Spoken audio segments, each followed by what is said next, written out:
Game of Shadows, a Titus Black novel, Book 2, by R.J. Patterson. Performed by Kyle Tate. Chapter 1. Undisclosed location in Russia.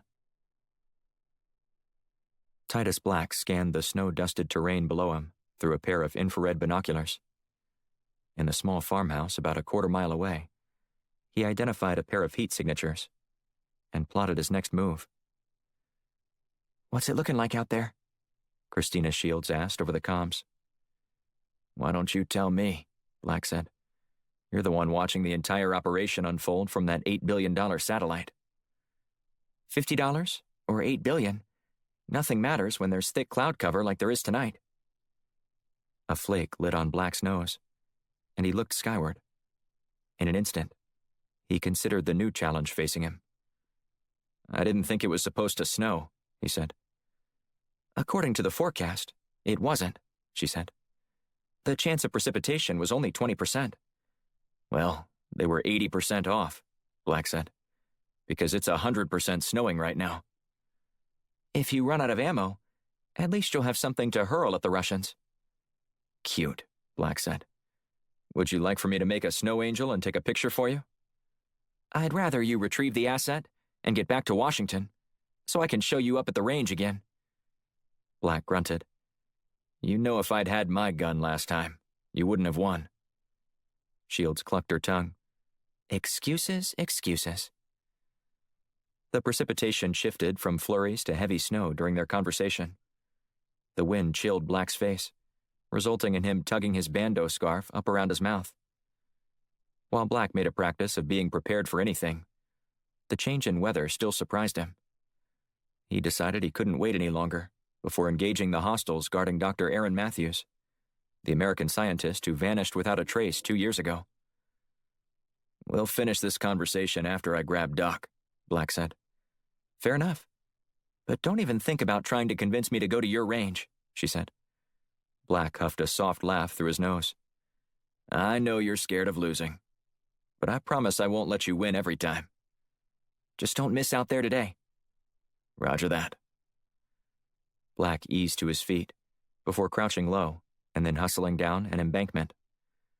After moving within 50 meters of the house, he took cover behind a rusted-out tractor overrun with weeds and coated in fresh powder.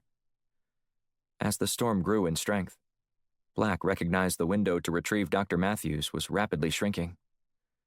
But the weather wasn't the only variable outside of Black's control.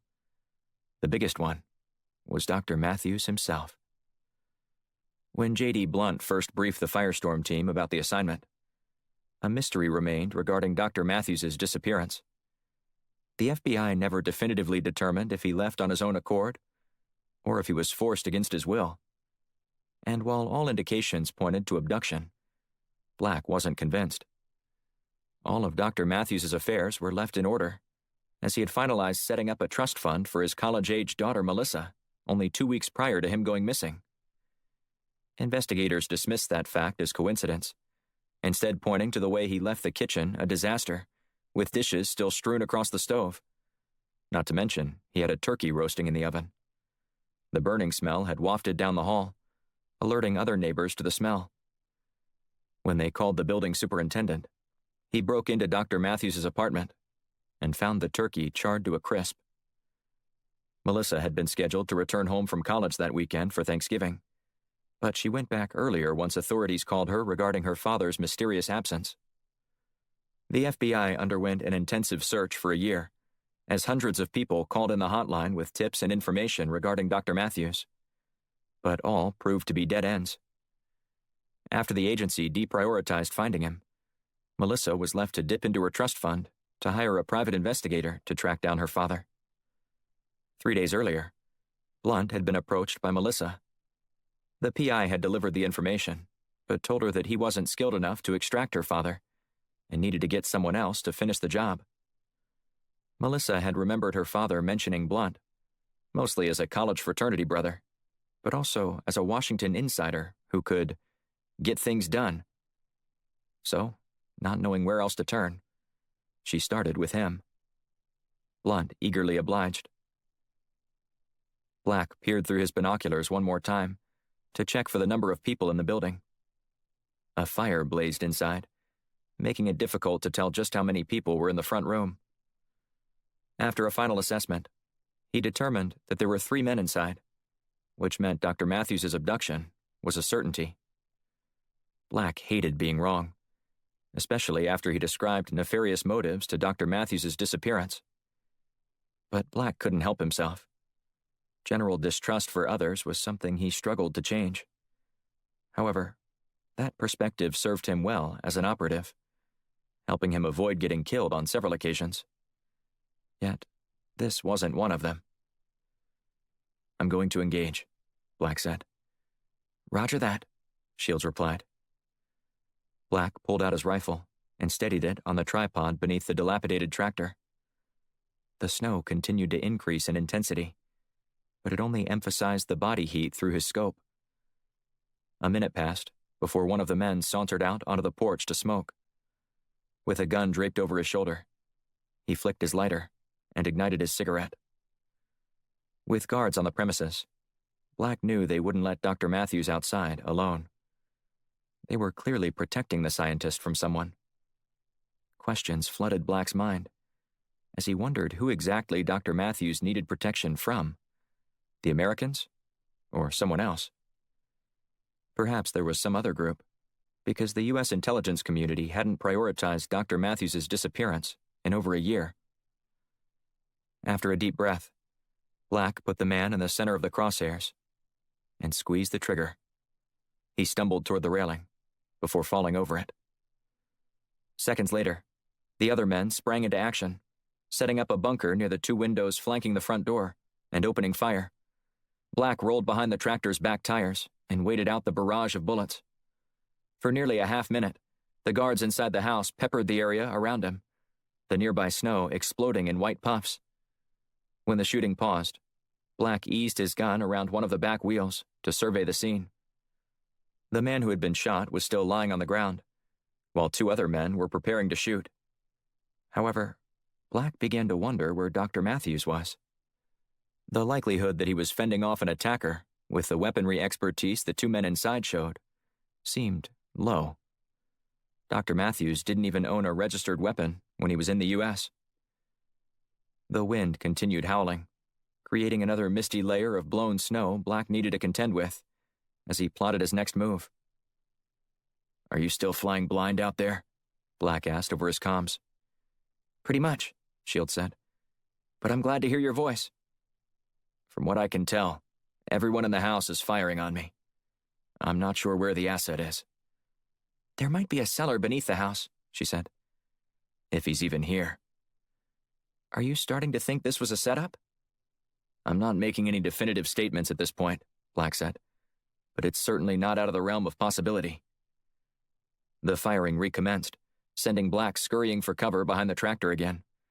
For the next half minute, Black withstood another round of attack.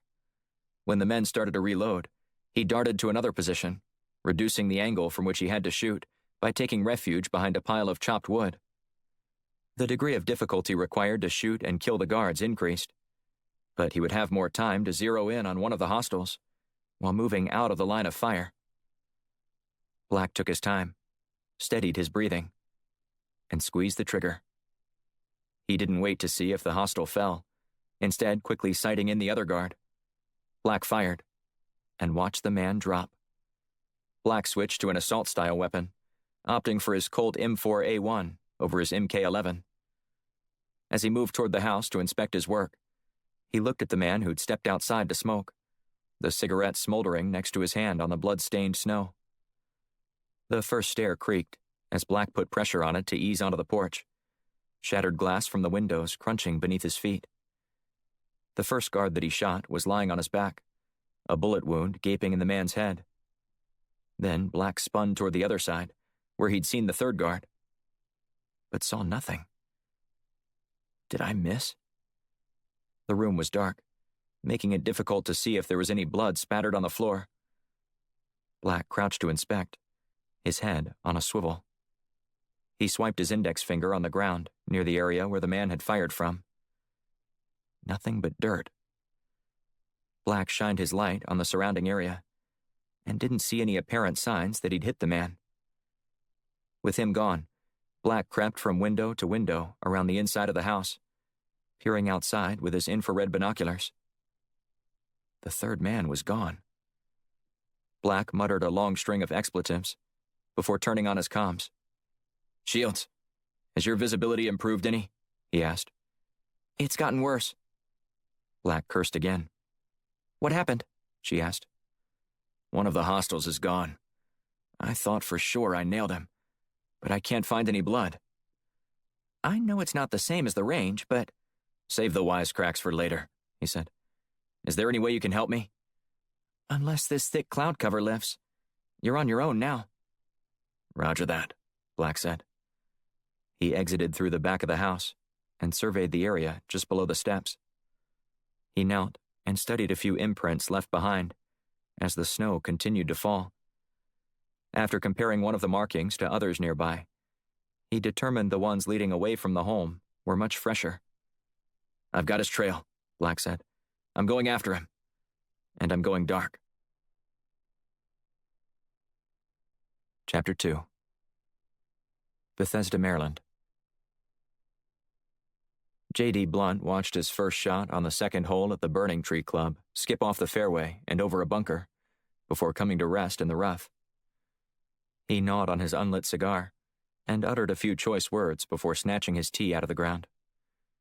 NSA Director Robert Besserman flashed a wry grin as he strode past Blunt on the way to the tee box. "This has become a tradition," Besserman said as he gripped his club and prepared to take a shot. "What? Me out driving you on every hole?" Blunt said, knowing where Besserman intended to go with the snarky comment.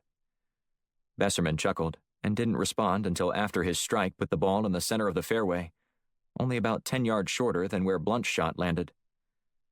"You of all people should know that it's not about the strongest, but about who's the most precise to win these games," Besserman said. Blunt shrugged. "I didn't account for the wind. I hope that's not an excuse you'd accept from one of your operatives.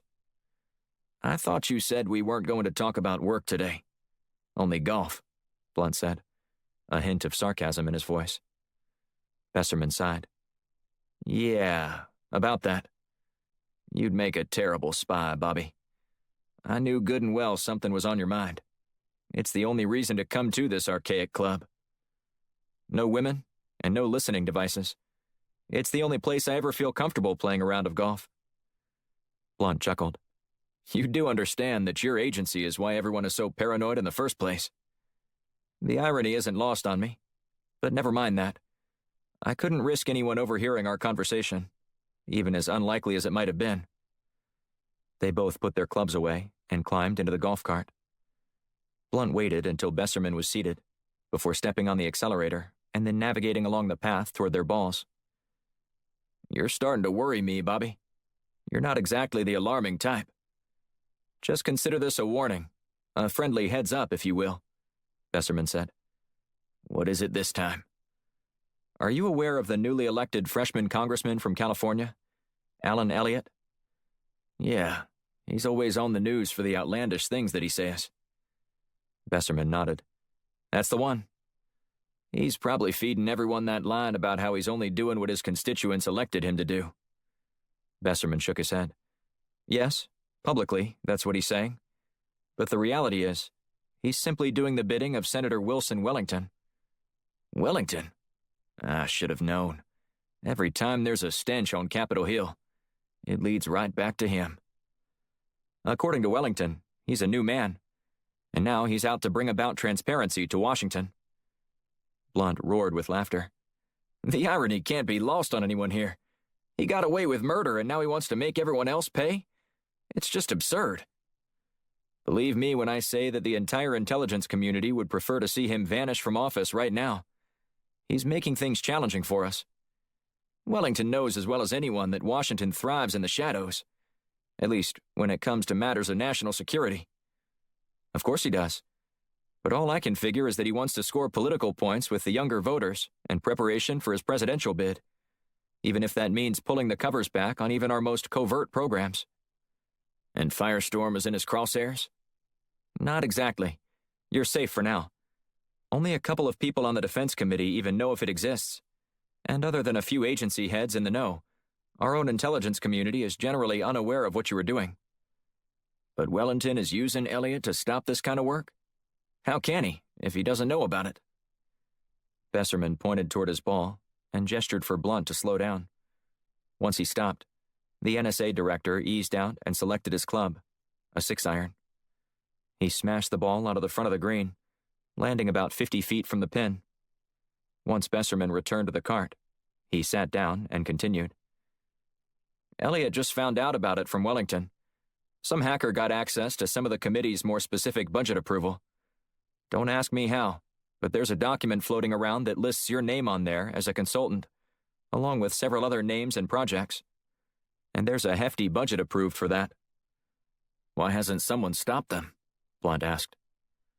Several congressional members from both sides of the aisle have reached out to both Wellington and Elliot and assured them that everything in that budget is above board, Besserman said. Even their own party has tried to put an end to this. Several of them offered Elliot seats on a couple of other prestigious committees. But that tactic backfired, making Elliot believe that there's now a better reason to continue pursuing this, especially since Wellington isn't wavering in his support of the young California congressman. How did he get on that committee in the first place?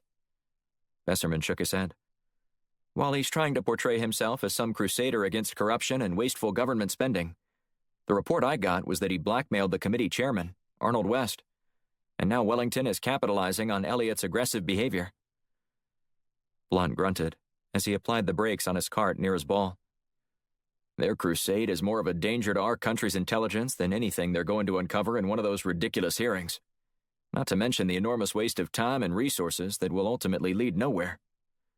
At least that's what we're hoping. Word on the street is that they intend to subpoena you, since your name was listed among the consultants employed through that part of the budget. Elliot's going to ask everyone on the list about how much they make before he puts together a composite on how much money is going to clandestine operations. Once he has that number, he's going to be a royal pain in the ass. Forget the fact that he's going to put our security at risk by crippling our budget. Isn't there some other way around this? Blunt asked as he stood over his ball and prepared to swing.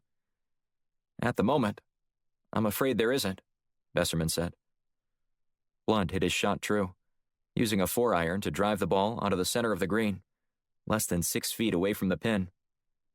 Blunt nodded toward his shot and winked at Besserman. So, when do these clowns plan to start questioning all of us? Nice shot, Besserman said. Makes up for that first one. It's all about how you finish. Touché, Besserman said. To answer your question, Elliot has scheduled a preliminary hearing for 2 weeks. That should give us enough time to figure out a way to shut this down before it becomes a public relations nightmare. And a threat to our national security. That's the tack we'd like to take with this issue, but we're a little unsure about putting the squeeze on him right now, since that might only make Elliot dig his heels in more. You just need to find the right pressure points, Blunt said. Everybody has them. Don't I know that better than anybody? But if we use anything we've learned against Elliot, he could expose some of the things we're doing, too. And we can't afford to have him invite the public along into a behind-the-scenes tour of how we keep our citizens safe. Agreed, Blunt said, as he slid onto the seat behind the steering wheel and continued driving them toward the green. But I'm sure we can come up with something else to encourage him to cooperate. Maybe pressure Wellington to have Elliot drop this charade. Perhaps you're right, but we have to work quickly before this begins to build steam in the media. Once this hearing gets enough publicity, we're going to be stuck. Blunt parked the cart near the green before both men got out and toted their putters toward their balls. Want me to hold the flag? Blunt asked.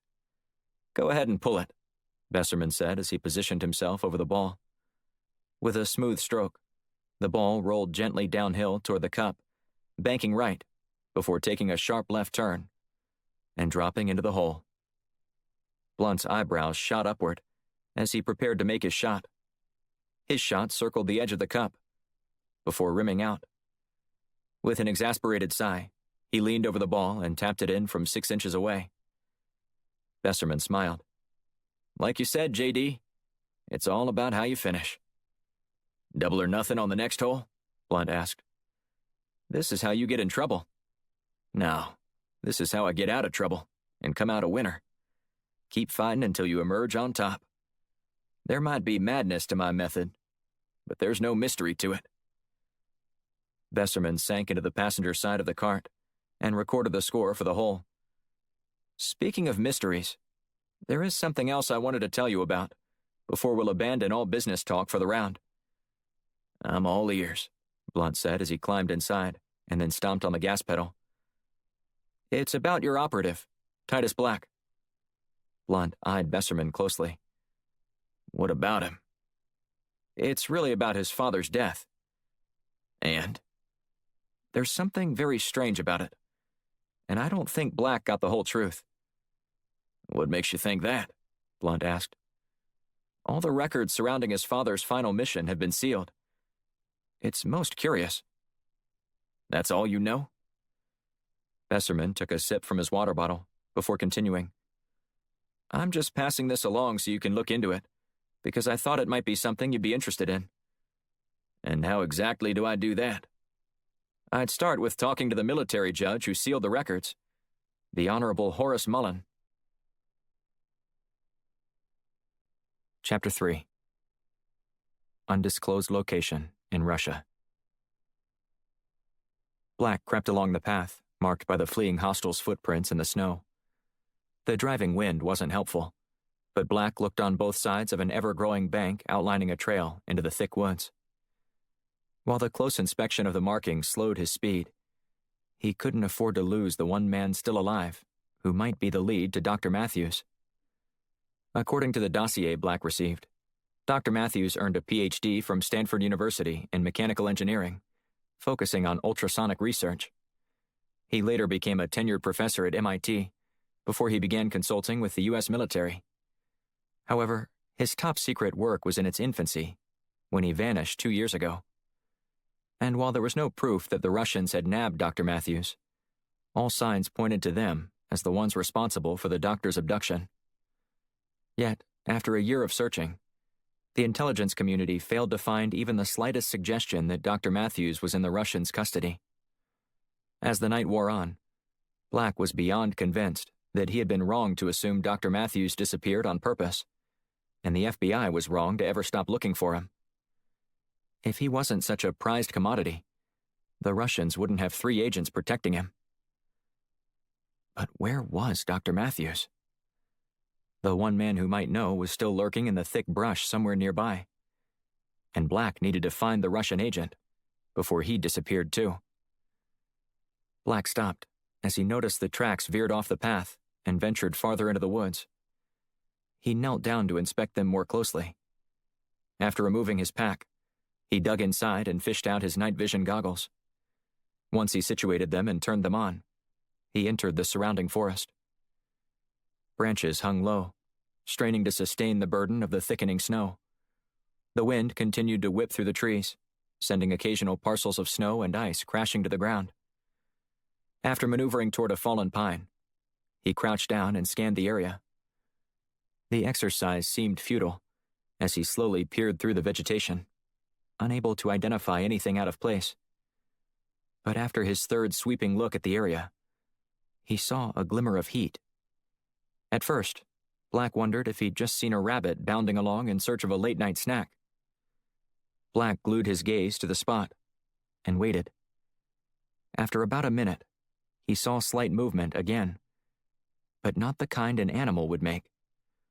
The bushes moved, and Black clearly saw the outline of a person. Black mentally marked the location before easing east in an attempt to circle behind the man for a surprise attack. Methodically, Black moved well outside of the hostiles' direct line of sight. The entire journey took at least 10 minutes, but the man remained in the same position, either unwilling or unable to move. Just as Black slipped into position to pounce, the man stood. He was heavily armed, with one gun in his hands and 2 others draped over his back. Black retreated behind the closest tree and watched as the guard looked to his left and then right, acting as if he heard something. Black snatched a pine cone off a low-hanging branch and hurled it to the man's right. He glanced in that direction, creating all the opportunity Black needed. He approached the man from his blind spot on the left and leaped onto his back. His knees buckled beneath Black's weight as the two men tumbled to the ground. While the Russian tried to free himself, Black used his knee to pin down the man's right hand. "Gudyan," Black said in Russian. "Where is he?" "Who?" "Don't play dumb with me," Black said as he secured the man's other hand behind his back and used a zip tie to bind them together. "Where is Dr. Matthews?" "I don't know who you're talking about," the Russian said. His sincerity was difficult to question, given the quiver in his voice. "I'm only going to ask you once more," Black said. "Where is Dr. Matthews?" The man struggled to turn over, but he couldn't. Unable to break Black's grip, the man simply turned his head and spat at Black. "Go to hell," the man said. "It doesn't have to end this way," Black said. "It's simple. You give me a location, and I let you go free." "I don't know what you're talking about." "Who hired you?" Black asked with a growl. The man set his jaw, refusing to answer. "Is this really worth dying over?" Black asked as he tightened his grip. "That is the question you have to answer for yourself." "Probably not," the man said, before he made one final attempt to escape Black. When the Russian turned, he managed to get Black off balance for a moment. That was all the man needed to spin free and turn the tables. With his wrists still bound together, he threw his hands over a stunned Black from behind, placing him in a chokehold. The Russian pulled hard against Black's throat, forcing him to gasp for air and drop his weapon. In an attempt to regain control, Black leaned forward, forcing the man off the ground. Black staggered backward and slammed the hostile against a tree. Once his grip loosened, Black ducked out of the hold and spun around. He snatched his gun off the ground and put 3 bullets in the man, 2 in his center mass and the final one in his head. Black turned his comms back on. "I'm done here." "No sign of Dr. Matthews?" Shields asked. "Unfortunately not," he said as he pillaged the man's pockets. This felt like a setup. "So, do you still think Dr. Matthews went willingly?" Black placed his hand on something inside of the man's pockets. "Hard to say. I wish he was here to answer that question for himself." Black dug out a matchbook and studied it, before flipping it open. The logo for the Savoy Hotel was emblazoned on the outside, but the note scrawled on the inside made his eyes widen. "I certainly didn't expect that," Black said after a brief pause. "What is it?" she asked. "I found a matchbook from the Savoy Hotel in Zurich, and there's a message in it." "What's it say?" "J.D. Blunt. Come and find me. Antoine." Chapter 4. Beaufort, South Carolina. Blunt lumbered along the dock that hung out over the murky waters of Brickyard Creek. The late autumn weather was on full display in the nation's capital, with Thanksgiving drawing near. But in the South Carolina low country, only a slight reduction in the humidity hinted that it wasn't still summertime. While mopping his brow with a handkerchief, Blunt stopped to survey the calm waters drifting along. And for a moment, he wished he was the one waxing his boat, like Horace Mullen was, instead of paying the judge a visit in what promised to be a contentious conversation. "Judge Mullen," Blunt called as he resumed his walk along the weathered wooden planks. Mullen was polishing the outside of the boat with a rag when he looked up. His mouth fell agape as he climbed onto the dock. "As I live and breathe," he said, "if it isn't J.D. Blunt." Blunt forced a smile and offered his hand. "I'm still living and breathing, which is a good thing." "Damn right it is," Mullen said. "It's been, 15 years since I last saw you?" Blunt shrugged. "Beats me. All I know is that it's been a while." "Well, let's go to the porch and have a beer," Mullen said, starting toward the house. "It's been far too long. We need to catch up." "I'm afraid this isn't that kind of visit." Mullen stopped and turned around, scowling as he did. "What's this about? It's not my grandson, is it? Did something happen to him at West Point?" As far as I know, everything with him is fine, Blunt said. You don't think the government hired me to deliver news of service deaths to family members, do you? Well, I didn't know what to think when you came charging onto my property like this. I assume you're either to tell me really bad news or you just wanted to check in on how an old friend is doing. I have a phone for that, Blunt said. But maybe we should go up to the porch and have a drink. This might take a while. I'm expecting a buddy to come over shortly, so it can't take that long. Unless, of course, you'd like to come with us. 3 rods in the water are always better than 2. Blunt shook his head. I wish I could join you, but maybe another time, okay? Fine.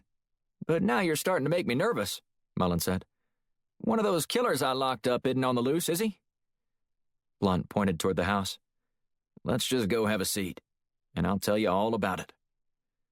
Mullen led his unexpected guest onto the porch, and then offered him a chair.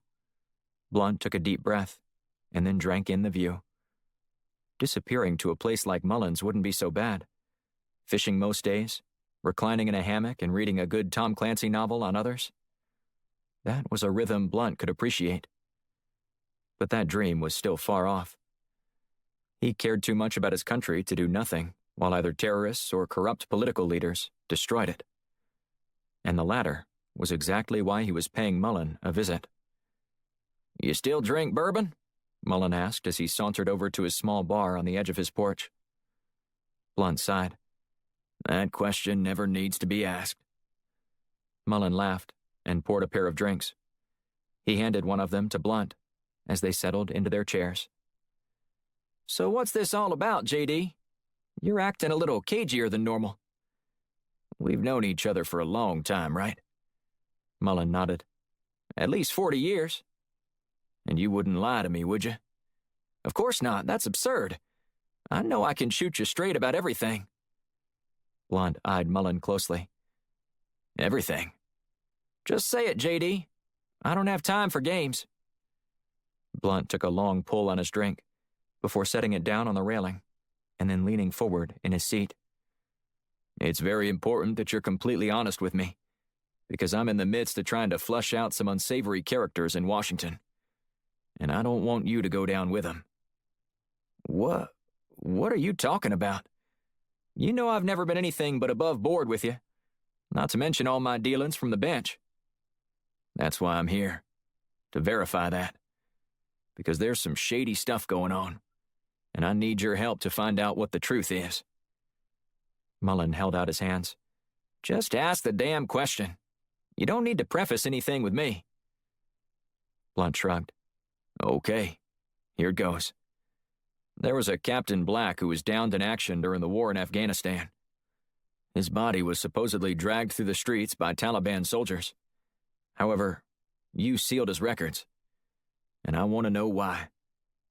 Come on, J.D. You expect me to remember something like that? Not only do I expect you to remember it, I expect you to tell me why. You were a military judge, and concealing a full report from a deceased soldier's family isn't exactly an everyday occurrence. That's where you're wrong. I sealed plenty of files, mostly as a security measure. If some of those files ever became public, an immeasurable amount of damage could be done. Blunt narrowed his eyes. You know damn well that's not always the case. It's certainly not the case here. So, are you going to play nice here or not? J.D., you know I like you. I'm telling you that I don't remember that specific case. And I'm telling you that I don't believe you. Right now, you must choose if you're going to help me out or stand in my way. And I think you know how I feel about people who stand in my way. Mullen exhaled and stared off in the distance. Look, I didn't really have a choice. Oh, come on. I don't have the time or the patience to listen to your excuses. You don't want to meddle in this. Trust me. Blunt glared at Mullen. Meddle? You think uncovering the truth is meddling? What happened to you? There are times when it's just better to not ask questions. This is one of those times. That's not something I do. Mullen shook his head. If you knew what was good for you, you would. And I'm willing to forget this entire conversation ever took place, If you just ask me about how Darla is doing or the kids. Darla has a husband. Your kids have a father. But Captain Black's family and friends don't have that luxury. They're just left to twist in the wind. Thanks to you. No answers? No real closure. Just some manufactured tale designed to protect the corruption leaching through military command in the desert. You've got it all wrong, J.D. Do I? It's up to you to prove otherwise. Mullen pointed at Blunt. I know what you're trying to do here. It's not going to work. You can pretend like everything is black and white, but it's not. Blunt threw back his glass, draining the last drop of bourbon. He slammed the tumbler on the railing and stood. So, this is how it has to be? Mullen asked. No, it isn't. But this is how you're choosing to make it. May God have mercy on your soul. Blunt didn't turn around as he marched down the steps and around the house, ignoring the calls of Mullen. You're going to regret this, Mullen shouted. Blunt waved his hand dismissively, refusing to turn around. No, you're going to regret it. And you'll spend the rest of your life doing so. That much, Blunt was going to make sure of. Chapter 5. Zurich, Switzerland. Black smoothed his mustache along his upper lip as he strode through the doors of the Savoy Hotel, twirling his cane. Before he left for the appointment, he joked with Shields that he should have a top hat as well, to complete the look. He rubbed his eyes, itching from the contacts that turned his irises green, instead of his natural crystal blue that usually sparkled in the light. How's Charlie Chaplin doing today? Shields asked over the comms. You think you're funny, don't you? This is all your suggestion, so you better not mock it. It looked far less conspicuous in my head. Great, Black said, and then sighed.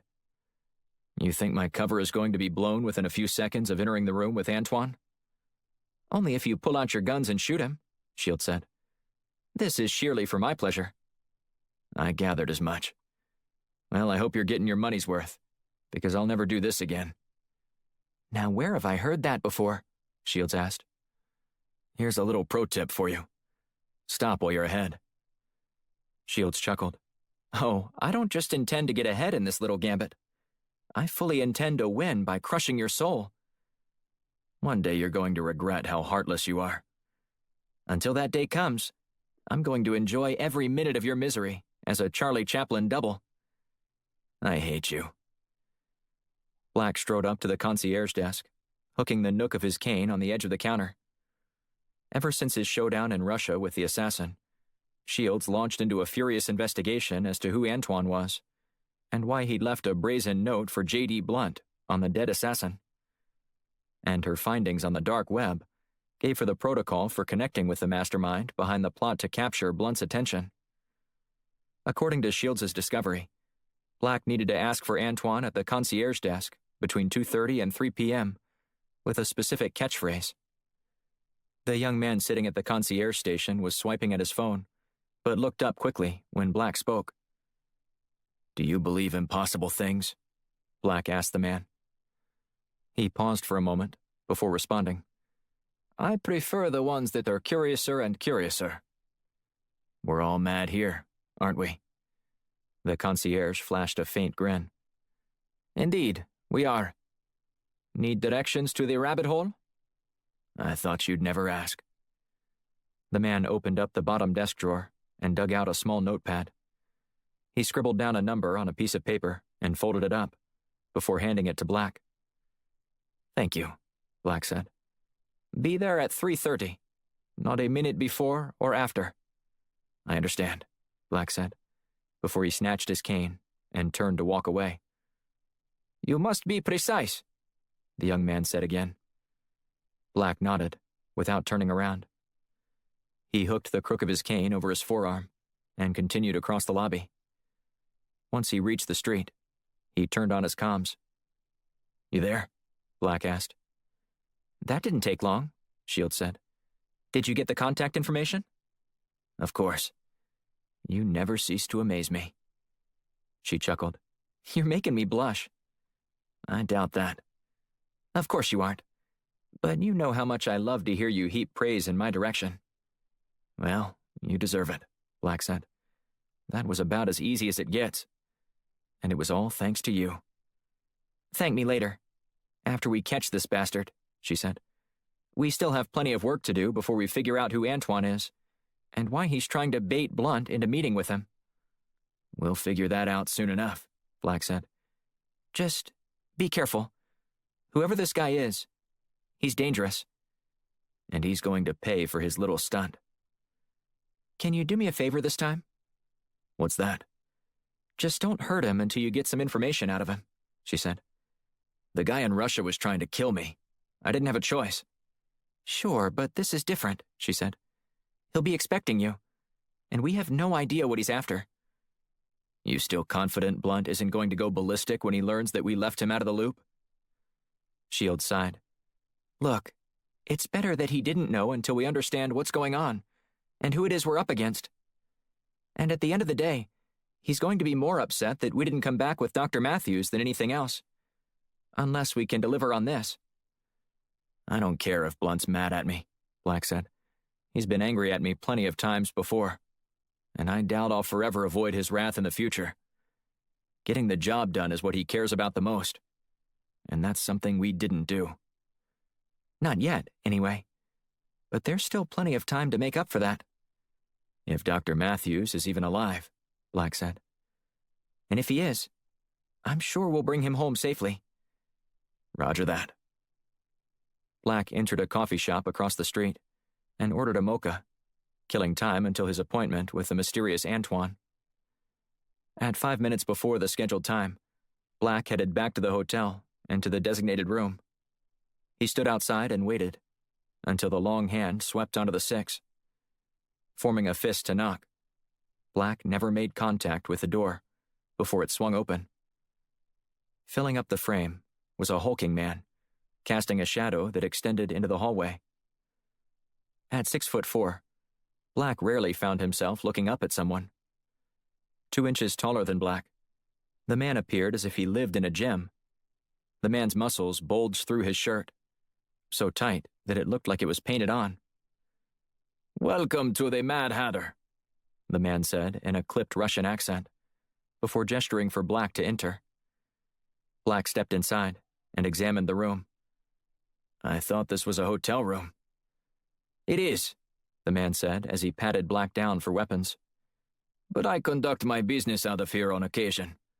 Weapon-free, of course." The room was stripped of any furniture and decor that would suggest the space was normally rented out to guests. The walls were painted a solid maroon, interrupted only by a dark wooden armrail. In a small sitting area, Black saw 2 white couches, simple in their modern design, and stark in their contrast to the dark hues elsewhere. A wooden coffee table was positioned between the 2 sofas, and contained a tray with a steel teapot and 2 porcelain cups with saucers.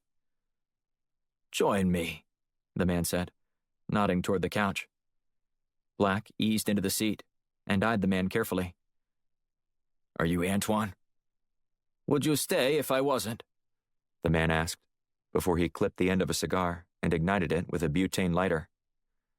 Black shrugged and watched the man blow a thick ring of smoke into the air. "That's not an answer," the man said. "There are other ways to communicate besides words," Black said. "I've found that sometimes talking is a waste of breath. You're a man of action, aren't you, Mr. Black?" "Excuse me?" Black asked, furrowing his brow and cocking his head to one side. "Your disguise might fool some people, but I know who you are, and I know why you're here." "Perhaps my disguise isn't for you," Black said. The man's eyes lit up as he leaned forward. "So you are Mr. Black?" "Well, I'm not Mrs. Black, but I'm also not here to sip tea and discuss our latest favorite quiche recipes." "In that case, my question is this. Why are you even here at all?"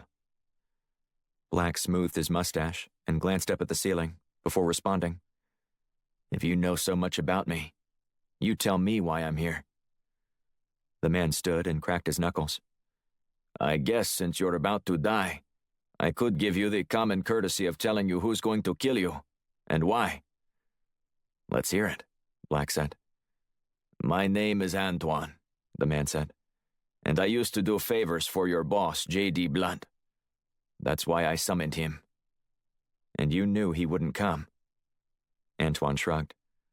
Does he even know you're here? What difference does it make? Perhaps I'll leave a message in your pocket if he's not aware of what you're doing. You do what you feel is best, if you manage to survive yourself. Antoine grinned wryly. Ah, a fellow believer in the principle of mutually assured destruction. It's really a shame that I'm going to have to kill you. We could have gotten along famously. Perhaps I wasn't clear, Black said. I have every intention of walking out that door, and it's going to take more than you to stop me. Antoine laughed and shook his head. You have all the bravado of a blunt hire.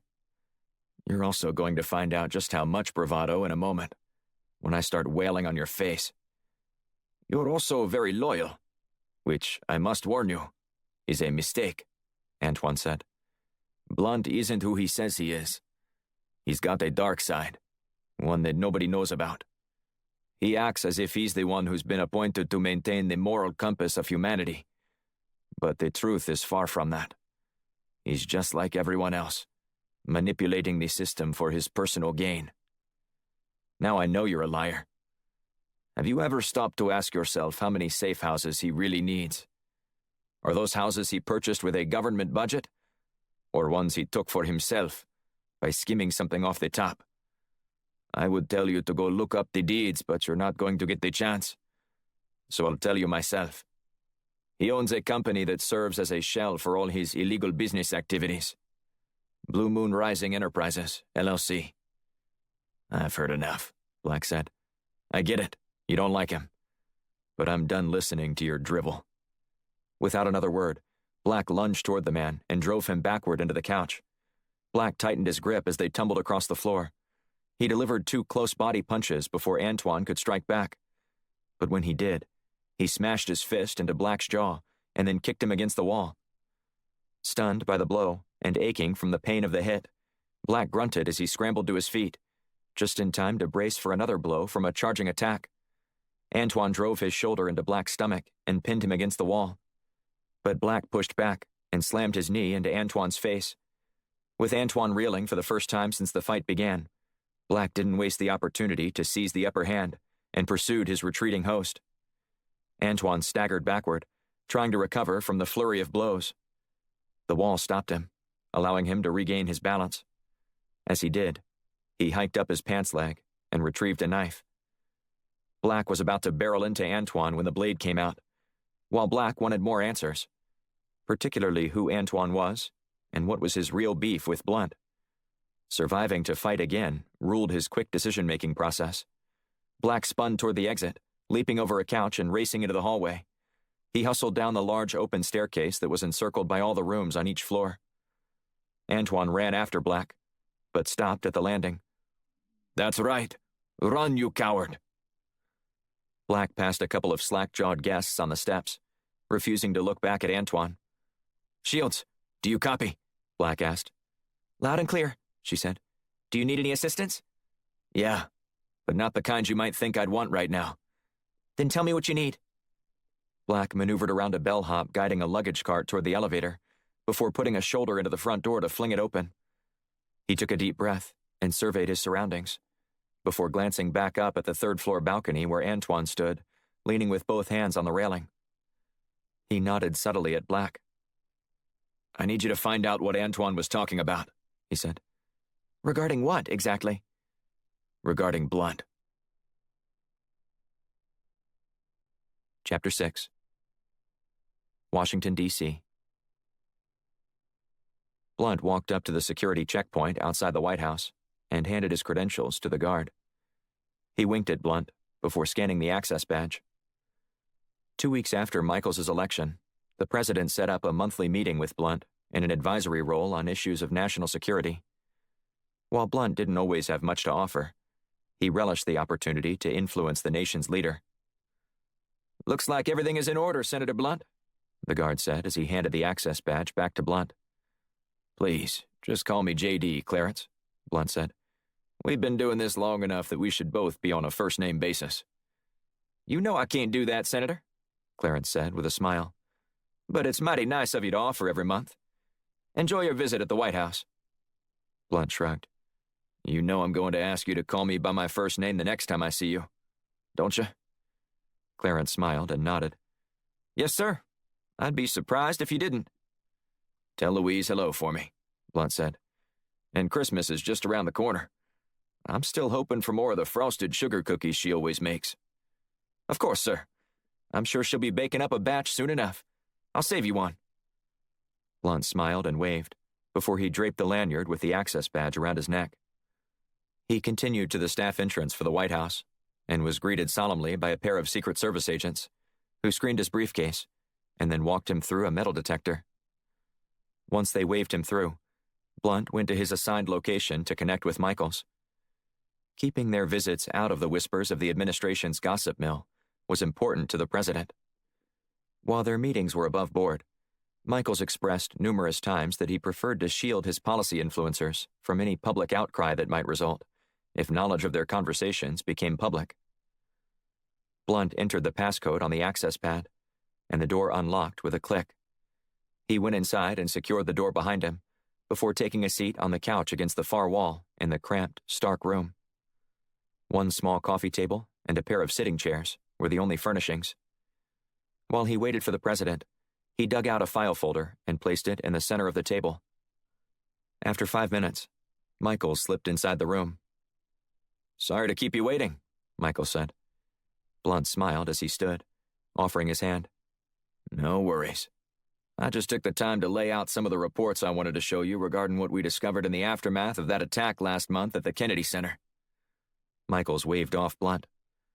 I'm not interested in any of that today. You're not, Blunt said as he furrowed his brow. You had a front row seat to a near assassination of the Ukrainian president. Aren't you the least bit curious about how that plot came to be? Honestly? No. We already know that the traitor who was involved in that coup is now dead. Titus Black won't be bothering us ever again. I'm afraid we may have jumped to conclusions about that, and Michaels waved dismissively. What does it matter? I'm safe. The Ukrainian president is still alive, and Titus Black is dead. But sir, Look, JD, I keep you involved with national security because of your expertise in shedding light on what lurks in the shadows. I don't need you to go on some vigilante crusades. Blunt scowled. Vigilante crusades? I'm not sure how digging deeper into this conspiracy constitutes a vigilante crusade.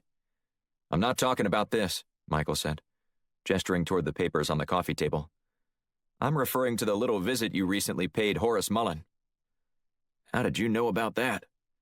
Horace called me and told me that you were snooping around about some military ruling he made to seal records years ago, Michael said. There's more to it than that. I don't care what your reasons are, or what you think you might know about that case. Just drop it. If there's something worth investigating, I'll look into it. How can I give you sound advice about anything without looking further into a situation like this? I need to make sure everything I'm telling you has been vetted several times over before I bring it to you. Trust me when I say this.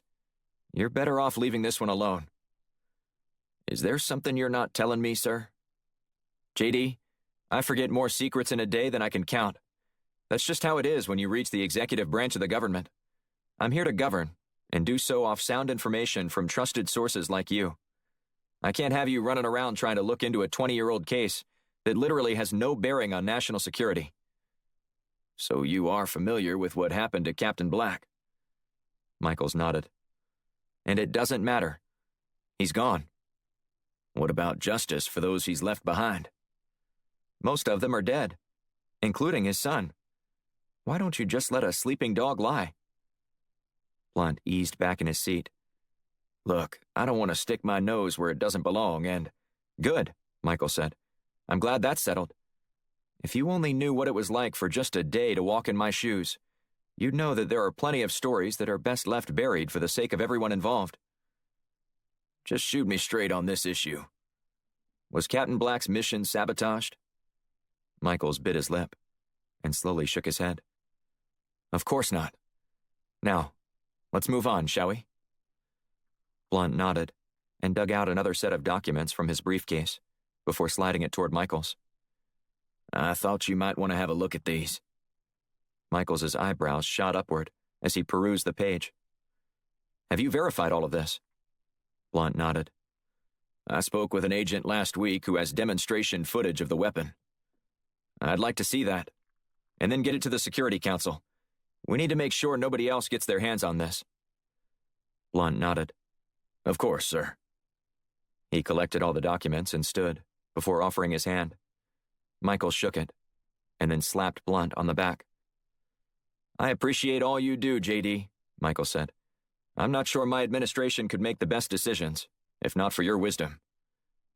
Thank you, sir, Blunt said. Michaels exited the room, and Blunt followed protocol, waiting 5 minutes before leaving. And he spent all 5 of those minutes stewing over Michaels' response. Blunt, like any good poker player, excelled when it came to picking up someone else's tell.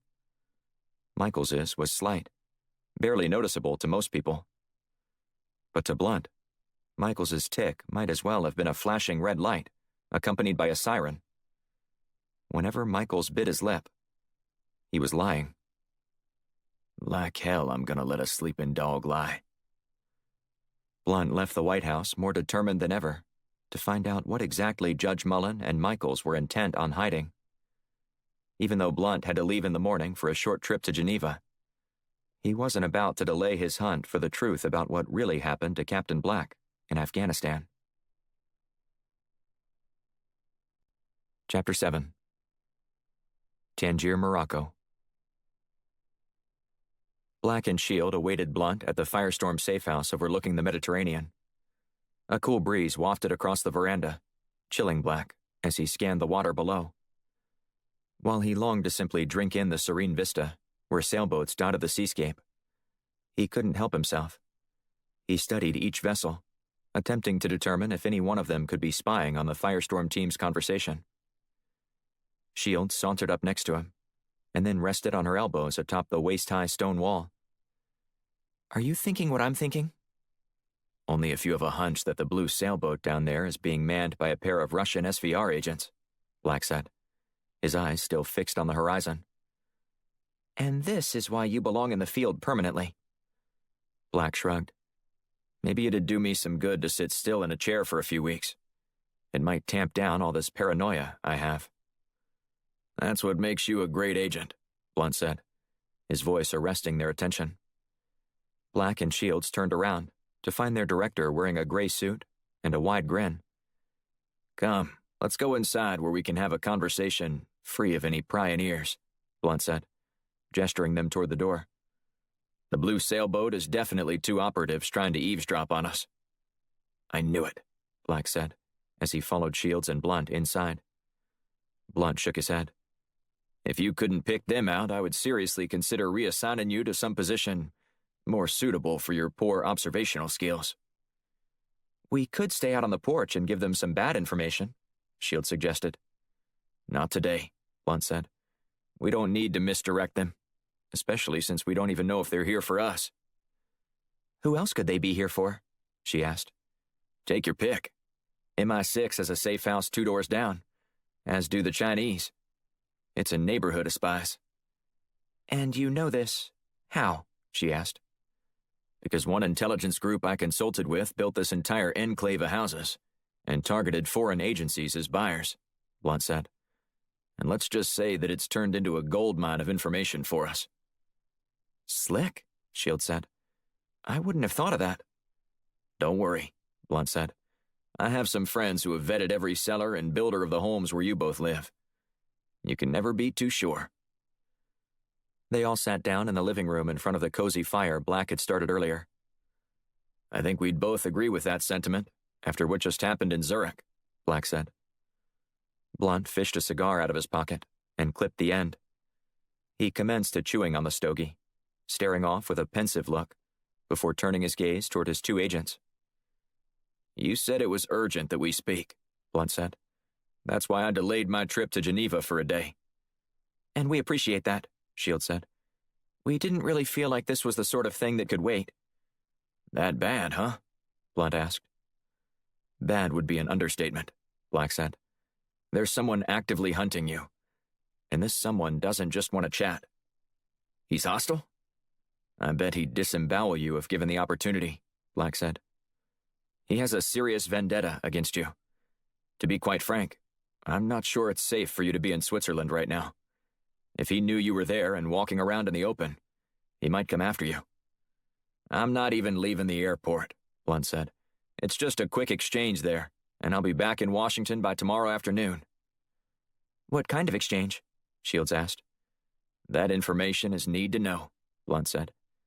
Now, what else did you learn in your interaction with Antoine? Well, not much, Black said. He seemed somewhat obsessed with you. So, you don't know anything about Dr. Matthews? Black shook his head. The whole thing felt like a setup, like he knew you would send an agent, and that your agent would likely prevail against the men he hired. Perhaps he just wanted to lure you to the Savoy Hotel, where he could kill you. Blunt pulled the cigar out of his mouth and grunted. Antoine had to know I would never walk into a situation like that. He's a sharp agent. Think he just wanted to kill one of your agents to prove a point? Shields asked. Blunt pointed at her and nodded. Now that's the most likely scenario. He's still very bitter. Black leaned forward in his chair. About what? Blunt stood up and sauntered over to the wet bar in the corner of the room. He poured himself a drink and then paced around. Several years ago, Antoine wanted to work for me. He was a Russian operative who had a bounty placed on his head by the SVR. The Russians were convinced he was a spy. To our knowledge, he wasn't. But someone had framed him. So instead of pleading his case to his own government, he offered his valuable knowledge and services to the U.S. in exchange for asylum and protection. Yet, he hates you, Shields asked. There must be more to this story. I can't go into all the details, but Antoine auditioned to be an agent for me, Blunt said. Black got up and fixed a drink for Shields and himself. He handed one to her, and then sat back down. Apparently that didn't work out as he'd hoped. Or me either, Blunt said. My expectations were that he'd be able to infiltrate certain illegal arms markets for us, and give us some insight into what the trends were among terrorists in the Middle East, and figure out what opportunities we might have to infiltrate some of those tight circles. Basically anything to give us an edge in snuffing out attacks before they happen. I take it he didn't pass his assignment, Shields suggested. Quite the contrary, Blunt said. He passed it with flying colors. I had him take out a Chinese assassin, Wei Ying, we'd been struggling to eliminate for years. He'd made a name for himself by throwing people off tall buildings. Deaths that were all classified as suicides. I think I remember a rash of men from the financial sector leaping to their deaths in China a few years back, Shields said. Nobody was jumping off roofs, Blunt said. Those men were all successful and hadn't acquiesced to the demands of the Chinese government, which proved to be their ultimate downfall. No pun intended. So you had Antoine eliminate Ying? Black asked. Blunt took a long pull on his drink. It was a day that intelligence agents the world over celebrated. By our best guess, Ying had killed more than 4 dozen operatives affiliated with various governments the world over. I know he'd taken out more than a dozen of the CIA's men and women. He seems exactly like the kind of guy you're looking for, Black said. Blunt shrugged. If he were, you wouldn't be sitting here right now. I gave the position to you. Black's eyes widened. So, I was your second choice? You were my first, Blunt said. The two of you were evenly matched skill-wise, but I didn't fully trust him for some reason. Maybe it's only because he wanted the position due to the SVR targeting him for elimination. I don't know. But at the end of the day, I just didn't feel right about it. Something in my gut told me to do otherwise. I can't really explain it. Black sighed. Well, now he's ready to make you pay. It won't be any time soon, since he's on dozens of blacklists and wanted by Interpol for some other crimes he's since committed, Blunt said. There's no way he could even get into the U.S. right now. But when he decides to make a run at me, I'll be ready. Will you? Black asked. Without a doubt. Blunt's phone rang, so he excused himself from the room. Black and Shields discussed the conversation that had just occurred. Are you thinking what I'm thinking? Shields asked. Only if you're thinking about devouring some lamb roast tonight at that tavern downtown where we ate last time, he said as he sat back down. You know what I'm talking about. Black took a deep breath. I don't know. As you well know, my trust is always in short supply. But if I had to give to anyone, Blunt would get the benefit of the doubt. Why do I get the sense that you're trying to convince yourself of this fact? Maybe because we both get the sense that Blunt is hiding something, Black said. Moments later, Blunt returned to the room, tapping his cell phone against the palm of his left hand. Looks like you don't need to worry about my trip to Switzerland after all. Black sat upright in his chair. Why's that? That was Besserman, Blunt said. We just got a hit on Antoine. He's in Murano, Italy. That still doesn't solve the problem of where Dr. Matthews is. Or if this is even about him, Shields said. Which is why you two are going to Murano tonight, to find out what's really going on, Blunt said. And good luck, you two. Chapter 8. 2 days later. Murano, Italy. The windshield wipers swung furiously back and forth as Black navigated the SUV up the twisting mountain road. All of the surrounding peaks were heavily coated, as most of the ski resorts in the picturesque Alps had opened early, thanks to record amounts of snowfall. Black leaned forward and nodded toward the mansion overhanging the valley. There it is, he said to Shields. The home of Salvatore Duca, the boss of the Mala del Brenta mafia operation. I thought that group disappeared a long time ago, she said. They did, and Duca wisely relocated up here, out of the public eye, building a veritable fortress. He took over the assets after the last boss died, doled them out to many of the members, and then announced that they were closed for business. Shields chuckled. And people bought that? I guess if you lay low long enough, people will forget about you, Black said. The latest briefing on Duca I read said that he was partnering with another crime family, working as a subsidiary, if you will. Pretty smart, if you ask me. He must line some politicians' pockets to get away with the ruse that he isn't involved in organized crime anymore. Of course, Black said, nodding in agreement. This is Italy, the birthplace of corruption in the West. Of all the great things Rome gave us, greedy politicians and corrupt leadership ranks at the top of the list. And the rest of the world has seen that as some blueprint, instead of a cautionary tale. If they didn't, we might have to do some boring job, Black said. Maybe you'd be a tax accountant. I'm sure I'd find something slightly more interesting than that. Wouldn't take much, would it? Black said with a wink. He continued along the road, which overlooked the Passer River flowing down the mountain, which was still flowing steadily. They drove along in silence for a few minutes, until they drew closer to the gate leading up to Duca's property. Both sporting catering attire, they stopped a few hundred meters shy of the estate, just around a bend that wasn't visible from the front entrance.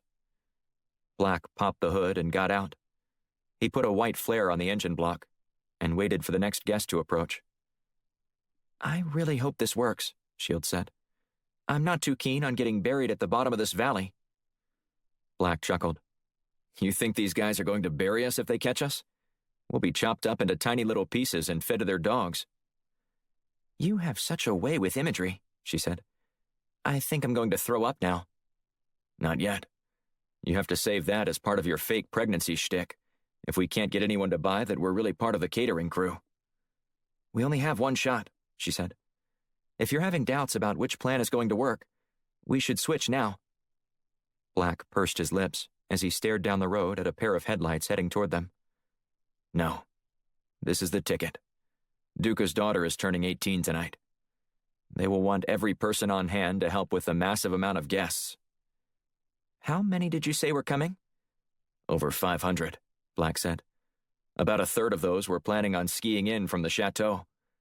Otherwise, there wouldn't be enough parking. He's also got several luxury vans bringing up people. I know, Black said.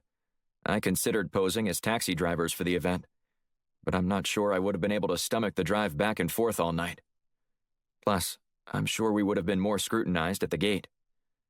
All I know is that if we go through all this trouble, Antoine better be here, she said. I'm still not convinced Dr. Matthews has anything to do with this. As far as I can tell, he used the quest for the missing scientist as bait for Blunt. Don't worry. We'll figure out what's going on soon enough. As long as he doesn't kill us first. The approaching vehicle slowed as Black stepped into the road and waved his hands in an effort to flag down the car. Smoke poured out from beneath the hood, drifting across both lanes of traffic. The car eased to a stop next to Black. What seems to be the problem? A man asked in Italian. He was dressed in a tuxedo and was accompanied by a woman with a large sparkling diamond ring in the passenger side and a teenage girl in the back. Bingo. Our car is broken down, and we're supposed to be catering at a party for the Ducas tonight, Black responded in Italian. Would you mind giving us a lift? We can't miss work, especially a party for Mr. Duca. The man glanced at the woman in the passenger seat, who nodded at him. Okay, we'll take you in. When they arrived at the gate, a guard asked to see their invitation. He examined it closely before handing it back. Then he inquired about their passengers. They are employees for the catering company, the man said. The guard ordered Black and Shields to get out. After the car was waved through, the guard radioed to someone, requesting that they come help him at the entrance. Shields nudged Black. Let me take the lead on this one. It's all yours, he said as he stepped back. Sir, we're here with Bellissimo, she said in Italian, nodding in the direction of the catering company's van.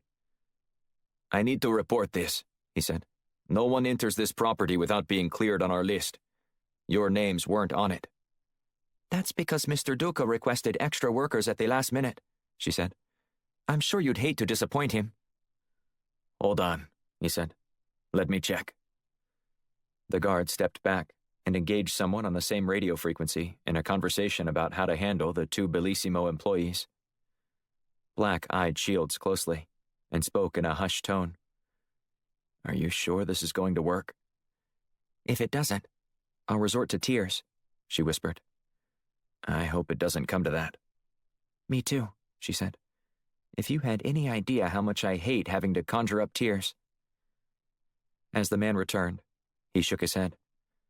I'm sorry, but Luis, the catering director, is here on the premises and said he didn't know anything about a request for more workers at the last minute by Mr. Duca.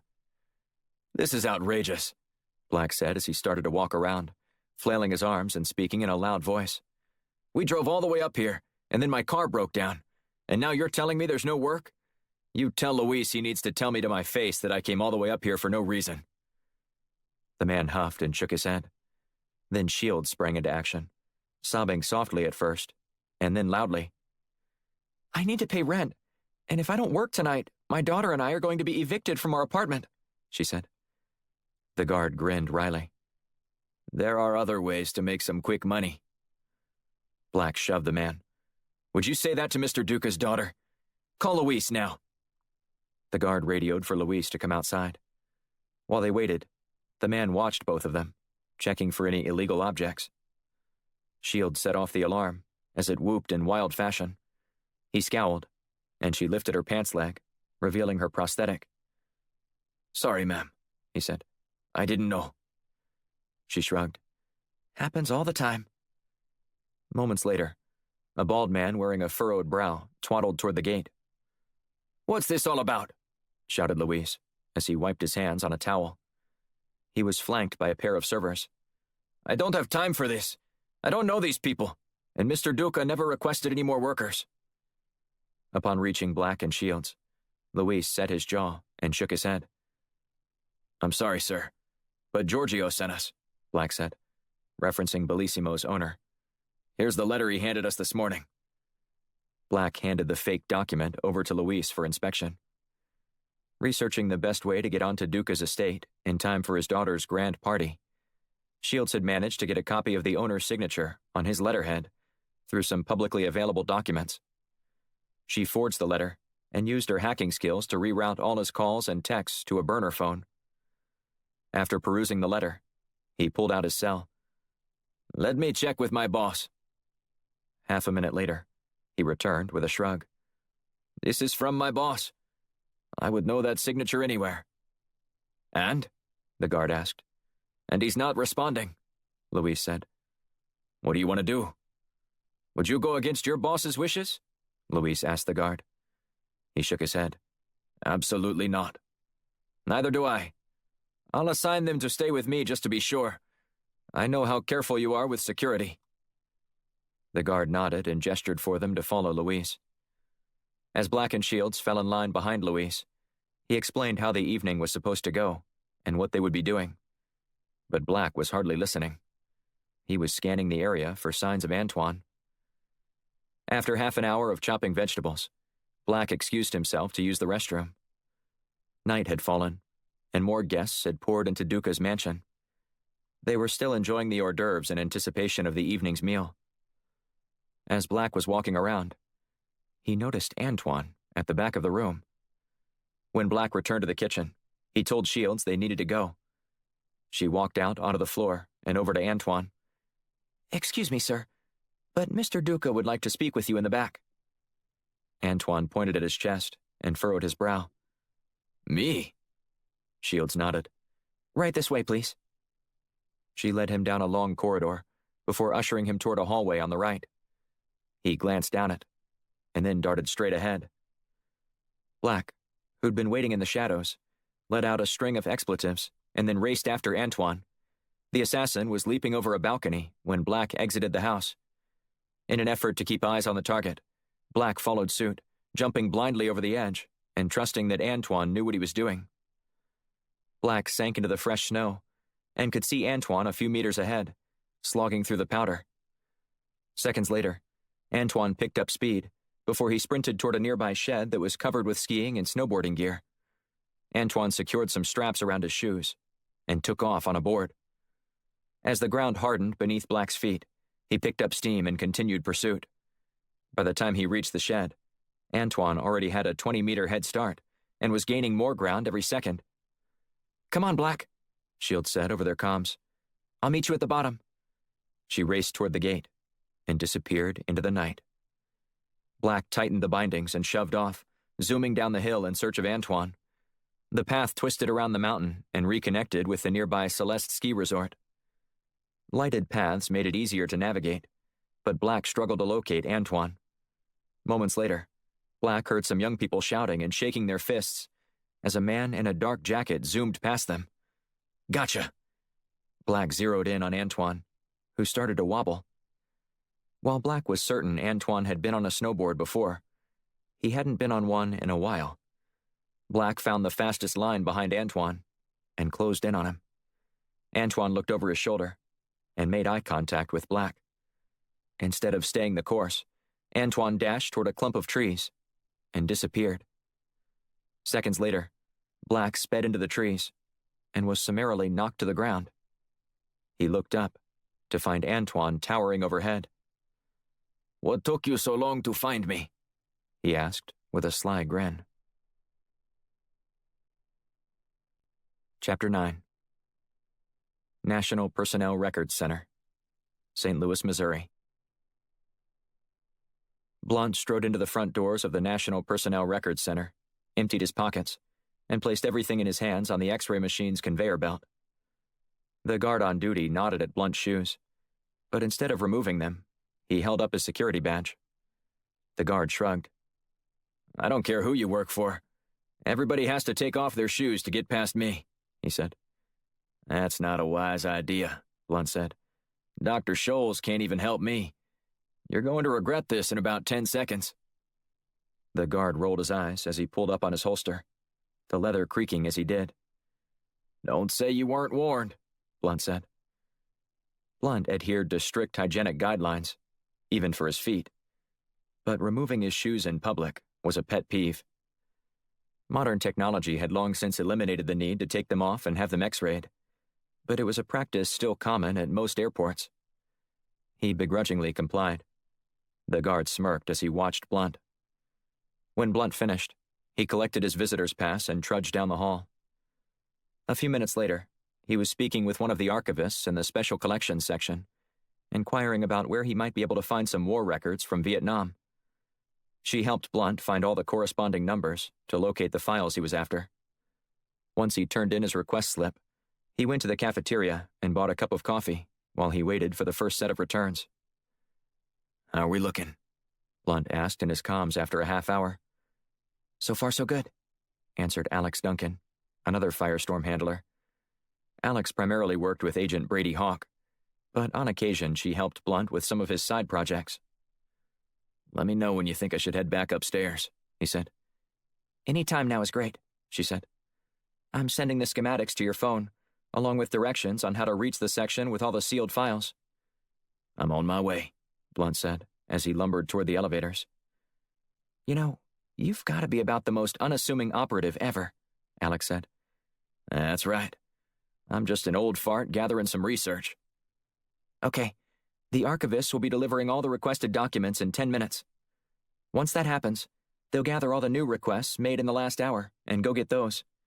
I'll loop the security footage after the archivists leave, and you'll be on your own. Think you can handle that?" "Of course," he said. "The microdot tracker you placed on your request form enabled me to give you the exact location where all the sealed files are stored. You'll have to hustle. Do you have the card I gave you?" "Retrieved it from my shoe in the restroom earlier this morning," Blunt said. "Sounds like you're all set. Just wait for my signal." Blunt ambled up to the desk and waited for the archivist to return with the boxes of information he'd requested. After 5 minutes, several workers paraded out pushcarts laden with gray boxes containing records of military personnel for the various researchers. Blunt took his boxes and spread them out on a table. 10 minutes later, the archivist collected all the latest request slips and disappeared again. "You're up," Alex said. Blunt crept up to the door and waved his access card in front of the security pad. The lock clicked, and he tugged the door open. He walked down a long hallway before entering a vast room where files were arranged in an alphanumeric system. Using the file Alex had sent, he meandered toward the back, where a large enclosed room housed all the sealed files. He shook his head as he stared at the shelves packed with files. The secrets contained in here. "How am I doing, Alex?" Blunt asked. He waited for her reply, but she didn't answer. "Alex, do you copy?" Still nothing. Blunt cursed under his breath and looked at the numbers on the file from his phone. With the special system, he needed a few minutes to figure out how it worked. Once he did, he walked down the center aisle and located the file on the bottom of a shelf near the end of the row. "Hello?" called a woman. Blunt swallowed hard before whispering, "Alex, can you hear me?" Nothing. His palms started sweating as he heard echoing footsteps marching toward him. Come on, come on." "Is anyone else in here?" the woman asked again. Blunt shuffled against the end of the row in an effort to avoid detection, in case the prying archivist made a horizontal sweep along the rows. Then, the noise stopped. He exhaled slowly as the woman turned and headed back toward the door. Reverberating off the polished tile floor, the latch clicked open. Blunt threw his head back in relief, resting it against the side of the shelves. She was gone. Or was she? He strained to hear more faint footfalls, wondering if they belonged to someone else outside the room, or if the woman was moving more stealthily. Blunt didn't want to find out, though he was certain that he couldn't stay hidden in the sealed files room much longer.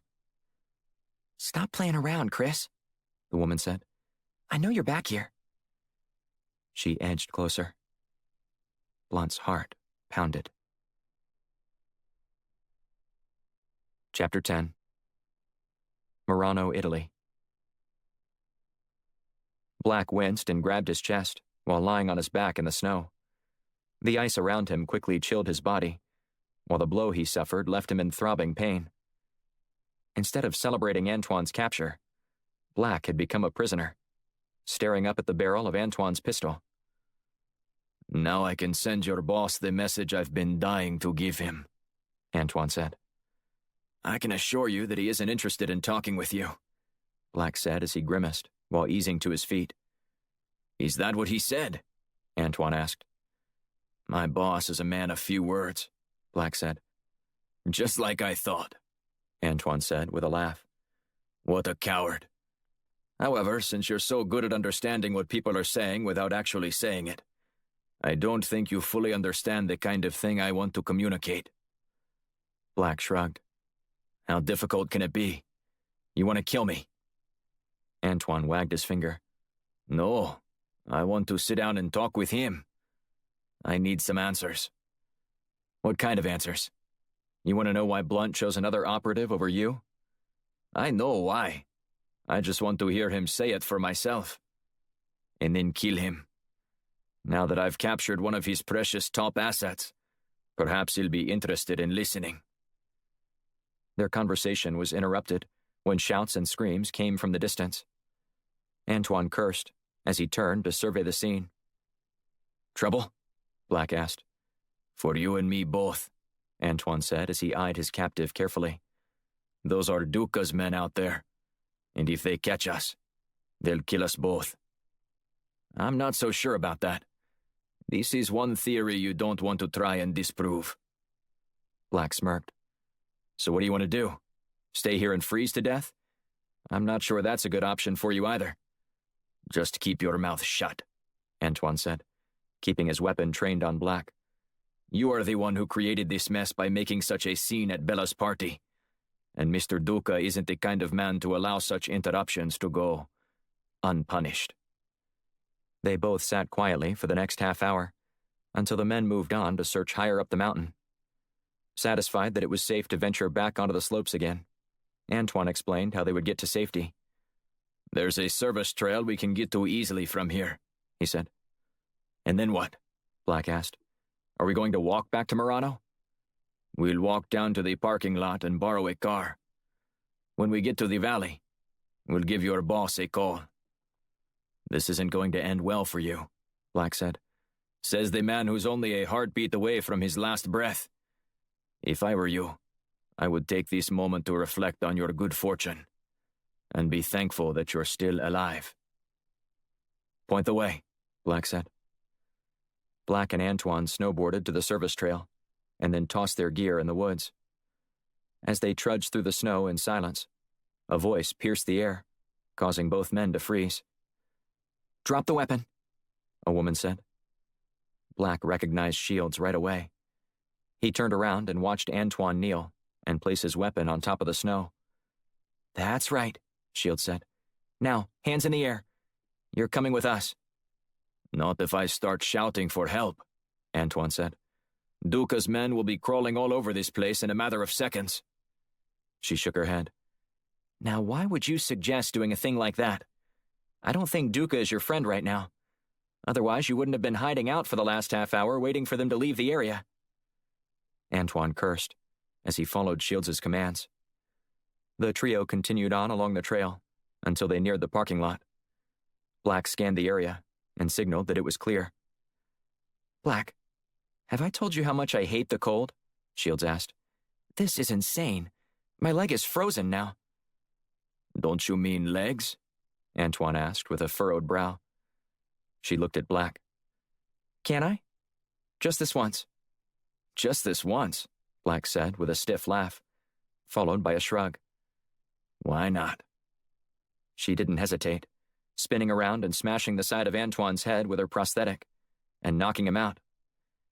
Yeah, she said with a chuckle. Why not? Black heaved Antoine into the back of their car. Now it's time to get some answers. Chapter 11. St. Louis, Missouri. Blunt braced for his confrontation with the archivist. The last thing he wanted to do was hurt the woman. But he needed to see what was inside those files, and who was using their office to protect themselves from high crimes. And he doubted she would just let him take a peek and forget that he was ever here. Blunt's palms beaded with sweat as the clicking of her heels sped up as she hustled down the row, Chris, I mean it, the woman said. This isn't funny. She was so close that Blunt could smell her flowery perfume. He kept his back to the shelf, and edged slightly away from the end. Chris, I'm gonna... She stopped, as a fire alarm blared in the room and warned all the archivists to exit immediately. This is a fire drill, said a woman's voice over the facility's intercom system. All employees and guests, please leave the premises immediately and report to the courtyard. Blunt closed his eyes and steadied his breathing. He recognized the voice over the intercom as Alex's. If the scenario had been different, he would have smiled. But he scowled, his expression grave. Blunt was still in danger of getting caught, as long as the archivist remained in the room.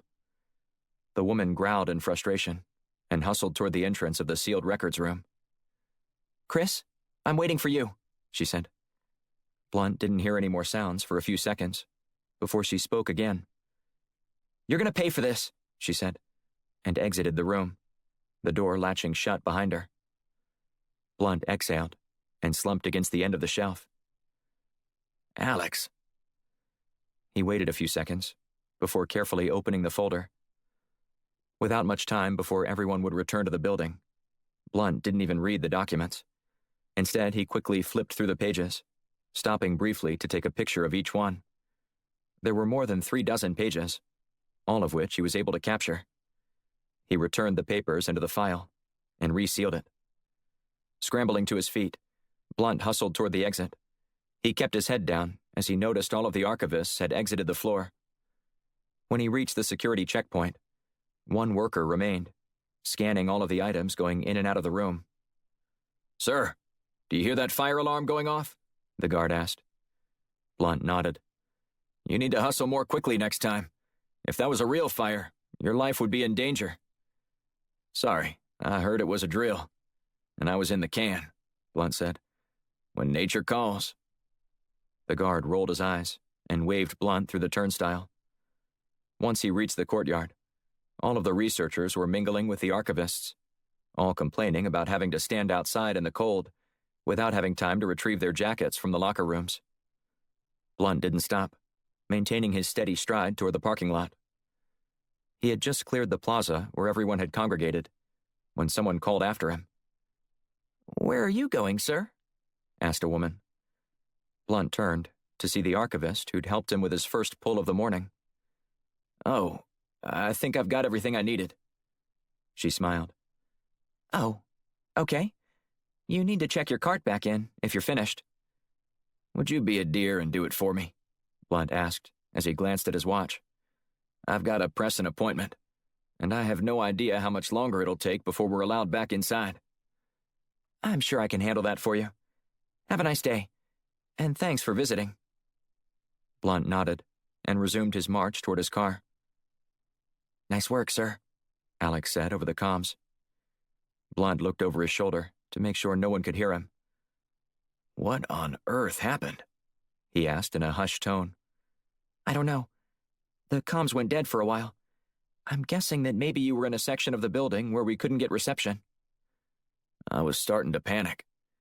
That's understandable. I probably would be too if I was in that same situation. But I was monitoring you the whole time. Quick thinking about the fire alarms, Blunt said. I swear that archivist was about 6 feet away from me. I'd guess maybe 3 feet, Alex said. She was just around the corner from you when she spun and headed toward the door. We were very fortunate. Sorry to scare you like that, sir. It's not easy to hack into some of these government facilities, even when you know what you're doing. I'm just glad nobody saw me. Roger that, she said. Did you get what you were looking for? I'll know in a minute once I look through them, Blunt said. I didn't have a chance to read anything, as I was just taking pictures as fast as I could. Okay. Well, safe travels back to Washington. Thanks, Alex. Blunt hung up and walked toward his car. Once he reached it, he climbed inside and immediately opened the sealed file of Captain Black. Blunt found the incident in question and started carefully reading the report. He found the man who gave the order for Captain Black's mission and directed the record to be sealed. Blunt's mouth fell agape as he stared at the page. Chapter 12. Somewhere over the Atlantic Ocean. The KC-130 shimmied as the plane withstood a long stretch of turbulence. Black looked at Shields in the bench seat next to him, her knuckles turning white as she tightened her grip on the edge of her seat. With eyes glazed over and focused on the floor, she appeared pale and on the verge of throwing up. "I thought you'd like flying," Black said, his voice vibrating as the plane shook. "Not like this," she said, her gaze unbroken. Black tried to suppress a smile forming across his lips. "So you only enjoy traveling in one of Blunt's luxury jets?" "Considering that my teeth are rattling out of my mouth and we're babysitting this lunatic, I don't think it should come as a surprise that I'd rather fly any other way but by strapping myself into a KC-130 to get across the Atlantic." Black shrugged. "I tried to convince Blunt otherwise, but he said that because we were transporting a prisoner for the CIA, we had to use military transportation." Shields grunted and closed her eyes. "This is why I could never be a soldier. There's just no reason anyone ever needs to be subjected to something like this." "Would you like for me to get you a paper sack for your nausea?" he asked. "I will stomp on your foot. And let me assure you that carbon fiber and titanium don't feel all that great when smashed on your toes." Black withdrew. "How about I just take your word for it?" She cast a sideways glance at him before peeking at Antoine, who was chained to his seat across from them. "What did Blunt tell you about me?" Antoine asked. "I know you had to speak with him." Black cocked his head to one side and scowled. "Are you really that concerned about what people think about you? That's generally not a trait I've seen associated with most assassins I've come across." "I couldn't care less what people think about me," Antoine said with a snarl. "But I don't like being vilified and framed." "Your own government did that to you, according to Blunt," Shields said. "What else did he tell you? That I killed for sport?" "Something like that," Black said. "Well, ask Blunt what other kind of things he asked me to do," Antoine said. "The truth is, he tried to get me to clean up one of his messes. He used me, and then to keep my mouth shut, put me on every watch list on the planet." "Is that why you have to resort to relying on the mafia to keep you hidden?" Shields asked. Antoine shook his head. "My relationship with Mr. Duca goes back a long time." "But he was still going to kill you," she asked. "You don't understand. Though I'm not sure I can expect you to if you've never had any dealings with Duca. There are certain areas you don't mess with, and one of those is his daughter. If he would have caught me, he would have held me responsible for leading you to his estate, and ultimately ruining his daughter's party." "Sounds like a great family guy," Black said. "I know you're joking, but he puts his family above his own mafia family," Antoine said. "I once saw him stab his top lieutenant in the neck after he criticized Duca's son for his performance in a soccer match. Everyone watched the guy bleed out on the floor. Then Duca turned to all the people in the room and warned them that this is what happens to anyone who speaks ill of his children." "You're saying that with a hint of admiration in your voice," Shields said. "I admire a man who operates out of conviction." Black chuckled. "No wonder it's come to this for you. You're a soul without a compass." "Don't act like you're morally superior," Antoine said. "I've heard about some of the things you've done." "The justice I exact for my country is deserved," Black said. "Is it really?" Antoine asked as he laughed softly. "That's exactly what I would expect someone like you to say. You ride around on your high horse as if the rest of the world is morally bankrupt, all the while ignoring every—" Antoine stopped talking, and his stare went blank. He swayed back and forth. After a moment, he went limp and fell to his left. His head came to rest on the seat 2 spots away. A beeping noise went off, alerting them that something was wrong. "What is that?" Shields asked. "An alarm of some sort," Black said. "I know that," she said, throwing her hands in the air. "I want to know where it's coming from." Shields turned her head so it was facing the front of the plane and leaned toward Antoine's position. "What do you hear?" Black asked. "It sounds like it's coming from Antoine." They both unbuckled and rushed over to him. Black knelt next to their captive and checked his pulse, while Shields checked his pants. "What are you looking for?" Black asked. His blood sugar monitor, Shield said. He told us that he was a diabetic when we were searching him earlier. I can't believe I forgot. That's why we're a team, she said. Now go get him some water, and see if you can find something for him to eat over there.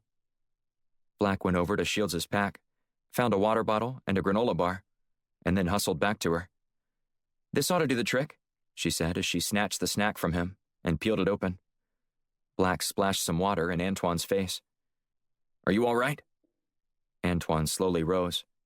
I'd be a lot better off if I wasn't chained to a chair in a U.S. military transport plane. The alarm on your monitor went off, Shield said. Drink some of this water and eat this. Antoine sat up groggily and followed her instructions, shoveling the food into his mouth. All better? She asked. I'm getting there, he said between mouthfuls. I'm just glad I was with you two when this happened. Blunt would have let me die. Enough with the commentary, Black said. Did you look up Blue Moon Rising Enterprises like I told you to? Black shook his head. I'm not interested in getting into this kind of game with you. Antoine shook his head. All I'm saying is that you should know what kind of man you're working for. That's all. Black and Shields returned to their seats and rode along in silence. But the thoughts in Black's head were deafening. He wanted to think he could trust Blunt fully, but Black started to wonder. And he wasn't going to rest easy until he found the truth. I need to make a call, Black said. Who? An old friend, who might be able to help me get to the bottom of this thing. Chapter 13. Washington, D.C. Blunt awoke to loud rapping on his door just after 6:30 a.m. He stumbled out of bed and threw on a housecoat before lumbering downstairs.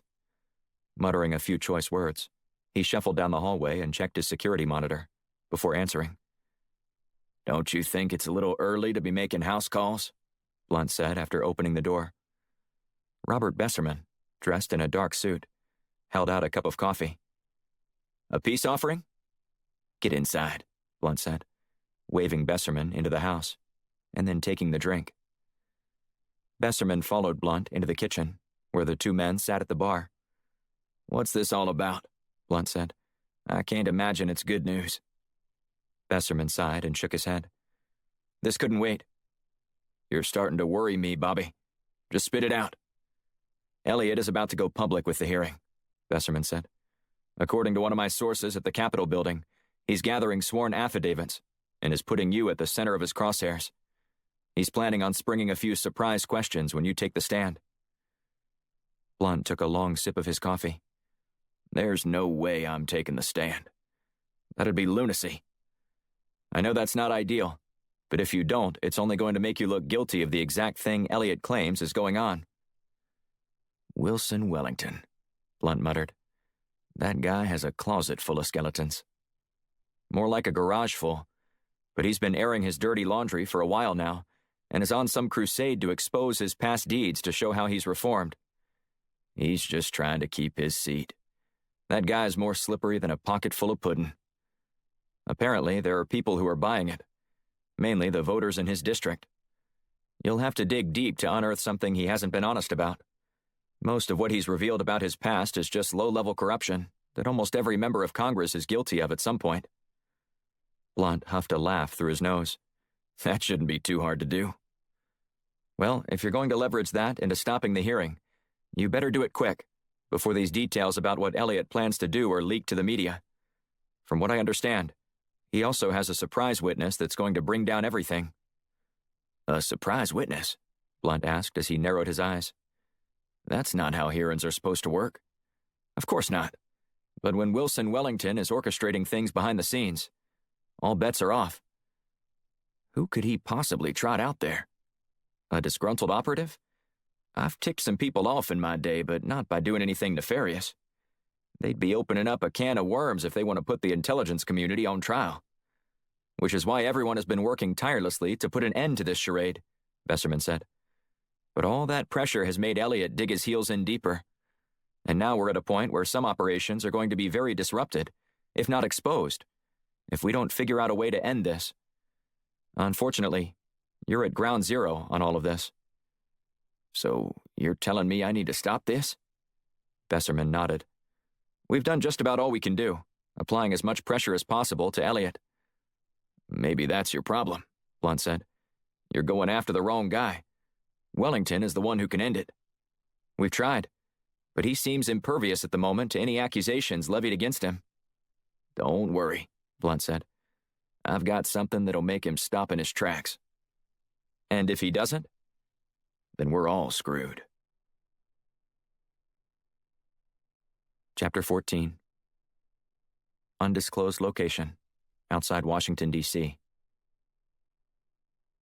Blunt wasn't a stranger to CIA black sites, but this was one he'd never been to before.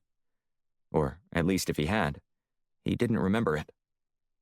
He sat in the far back seat of the black SUV and spoke in hushed tones with his escort, Robert Besserman. "Are you sure you want to see Antoine?" Besserman asked. "I don't think I'd spit on him if he was on fire after the kind of trouble he's caused me," Blunt said. "But we were tasked with finding Dr. Matthews, and I need to know if that was some ruse or if he's still alive. I owe it to his daughter to find out, since every other organization has abandoned the search for him. And if Antoine was just playing you, then what? I don't know. Put him in a dark hole in the ground, or turn him over to Interpol? Makes no difference to me. He's been a problem for numerous intelligence agencies around the world, so I'm sure any one of them would relish the opportunity to extract a pound of flesh from him." Their vehicle ground to a halt just outside the gate. The guard inspected their documents before waving the pair inside. "Just don't make it personal," Besserman said. "I've heard Antoine has quite a way of manipulating people." "Don't worry," Blunt said. "I know all his mind games. After all, I was the one who taught them to him." Blunt entered the interrogation room, where Antoine sat with his hands chained to the desk in front of him. He didn't even glance at Blunt as he entered the room, instead staring at the two-way mirror. "If you wanted to talk, you could have just called," Blunt said, as he settled into the chair across from Antoine. Antoine narrowed his eyes as he turned his gaze toward Blunt. "Do you think this is some kind of joke? Because I can assure you that it isn't. I know you tried to kill one of my agents." Antoine looked down at his hand and shook his head. "I'm exactly where I want to be. Then perhaps you should reassess your life goals. Do you think I'm going to let you get away with what you did?" Antoine asked, as he glared at Blunt. "I didn't do anything," Blunt said. "You were the one who decided to take justice into your own hands. That problem needed to be dealt with. Those were your words, not mine. I never gave you an order. I was simply venting frustration. To an operative vying for a job with your agency, that sounded like a directive." Blunt sighed. "I'm sorry you interpreted things that way. This organization wasn't designed to pick off political enemies for me or anyone else. It was created to protect the country's interests. And you're the one who gets to determine that without anyone watching over your shoulder? What a farce. I've never operated within a vacuum. The fact that you think so shows how little you know about me. You were a great agent, but you have let the freedom you were given go to your head. And now, you're done. That's what you..." Antoine failed to finish his sentence, instead doubling over in pain. He slumped to the floor, his hands still tethered to the table. "Guard," Blunt said. "Get in here, quick! This man needs some medical attention." A pair of guards rushed into the room and began inspecting Antoine. Blunt stepped back and took in the scene. The device attached to Antoine's belt started beeping. "He's diabetic," Blunt said, remembering that fact about the aspiring Firestorm operative. "Check his blood sugar levels." One of the men inspected the readout on Antoine's belt and then rushed out of the room. Moments later, the guard returned with a candy bar, a piece already halfway unwrapped. "Here," he said, handing the snack to Antoine. "Eat this." Antoine gobbled it up and remained on the floor for a couple minutes, holding his head in his hands. After he looked up, he checked his device again. "All better," he said as he eased back into his seat. The guards nodded and then exited the room, leaving Blunt alone with Antoine again. Before you pass out on me again, I need some answers, Blunt said. How about... No, Antoine said. Cute, Blunt said. Now, where's Dr. Matthews? You think I'm just going to give out that information without some sort of quid pro quo? If you're not willing to work with me, I can't help you. You are going to help me. Maybe, Blunt said. As it stands right now, information about Dr. Matthews' whereabouts is your only bargaining chip. Use it wisely, or you may get stuck in here. If you think that's my only leverage, you're sorely mistaken, Antoine said. I know all about Blue Moon Rising. It's going to be the end of you. Blunt shook his head. I don't care what you think you know about that. It's wrong. And if you believe that's going to help you get out of this predicament, you're gambling with your life. Antoine shrugged. Maybe I'll just let the public decide. Good luck with that, Blunt said as he stood. He ambled over to the door, knocked on it, calling for the guards. Whenever you're ready to talk about Dr. Matthews' location, I'll be ready to listen. Maybe we'll do it in person, since I'll be out of here before you know it, Antoine said. Blunt chuckled. You truly are delusional, Antoine. Have a nice life. You're going to pay for everything you've done by the time I'm finished, Antoine said, calling after Blunt. Goodbye, Antoine, Blunt said, just before the door slammed shut behind him. Besserman was waiting in the corridor outside the interrogation room. How'd it go? I'm not sure he knows anything about Dr. Matthews, Blunt said. If he does, he isn't saying. That's going to cost him dearly if I learn otherwise. Besserman nodded. We'll try some other methods to get that intel out of him. But I'm not making any promises. I understand. Just do the best you can. Blunt ambled back to the car.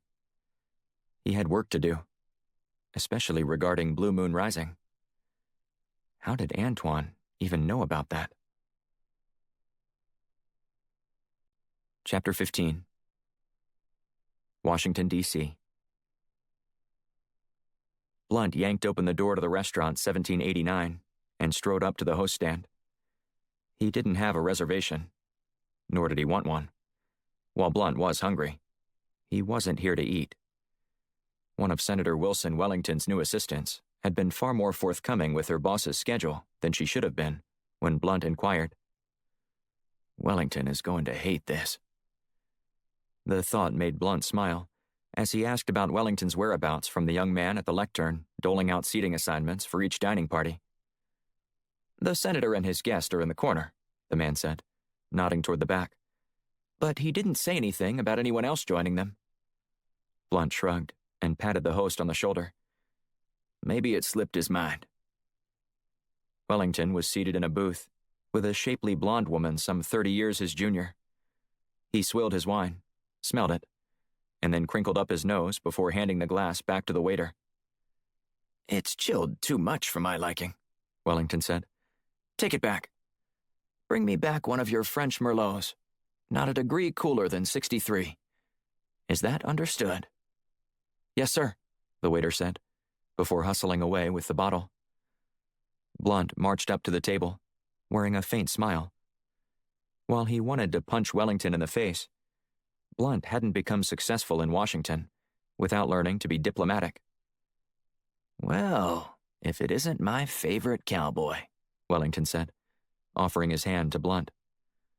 Blunt took the senator's hand and nodded politely at Katrina Rutherford, the socialite who was at the center of Wellington's marital scandal several years earlier and was dubbed the marriage wrecker by New York tabloids.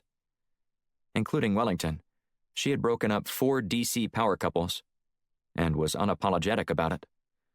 However, Wellington was the first one she'd decided to settle down with. She tilted her head to one side and mirrored his gesture. And Wellington, ever the spin doctor, had turned his marriage to the beauty into a positive moment in his political career, deploying her to reach out to younger disenfranchised voters. The move had helped him solidify the grip he had on his seat. I don't know how many times I've told you, Wilson, but being from Texas doesn't make you a cowboy, Blunt said. Wellington withdrew. You say that as if you act like I made a disparaging comment. You know I love those Texas ranchers. In fact, I'm about to enjoy the fruits of their labor with a nice filet mignon, served with my wine. They do raise the best cattle there, Blunt said. But I didn't come here to talk with you about choice cuts. Then please, tell me why you're here.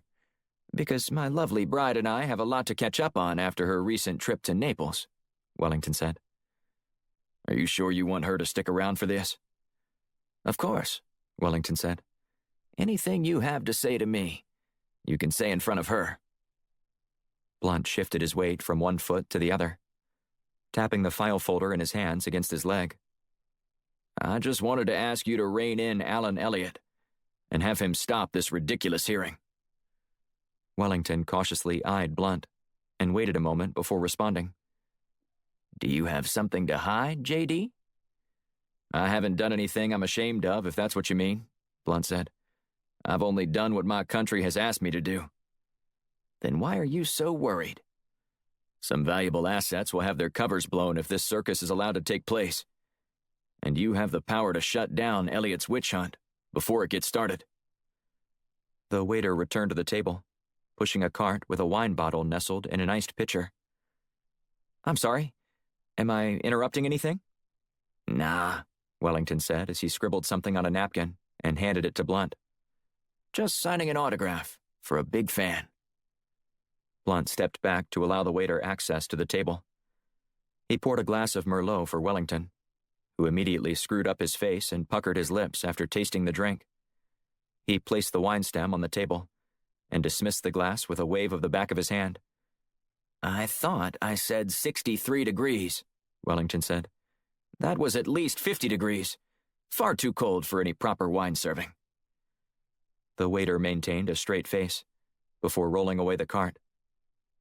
Would you drink wine that was 50 degrees? Wellington asked Blunt. I wouldn't drink it at any temperature. Wellington pointed at Blunt. You see, this is why we don't get along. You don't even drink wine. That's just preposterous. Blunt flung down the folder on the table. Not nearly as preposterous as this. What's that? Wellington asked, nodding at the documents. It's for your reading pleasure. The kind of thing that will end up ruining your political aspirations, no matter how you try to spin it, Blunt said. Maybe you and Katrina can read it together. Wellington huffed and shook his head. Tell me what I'm looking at. Documents that every news media outlet will have, if you don't stop Elliott's hearing tomorrow. There isn't anything in there that's even worth looking at, since I don't have any skeletons in my closet, Wellington said, before leaning back in his seat and interlocking his fingers behind his head. Perhaps I should read something from this quote about you, Colonel Wellington, Blunt said. He picked up the documents and turned to a page near the back. Is this really necessary? Wellington asked. Blunt ignored him before reading a passage aloud. Colonel Wellington ordered Captain Black to fly over the area that was designated as a no-fly zone, according to Captain Miller and Captain Braxton. The two pilots pleaded with Colonel Wellington to rescind his order, but he refused. And the investigation into the matter found no wrongdoing on my part, Wellington said. Blunt shrugged. Is that going to matter when the media gets a hold of this? They're going to cast you as the one who pulled the trigger on a decorated war hero. There's a perfectly rational explanation for all of this. One that I would think someone from the intelligence community could appreciate, Wellington said. But apparently you're not as concerned with keeping secrets as you claim to be. Put an end to Elliott's hearing, or we'll let the public decide about your actions. You think Elliott's my puppet? He'll listen to you, Blunt said, especially since you were the one who put him up to this. This is getting more outlandish by the minute. Is it? Or do you find that the truth stings? Wellington shook his index finger at Blunt. First of all, I never put Elliott up to anything. And secondly, these files you dug up on me don't amount to much dirt, at least the kind that puts politicians on the defensive. It's easy to explain why I did what I did, especially in the heat of war. Then why were these records sealed? Wellington set his jaw, but didn't answer. Exactly, Blunt said. You don't have an answer for that. At least, one that anybody is going to believe. After a few moments of silence, Wellington spoke. I'll consider your request. Thank you, Blunt said. He pointed at the folder on the table. You can have that. I have plenty of copies, all ready to go out in the mail first thing in the morning. You have until 10 p.m. tonight to decide what you want to do. Blunt spun and walked toward the door, confident Wellington would acquiesce to the demands. But if he didn't? Blunt wasn't sure he had any other options. And that idea scared the hell out of him. Chapter 16. Titus Black adjusted his wig and then fixed his fake mustache. While looking for Thomas Magnum wasn't all bad, Black hated how the applique made his upper lip itch. He checked himself once more in the mirror before climbing out of his car and heading inside Off the Record, his favorite bar to eavesdrop for Washington gossip, before he supposedly died. He usually went in disguise, but walking in without one would make people think they'd seen a ghost. Not to mention igniting rumors that he was still alive. As a favorite hangout spot for prominent lawmakers and media members, Off the Record was tucked beneath the Hay Adams Hotel, just a half block from the White House. Black descended the steps and scanned the room. It didn't take him long to find Melissa Nash, a family friend who'd ascended the ranks at the CIA to become one of the agency's top analysts. She tucked her straight brown hair behind her ears and looked up. Her eyes lit up when she saw Black. "Mr. Jackson," she said, standing up and offering her hand. "Please, just call me Luke," Black said with a subtle wink. "Can I buy you another drink?" "Of course," she said. "I'm drinking a gin and tonic." Black signaled for the waitress, who came over and took his drink orders before scurrying off to the bar. "It's so good to see you," she said. "I didn't think I'd ever see you again." "Well, don't believe everything you read. We'll have to catch up at a different time, maybe in a more secure location. But this couldn't wait." "I understand," she said, sliding her hand across the table and touching his. He also felt the small device she jammed under his fingertips. "Just being cautious." "Of course," Black said.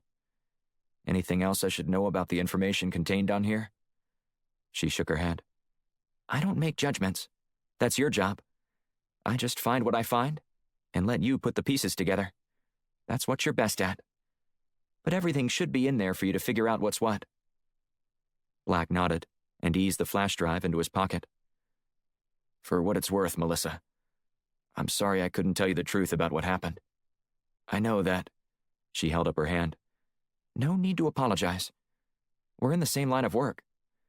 And I think it's safe to say that we understand both the risks involved as well as the limitations on what can be said. It's why we could never be together." "I do wish things could have been different." She shrugged. "We both chose this life, and we knew the sacrifice that went along with it. No need to pine over the past." Black nodded. "Thanks for this. I have to get going." He threw a $50 bill on the table and stood. "Be careful," she said. "What I found, there are some powerful people connected to that group. If you start poking around—" Her words trailed off, her insinuation clear. "I'll watch my back," he said. "And thanks for the heads up." Black spun toward the door and sauntered off. He drove straight to Shields' apartment, accessing her place through a private elevator on the lower deck of the parking garage. She was sipping a cup of tea while leaning against her kitchen counter when he walked in. "What did she give you?" she asked. "This flash drive," he said, holding up the device. "She said all the information on here should help us make a decision about what to do." "And she didn't tell you anything one way or the other?"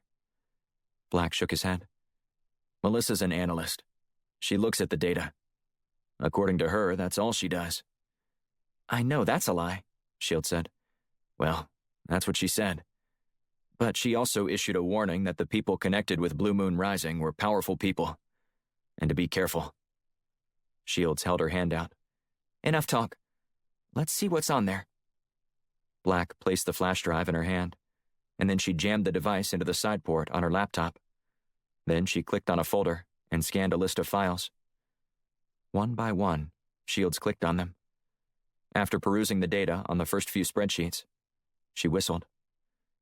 "Look at this," she said, pointing at the screen. "There's a lot of money running through this company." "No kidding," Black said. "So where's it going?" "Private bank accounts in the Cayman Islands, according to this corresponding file," she said. "That doesn't exactly tell us anything," he said. "Blue Moon is giving money to people who don't want anyone to know they're getting money. Certainly not a novel idea. Nor is it criminal." Shields gasped. "Wait a minute. Look at this name." Black squinted at the small font on the screen, peering closer to it. He furrowed his brow. "I don't recognize that one." "You don't?" Shields asked, her fingers flying furiously on the keyboard. "Check this out." She hit the return key and tilted the screen toward Black. Black's eyes widened. "Oh, now that is a name I'm familiar with. Andrei Orlovsky." "Yep. Andrew Olson is the alias he uses during his transactions with the West." Black shook his head. "What on earth would Blunt be funneling money to Orlovsky for?" "It's not just Blunt," she said. "He's not the only one whose name is listed on the Articles of Incorporation." Black scanned the list. "What are we getting ourselves into here?" "I don't know," Shields said. "But I'm not sure this helps us get to the bottom of anything." Black sighed. "Maybe the bottom of some muddied waters. I've got an uneasy feeling about this." "That makes two of us," Shields said. Chapter 17. Blunt paced around his library, gnawing on a cigar. He checked his watch, and it was 2 minutes before the deadline he'd given Senator Wellington. As someone with aspirations of ascending to the highest office in the land, Wellington would struggle to weather a political storm that cast him as a nefarious military commander.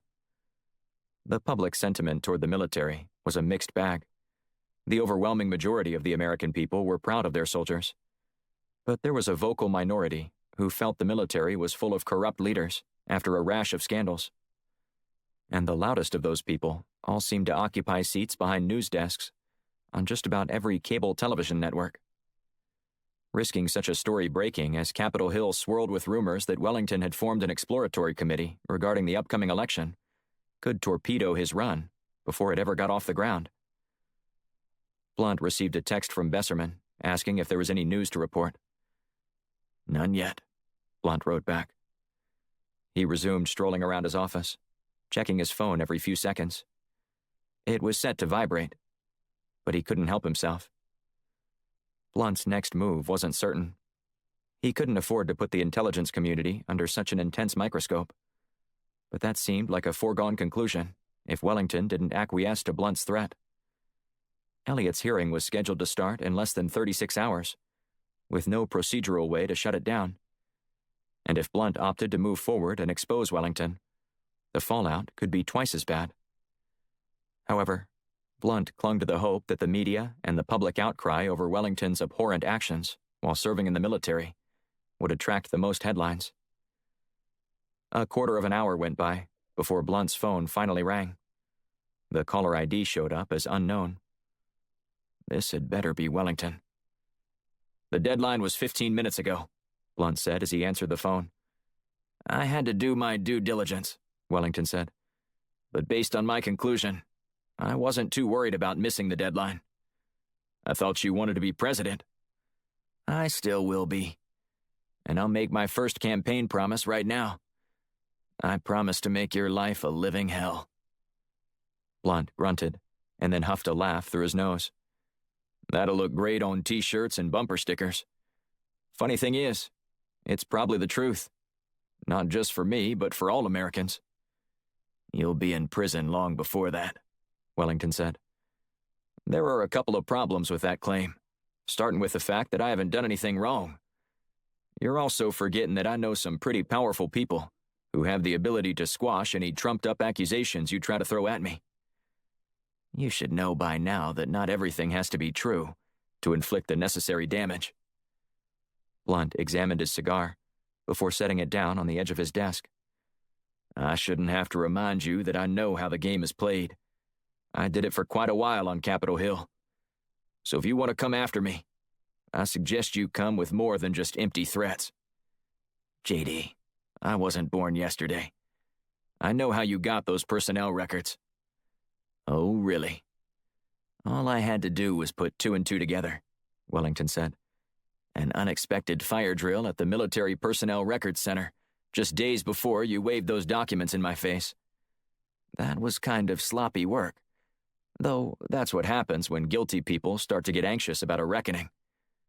And that's what Elliot is bringing, isn't it? And it's long overdue for an intelligence community that is operating unchecked and out of control. You have a fanciful imagination, not to mention a gross misperception about how the intelligence community operates, which is kind of surprising coming from you since you've been in Washington long enough and served in the military.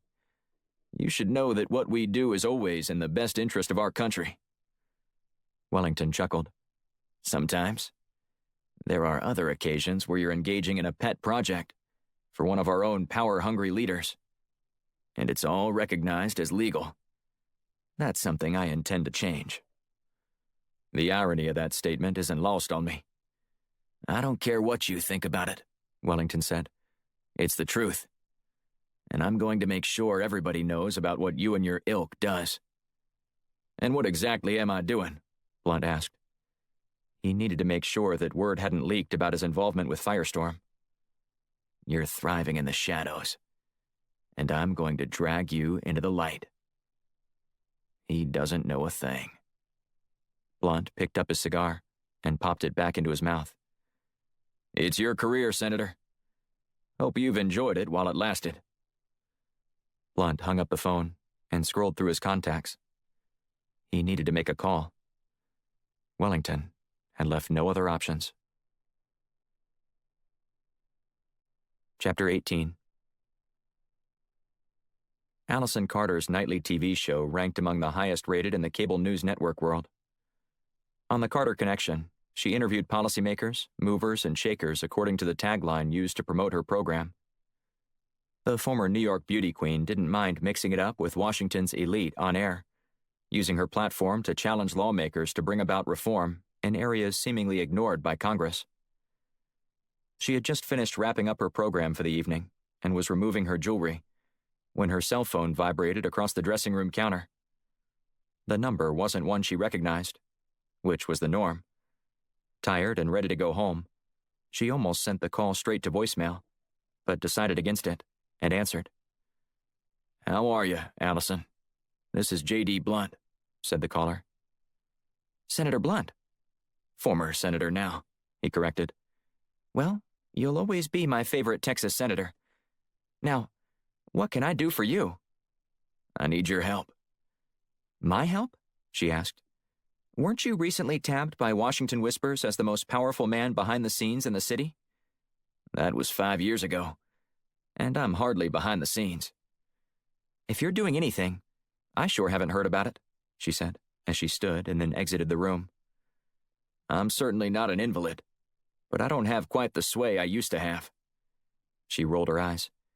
Which is why you're calling me, isn't it? You need me to do you a favor, don't you?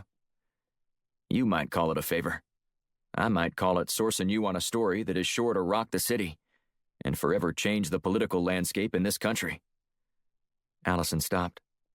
That's quite the claim, Senator. Have I piqued your interest yet? He asked. Maybe. I'm leaving work right now. Want to buy me a drink downtown? Blunt sighed. I don't know. People will see us together. And as this town is known to do, it will talk.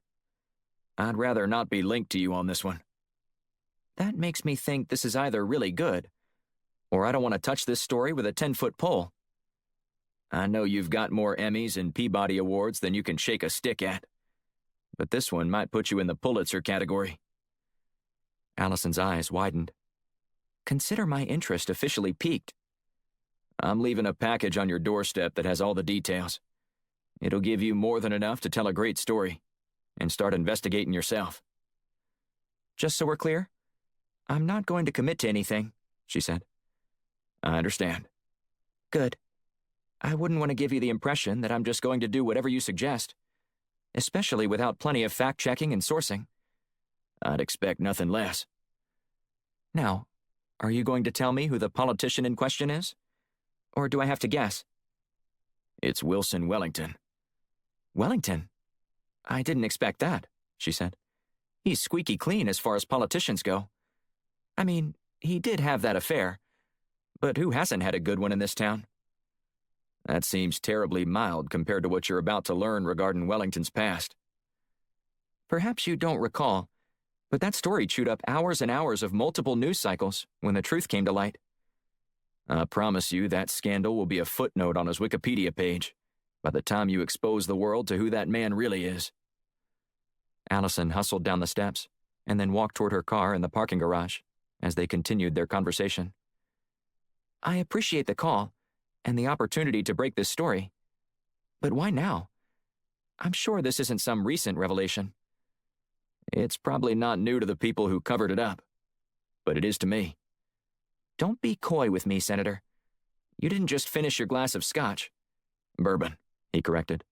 Sorry, she said with a chuckle as she climbed inside her vehicle. Didn't mean to offend you. So you didn't just finish your glass of bourbon and decide to give me a call, did you? There's something else going on here, isn't there? Blunt paused for a moment before answering. Should I leave this package with you or give it to someone else who wants to break the story of the year? Fine, she said. I'll take it. But just remember, I'm not obligated to run it. If you actually read it and then don't, you'll be doing your viewers a disservice. America deserves to know what kind of man Wilson Wellington is. I guess you'll just have to trust me to be the judge of that, Allison said. Good night, Senator. She hung up and exhaled. After a long day that included plenty of inter-office drama, she wanted to process what had happened. But that would have to wait. J.D. Blunt was about to drop a story in her lap that he promised would be the story of the year. While that claim was made often by tipsters on her caller hotline or through her website, and quickly dismissed, she was intrigued. Wilson Wellington had grown to be one of the most powerful men on Capitol Hill. If Blunt's information checked out, the fallout could indeed be life-changing for both her and Wellington. She pushed the ignition button, and her car roared to life. As she sped home, she considered all the possibilities and took a moment to disconnect from the grind of her day and dream. If she took down one of the most influential players in Washington, she would have a chance to become the city's most sought-after television personality when it came to news. Allison was still lost in thought when she came to a halt in front of her gated driveway. She waited as the gates swung open. The headlights from her car illuminated the yellow package leaning against her door that Blunt had left for her. She parked in the garage and hustled to pick up the files, anxious to read them. She ripped open the top and dug out a handful of papers. Riveted by what she read, she immediately called one of her editors. Eric, I need you to help me check something out, she said. He moaned. Allison, do you know what time it is? Time for you to start looking into something for me. Okay, he said. What is it? I got a hot tip about Wilson Wellington. He might have been involved in this big cover-up plot that resulted in the death of an American pilot. Text me some of the info, and I'll start looking into it. And hurry, Eric. This could be huge. She hadn't moved, still flipping through the pages, when her phone rang a few minutes later. Who's calling me now? She asked aloud. She peered at the number on the screen, but didn't recognize it. This is Allison, she said after she jammed her cell between her right shoulder and ear. She flipped a few pages, trying to scan them beneath the exterior porch light. Allison, this is Wilson Wellington. She almost dropped the phone as his voice arrested her attention. Senator Wellington, what a surprise. I don't usually get calls this late from anyone, much less someone like yourself. Well, Please accept my apologies for the late time of this call, but I was at a private gathering this evening after dinner, and this is the first opportunity I've had to call you." "You were at the Alibi Club, weren't you?" Wellington laughed. "Now, Allison, you know that even if I was in that club, which I wasn't, I couldn't talk about that with you. No members are allowed to discuss their status with the public." "Okay, Senator. I get it. You can't tell me. So what do you need?" "I need you to do me a favor and squash a story that's being circulated by J.D. Blunt. You haven't heard from him, have you?" "Now, Senator, if you can't reveal your membership in the Alibi Club, I can't reveal my sources to any stories I may or may not be working on." "This is why the Carter Connection is my favorite news program," Wellington said. "You're sharp and witty." "I'm also impervious to flattery. So if you don't have anything else for me, it's been a long day. Actually, I have a story that I want to give you about the intelligence community. And in exchange, you must agree to kill those lies Blunt is peddling and trying to pass off as the truth. Interested in striking some sort of agreement? As you may well know, I've got a very good opportunity to win my party's nomination and win the presidency. If I were working on a story, I might be willing to squash it for the next one. But that all depends on the story." "Fair enough. If you hold off on anything Blunt gave you, I promise to deliver you a story that will undoubtedly win you truckloads of awards." "I'll be waiting," she said, before hanging up. A wide grin spread across her face as she realized she couldn't lose. She'd obviously stumbled into something, and two of Capitol Hill's biggest power brokers had engaged her in their game. And it was a game that she was going to win, one way or another. Chapter 19. 2 days later, Blunt stumbled out of bed and headed straight for his study. He spent most of the night imagining how he was going to handle the subsequent fallout of Wilson Wellington being destroyed politically, and what the cagey veteran of Capitol Hill might do to exact revenge. And while Blunt wanted to see the story appear almost instantaneously on websites across the country, he knew Allison Carter needed more time to reach out to different sources before publishing the story and the supporting documents. Political Armageddon wasn't Blunt's preferred method to resolve issues. He tried to squelch Alan Elliott's hearing through more diplomatic means, giving Wellington a chance to respond in kind. But the olive branch had been met with an iron fist. Blunt was just thankful this wasn't the early 19th century, or else he would have likely been challenged to a duel. After turning on his laptop, Blunt started a pot of coffee in the kitchen before returning to his desk. He navigated to his favorite news site and opened up the front page. Nothing. At least, nothing Blunt hoped to see. The lead article was about oil leaching into a West Virginia river and sickening hundreds downstream from the incident. The next two stories detailed a struggling economy and how President Michaels intended to fix it, as well as a primer on Elliott's scheduled hearing. Blunt let out a string of expletives before stomping back to the kitchen. He snarled as he poured his coffee, grousing aloud about how Allison Carter's lack of expediency cost his credibility, at least in the eyes of Wilson Wellington. No longer could Blunt's threats be considered serious. He'd be perceived as a feckless has-been, still trying to maintain relevance in the nation's capital. Or, as his father used to say, "Son, don't be all bark and no bite. Even if someone gets away, take a hunk of flesh from them." His father's words weren't literal instructions, but they made Blunt smile, a moment of levity in an otherwise tense situation. He could still hear his father's baritone voice doling out the words of wisdom, but the meaning was clear. You may not take someone down, but let them remember you. Blunt figured that if he wanted to make a permanent mark on Wellington, one that wouldn't easily be scrubbed from the public's collective memory, he'd have to do some damage. Blunt finished his coffee before dialing the Carter Connection host's number. "This is Allison Carter," she said, her voice light and polished. "I was afraid I might wake you up," Blunt said. "Mr. Blunt, what a pleasure it is to speak to you this morning. As you might know, this town likes to get a jump on the rest of the country. I can't just sit around all morning. There's plenty of work to be done. Speaking of which, Stop right there, Mr. Blunt. I know why you're calling. The truth of the matter is, I'm not ready to publish anything from the information you gave me. Was there a problem?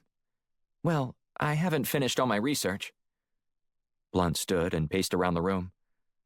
Is that the only thing that's holding you up? At the moment, yes. However, there's also a hearing I need to cover today. A hearing that I believe you're expected to be at.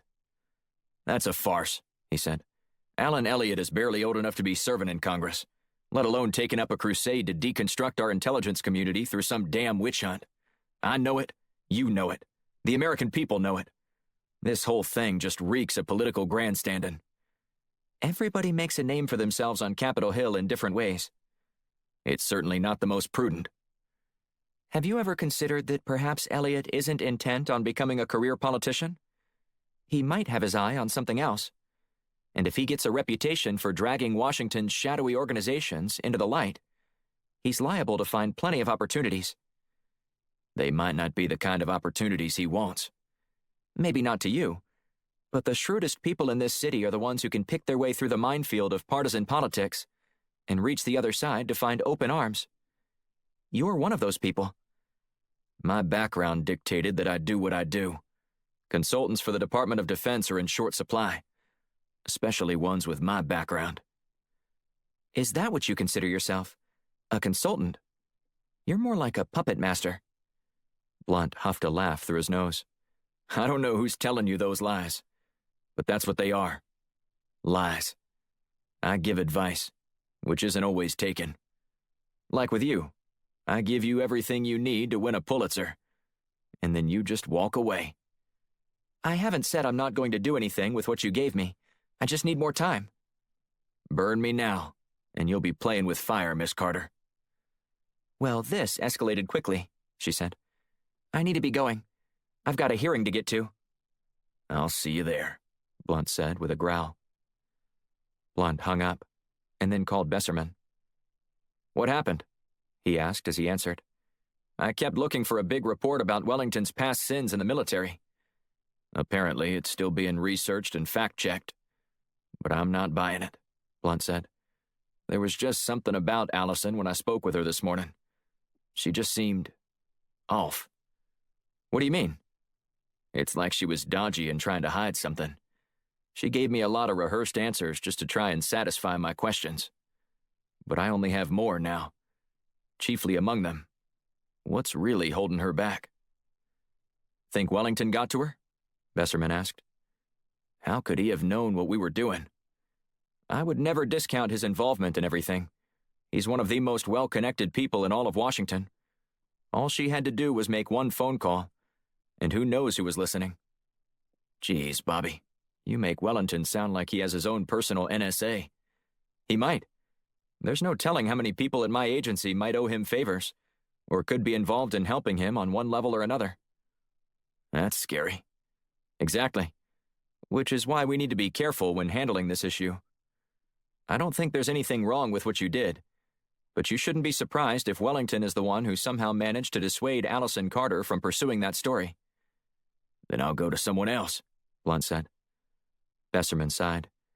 You know it's going to be like that no matter where you go. What about one of those websites? Those are even worse. Aside from the fact that only fringe people read them, they're worse than tabloids go when it comes to credibility.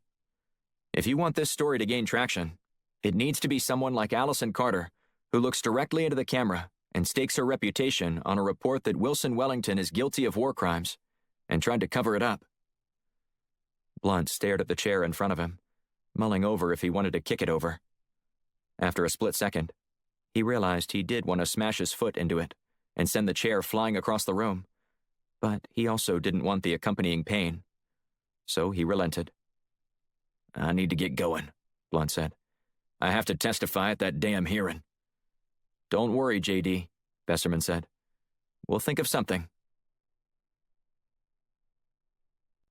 Chapter 20. CIA Safe House. Undisclosed location in Virginia. Antoine knelt and tied his shoes. He licked his thumb and tried to rub a scuff off the toe. With a little work, he managed to get the mark to budge, leaving both tips equally shiny. After taking a deep breath, he strode over to the window on the back of the door and studied his image before returning to the bed. The CIA had moved him, after Blunt paid a visit, to a small mountain home somewhere outside of Washington. Antoine wasn't sure where it was, but he didn't care. He was close enough. If he needed to, he could find his way back to the city to take care of the unfinished business he had. From his bedroom, he could hear one of the agents babysitting him, talking on the phone. Several hours had passed since the other one uttered a word, leading Antoine to conclude that only one of them was in the room. Antoine ventured around the corner and peered at Dax, the CIA agent assigned to watching the almost assassin for the United States. The operative bolted upright from his more relaxed situation and studied Antoine closely. "I don't know why you got all dressed up today," the agent said. "You're not going anywhere. Do you think you have a date?" Antoine nodded. "A date with destiny." The agent snickered and shook his head before walking into the kitchen and grabbing a plate containing eggs, bacon, and toast from the microwave. "So cooking is my hobby, and you're my captive customer." Antoine crinkled his nose and drew back. "Oh, come on," the agent said. "I didn't poison it. And most importantly, I didn't oversalt it either. Just try it." Antoine didn't budge. "Your blood sugar level is going to plummet," the agent said, shoving the food toward his prisoner. "Take it, for goodness sake." Antoine reached for the plate, but pulled his hands back at the last moment, sending the breakfast crashing to the floor. The agent cursed several times and yelled at Antoine. "Just get out of here, you ungrateful piece of garbage," the man said, as he knelt to clean up the mess. The commotion awoke the other operative, who scrambled out of his room and squinted before shielding his eyes from the light. "What the hell is going on out here? I'm trying to get some sleep in there, you know." The agent on the ground looked up. "We had a little mishap here with Butterfingers, but he's going back to his room now, isn't that right?" Antoine shook his head. "I don't think so."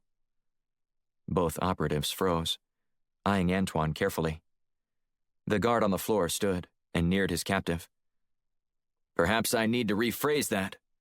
Go to your room." "I'm fine right here. Thank you," Antoine said, before winking at the man. "That's not very smart, my friend," the agent said.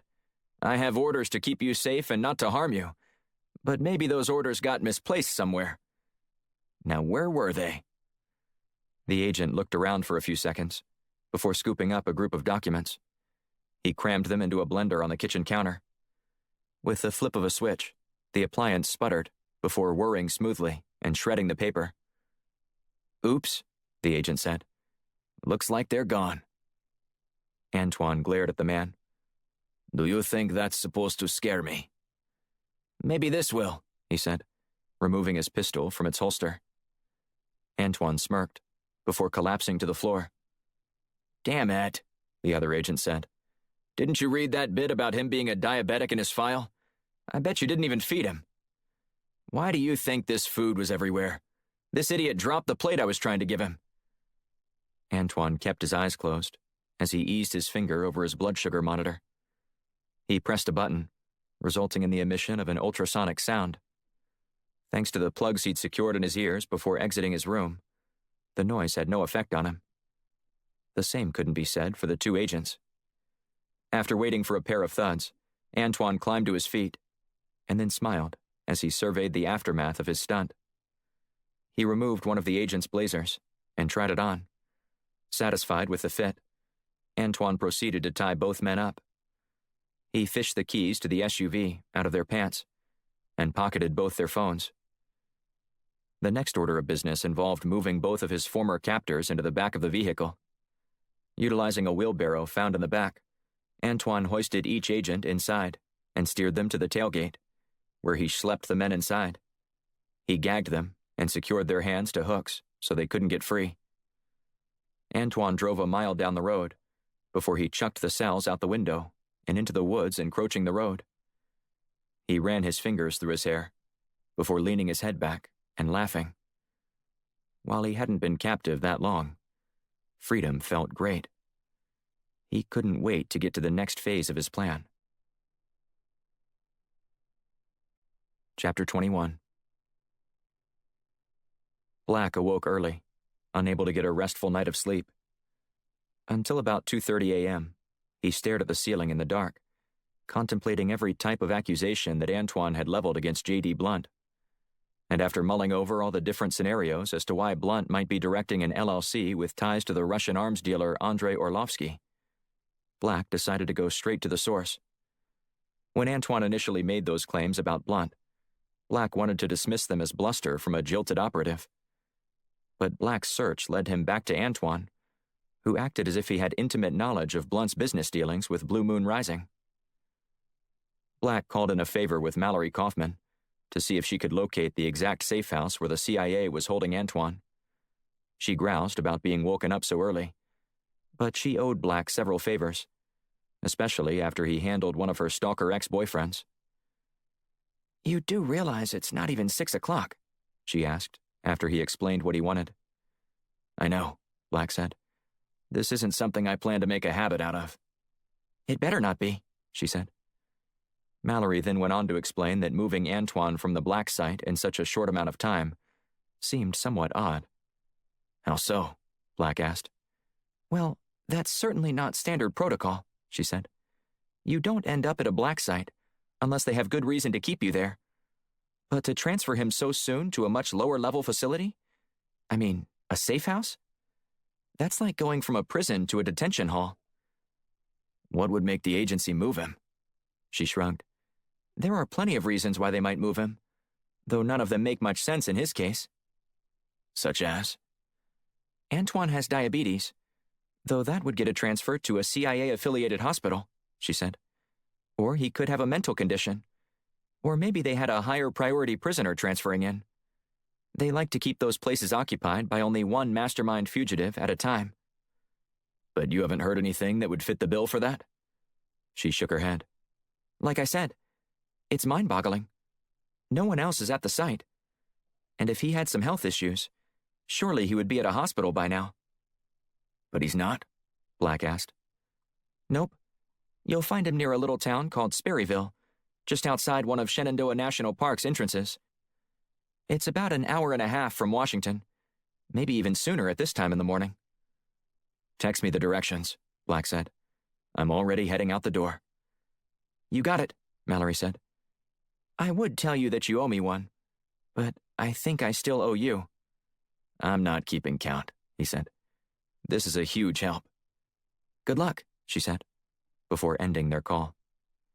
Black hustled to his car and began the trek toward Sperryville. As he drove, he mulled over what he would ask Antoine. As a potential agent who failed to make the cut, he might say anything to cast Blunt in a bad light. The questions needed to extract the kind of information that would be easily proven when scrutinized. Black wasn't going to fall for a smokescreen from Antoine. While the trip took longer than Black would have liked, he enjoyed the solitude. Leaving Washington at this time of morning meant passing a steady stream of headlights from commuters, making their way into the city. Black's lanes, however, were virtually empty. By the time he reached the edge of Shenandoah National Park, the sun had started to rise. Frost still coated the leaves, both fallen and clinging to their tree, all colorful in all their late autumn glory. He followed the instructions Mallory had given and turned onto an unlined road, just wide enough for two vehicles to pass one another. Clocking his odometer, he slowed his vehicle as he approached the 1.4-mile marker and looked for the dirt driveway. He spotted the mailbox and eased up the hill leading to the house, which was barely visible through the dense woods comprised primarily of oak and pine trees. After Black parked, he placed his right hand on his pistol and opened the door with his left. He had been to dozens of safe houses over the years, yet he couldn't remember going to one without a car present on the premises.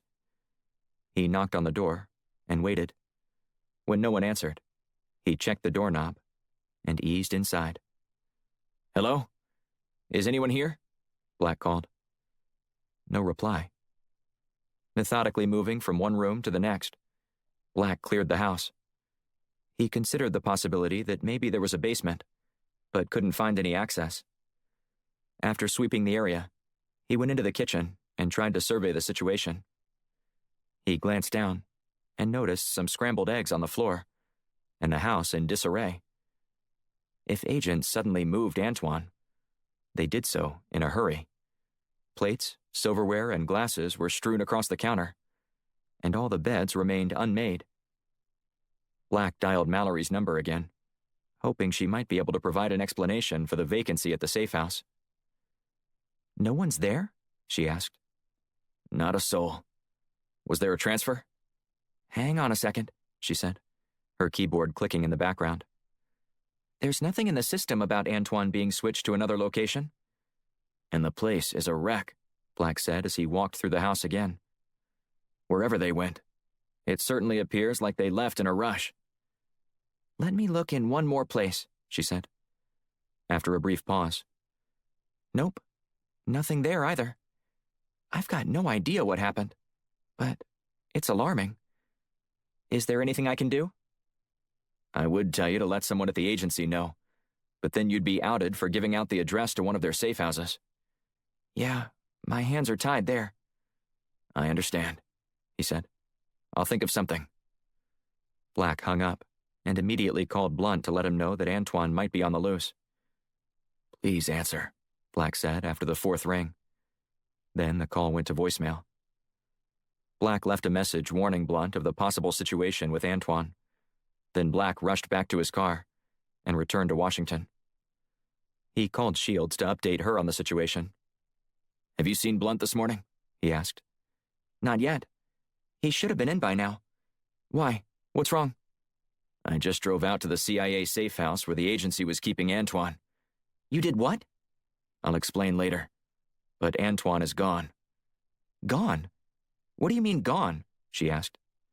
"He wasn't there, and neither were any of the agents guarding him, and I can't find out any info about his whereabouts." "Did you think you'd just place a call to the CIA switchboard and get a location for him?" Black pounded the steering wheel as he got stuck behind a cement truck poking along the winding two-lane road.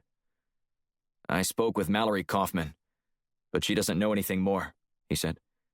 "More? Who do you think got me the location of the safe house in the first place?" "What are you doing?" she asked, her voice climbing an octave with each word.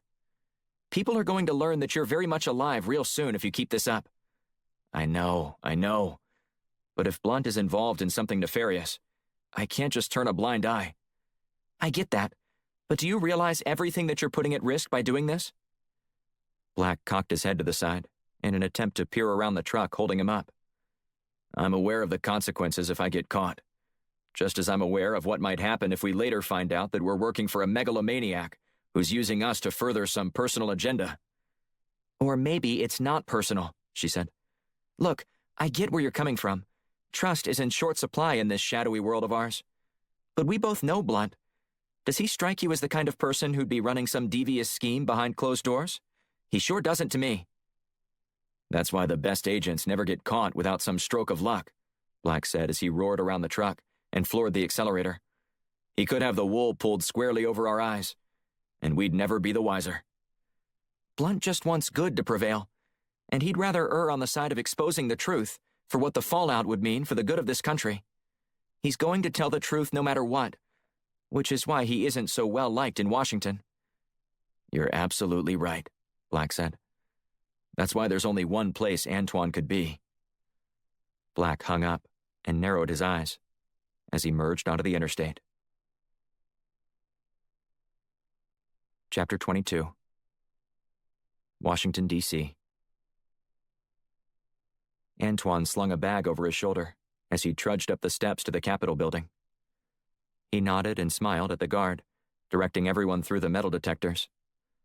One guy sporting an Armani suit and slicked back hair complained about having to take off his belt loud enough for everyone within a 100-foot radius to hear. He snarled at the woman operating the conveyor belt and made a snide comment about placing Italian leather on a germ-infested machine. "There's one in every crowd," the man in front of Antoine said. "Just one," Antoine cracked. The man chuckled. "Around here, there's at least 4 or 5. Not even 10 seconds later, a woman clad in a white pantsuit raised her hands in the air and stamped her foot. "Don't you know who I am?" she asked. "If I let you run this through that machine of yours, it might get dirty. And let me assure you that my editors won't be happy if I have a dirty jacket for my report." "Lady, nobody watches your show anyway," the security guard said. "Tell that to the millions who tune in each night to watch what I have to say about the happenings here in our nation's capital." "Fake news," the guard quipped. "Now move along, or you're going to have millions upset that you're holding up the line." She glared at him, which he laughed off as he ushered her through the metal detector. "See what I mean?" the man in front of Antoine said. "It's a zoo in here. I'm just shocked that woman didn't have a legion of bare-chested manslaves carry her here on a howdah." Antoine raised his eyebrows. "Far too many entitled people around here literally getting away with murder. Ain't that the truth?" the man said. Antoine flung his bag onto the X-ray machine belt and moved through the line as instructed. "Do you have anything metal in your pockets?" a guard asked him. Antoine shook his head. "I do have my blood sugar monitor." The guard held out a small dish and waited for Antoine to remove the medical device. Once he complied, he was ushered into the metal detector. After he was cleared, he gathered his belongings and asked a congressional page to point him to where the Elliott hearings were taking place. Antoine followed the directions, meandering down the hall.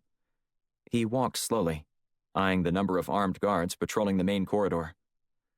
After pacing back and forth, he waited until he saw one of the security team members slip into the men's restroom. Antoine followed and selected a stall right next to the man. While the man was washing his hands, Antoine seized his opportunity, inserting his earplugs before activating the ultrasonic device. Seconds later, the man collapsed in a heap, as did the few people occupying the stalls. Antoine dragged the officer into one of the stalls and propped him up on the toilet before snagging the man's pistol. Antoine made his way toward the hearing room, smiling politely at the guards strolling through the hall. He found a dark-haired page and bumped into him to snag his identification badge off his lapel. The young man's picture was emblazoned on the card, but the small grainy image likely wouldn't be scrutinized by the guard at the door. And Antoine was right, getting waved inside after a quick peek at the picture. Antoine pocketed the badge and ambled over to the media members clustered together. He took a seat next to the reporter who'd made a fuss in the security line. "Are we going to get anything good out of this?" Antoine asked the woman. She gave him a sideways glance. "Who are you with?" "The Drudge Report," he said. "And you?" She rolled her eyes. "The fact that they allow bloggers to sit with the media corps shows that just about anyone can be considered a member of the media these days." "I'm sorry," Antoine said. "I didn't catch your name again." She slowly turned to him and glared. "Are times so hard at your little website that they can't pay you enough to afford a television?" "Oh, that's right," Antoine said. "I recognize you now. It's just that you look completely different in person than you do on camera, after they've covered you up with all that makeup." "My, aren't you a charmer?" she said as she rolled her eyes. "I'm not here to make friends. I'm here for the truth." "Good luck getting it out of these fellas. They trade in lies. I doubt we'll hear one true thing the entire time we're in this room today." Antoine eyed her closely. "I wouldn't be so sure." "Do you know something the rest of us don't?" He shook his head. "I just have a feeling." A hush fell over the room as several committee members marched up to their seats at the front of the room. Chairman Ian Henry was the last to ease into his chair before calling the meeting into order. For the next 5 minutes, he outlined the rules for the interview period, explaining how much time each member had for their respective questions for the different witnesses subpoenaed for the hearing. When he was finished, he looked at the member on the far end of the row and nodded. "For my first witness, I'd like to call Special Consultant to the Department of Defense, former Senator J.D. Blunt," the man said. "This ought to be good." Antoine pulled his bag onto his lap and reached inside, wrapping his hand around the gun and then fingering the trigger. He couldn't wait to watch Blunt squirm and then die. Chapter 23. Blunt grabbed the seat back in front of him and pulled himself to his feet when he was called as the first witness by Arizona Congressman Albert Zuckerman. When Blunt represented Texas as a senator, he made an enemy out of Zuckerman by squashing one of his bills when it came to the floor. He didn't even try to disguise the Zuckerman-Harding Act, which was touted as an answer to prop up the flagging Social Security system, but was actually a wide-ranging piece of legislation stuffed full of pork. If the portion of the law that drew all the attention was passed, taxpayers would have footed a modest bill. But as it was written, the cost quadrupled after factoring in all the handouts for the various districts set to reap a windfall. When Blunt served as an elected official, he took the position entrusted to him by his constituents seriously, and saw the passage of such a piece of legislation to be morally reprehensible. So he used procedural rules to keep it from ever even seeing the light of day in the Senate. And for that, Zuckerman vowed to get revenge on Blunt one day. That day had finally arrived. As the chairman reminded Blunt that he was under oath, he sat down. "Welcome, Senator Blunt," Zuckerman said, a faint smile appearing at the corners of his mouth. "We appreciate your willingness to come before this committee in an effort to shed some light on how the U.S. conducts itself abroad and at home as it pertains to our intelligence gathering." "It's really simple," Blunt said. "We act within the confines of the law." "In that case, would you mind walking us through how you gather information on American citizens?" Blunt furrowed his brow as he leaned forward to speak into his mic. "I'm sure you know that we aren't allowed to gather information on our own citizens. Right?" "Of course you are," Zuckerman said. "And you aren't leaving that stand until you explain the means and method by which you've been operating." "I'm afraid you don't understand what I do," Blunt said. Zuckerman leaned back in his chair and interlocked his fingers, resting them on his bulging belly. "Enlighten us, then." "I consult with the Department of Defense on matters of national security." "And what makes you qualified to handle this?" "You'd have to ask the men who hired me. They're the ones who feel I'm well suited for my position." Zuckerman shrugged. "In that case, humor us." Blunt sighed. "Aside from serving on the Foreign Relations and Intelligence Committees, I have a background in intelligence while serving during the conflict in Vietnam. Prior to getting elected to public office, I served briefly with the CIA." "And while you were a member of the CIA, did you ever spy on anyone illegally?" Blunt scowled. "Excuse me, Mr. Chairman. I didn't realize I was on trial here."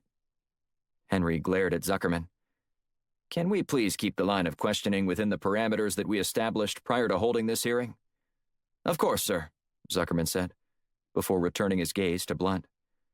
"Now let me rephrase that question. Did you ever witness any illegal information gathering practices conducted by the CIA during your time there?" Blunt sighed. "That was a long time ago. But off the top of my head, I don't believe I recall any instance where we broke the law to spy on our own citizens. If we ever did anything that came close to crossing the line, it was always in the best interest of our citizens and protecting them from danger. But I don't recollect any specific instance." "But there were times when that happened." "Maybe. Like I said, there are times when you just need to get the data to make an informed decision. And there are moments where we might need to bend the rules a little. But there's a group of judges who oversee this activity to ensure that we stay above board in everything we do. The law is there to protect its citizens, but so are we. So you're saying that when these two things are in conflict with one another, we should just trust that people are going to do the right thing?" Blunt nodded. "The agency wasn't, nor is it, full of evil people. And neither is the military. You'll always find a bad apple or two floating around, but in general, people are respectful of the laws governing this great country and do their best to work within them." "It's funny that you should use that phrase there. 'Do their best,'" Zuckerman said. "I know you're very careful with your words, especially since you're under oath. But that's an interesting way to say that you don't always comply with the law. In keeping our nation safe, operatives in every intelligence agency sometimes find themselves in gray areas in the moment," Blunt said. "But there's no willful law-breaking that I've ever witnessed." "Never?" Blunt shrugged. "If there is, I haven't seen it." "So you're saying everyone is squeaky clean? Do you drive yourself to and from work every day, Mr. Congressman?" Blunt asked. Zuckerman withdrew and scowled before replying slowly. Yes, but I don't see what that has to do with... Do you ever drive above the speed limit? Blunt pressed. I try to use my cruise control and stay within the prescribed limits. So you never speed? Zuckerman shook his finger at Blunt. I know where you're going with this, and from your answer, it's easy to conclude that you sometimes exceed the limits. Am I right? But despite your occasional misdeeds behind the wheel, I doubt you would characterize yourself as a reckless driver, since your record shows that you haven't received a ticket since moving to the capital. Now, I don't know if that's a result of professional courtesy from Metro Police or if you're really cautious. But today you're on record as saying that you do your best, but implied that you don't always adhere to the letter of the law. However, nobody is worried you're going to go flying around the Beltway tomorrow and hit 4 cars and cause a major pileup. Likewise, you shouldn't be concerned about the status of our intelligence community. They're doing their best to make sure you can sleep at night, without worrying about getting blown up by terrorists. A partisan applause erupted. Zuckerman threw up his hands in a gesture to quiet the attendees. Settle down, Chairman Henry said. This isn't about scoring political points. This is about finding out how our intelligence agencies comply with the law. Thank you, Zuckerman said, his nostrils flaring. Unfortunately, that's all the time allotted to you, the chairman said. But I'm not done, Zuckerman protested. The witness's long-winded answers ate up all my time. Henry shrugged. You should have known you were dealing with a former politician. Blunt shot a glance at Zuckerman, winking, before leaking a wry smile.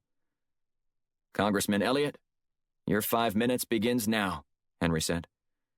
Elliott nodded at Henry. Thank you, Mr. Chairman. And now that I'm well versed with Mr. Blunt's tactics, perhaps we'll get some real answers out of him. I have nothing to hide, Blunt said. Excellent, Elliott said. Then let's begin with my first question. As I was reviewing some of the budgets, I noticed that you're listed as a consultant in connection with $75 million in discretionary funds. Mr. Blunt, what exactly do you do? I help advise the Department of Defense regarding certain policy decisions, Blunt said. And what exactly does that look like? I share my opinion about the best way forward to maneuver through the turbulent waters of Middle Eastern diplomacy, Blunt said. It's not too complicated. Is that all you do? In a manner of speaking, yes. Are you sure you don't want to amend your answer, Mr. Blunt? Or do I need to remind you that you're currently under oath? Blunt swallowed hard as he eyed his hard-charging interrogator. A hush fell over the crowd as it anxiously awaited Blunt's response. Chapter 24. Black growled as he stared at the gridlock in front of him. He tuned the radio to a news station in an attempt to find out if there was anything causing the blockage, or just another routine day in rush-hour traffic. After 5 minutes of no movement, he picked up his phone to search for an app that would help him plot the fastest route to the Capitol building through the current logjam. As soon as the flow resumed, he took the next off-ramp and weaved his way through surface streets. When he came to a stoplight, he called Shields to update her on his status. How far away are you? She asked. Maybe 15 minutes until I get parked, he said. Were you able to reach Blunt yet? Nothing. Keep trying. We've got to get him out of there, because he'll be a sitting duck for Antoine. You think he's going to try something in a public place? Shields asked. Without a doubt. He's got a vendetta against Blunt and wants public retribution. The only question is when he's going to do it. Well, Blunt has just been called forward as the first person to be questioned to kick off the hearing. Black let out a string of expletives. And I can't do a thing about it stuck here in traffic. If I hadn't gone to that safe house this morning. If you hadn't gone, you wouldn't be alarmed. You wouldn't even be going to the hearing. So stay focused. We'll still have a chance to stop Antoine. Can you hack into the Capitol building and set off the fire alarm? Black asked. I mean anything to get Blunt out of there and buy me some more time. That'd take too long. Besides, a fire alarm would create mass chaos and be easier for Antoine to do something to Blunt. Black sighed. You're right. Can you at least leave an anonymous tip with Capitol Hill Police that there's an assassin sitting in that hearing? I'll do my best. Remember to call me when you get there. Roger that. And, Black. Yeah? I know you're going to be in a rush when you arrive, but don't forget to put your comms in so we can stay in touch. Of course. Be safe. Black turned to the right to find a stretch of light traffic and reached the parking near the Capitol building 5 minutes earlier than expected. He jammed the comms into his ear, grabbed a baseball cap and a pair of sunglasses, and took off running. Chapter 25. Blunt took a sip of water. Anything to stall responding. He hoped that one of the congressmen on the panel, fellow lawmakers that he considered to be his friends, would come to his rescue. But they all remained silent, awaiting Blunt's answer. "We're all waiting," Elliot said. "Take your time. I don't want you to perjure yourself." Blunt sighed before he began. "I'm afraid there's not much more to say. You're on some fishing expedition, perhaps at the behest of your constituents. But all of my work with the DOD is sanctioned, lawful, and effective at keeping you and all of the American people safe from attacks on this country, as well as protecting our interests abroad." "That's a mighty evasive answer," Elliot said, "and not what I asked. Now let me repeat this again. Aside from advising the DOD, is that all you do?" "That's a broad description of what I do, so I guess I'm not sure exactly what you're after." Let me rephrase the question. How can you justify a budget line item that large if all you do is consult? "I'm not the comptroller," Blunt said. "You'll have to ask him." Do you think what you do justifies a budget this substantial? Blunt shifted in his seat before answering. "I know that you're new to Capitol Hill, so perhaps you should have discussed this with some of your peers who understand how all this works. The Finance Committee approves the DOD's budget. If you don't like how the country's money is being spent, there are other avenues to address this. Having a hearing isn't going to fix this." I'm trying to understand the waste Washington dumps on the nation's taxpayers each year. But thank you for the civics lesson. I know how this works. Blunt's eyebrows shot upward, and he cocked his head to one side. "Are you sure about that? Because these questions you're asking are ones that could easily be answered by members of the Finance Committee. For someone who's worried so much about waste, you're wasting the government's resources, as well as plenty of people's time." Chairman Henry butted in. "If you don't have any other line of questioning, Mr. Elliott, I suggest you cede your remaining time to another congressman." Elliott shuffled the papers in front of him and peered over the top of his glasses at Henry. "I'm not even close to being done." "Then please get on with it," Henry said. Elliott straightened his tie and continued. "This is a very straightforward question. What role did you play in the death of Guy Hirschbeck?" "Whoa, whoa, whoa," Blunt said as he snarled at Elliott. "This was billed as a hearing about transparency regarding the DOD, not an opportunity for partisan politicians to fling around scurrilous accusations without any basis. Please, Mr. Chairman, address this clown show, or I'm going to show you how to filibuster a hearing. This is insane." Henry held his hands up in the air. "Everyone, please settle. Based on your answer, I'm going to assume a big role," Elliott said as he leaned forward and spoke into his mic, drowning out the chairman. "For the record, Mr. Freshman Congressman, I was saddened to hear about Senator Hirschbeck's unfortunate murder. We often faced off on different sides of issues, but we were still cordial toward one another." "Intentionally screwing up his last name is cordial? Good to know." A murmur spread across the court. "I don't know what political website you've been ingesting as if it's the truth, but you need to simmer down because you don't know what you're talking about." "So you didn't direct anyone to kill Senator Hirschbeck, even though he threatened to expose your secret organization?" "You have quite the fanciful imagination, Mr. Elliott. In Texas, we have a saying, always drink upstream from the herd. These questions are so ridiculous. I'm starting to think you're the kind of guy who'd drink downstream." Elliott glared at Blunt. "You didn't answer my question." Blunt leaned up to the mic and pursed his lips. "Listen very closely. No." A man from the audience stood and pointed at Blunt, shouting, "Liar! Liar!" Chapter 26. Black pumped his arms as he raced across the lawn toward the steps of the Capitol building. Tour groups and congressional personnel milled around the entrance, unconcerned with a single man sprinting full speed toward the doors. Black's lungs burned as he couldn't get his legs to move fast enough to his liking.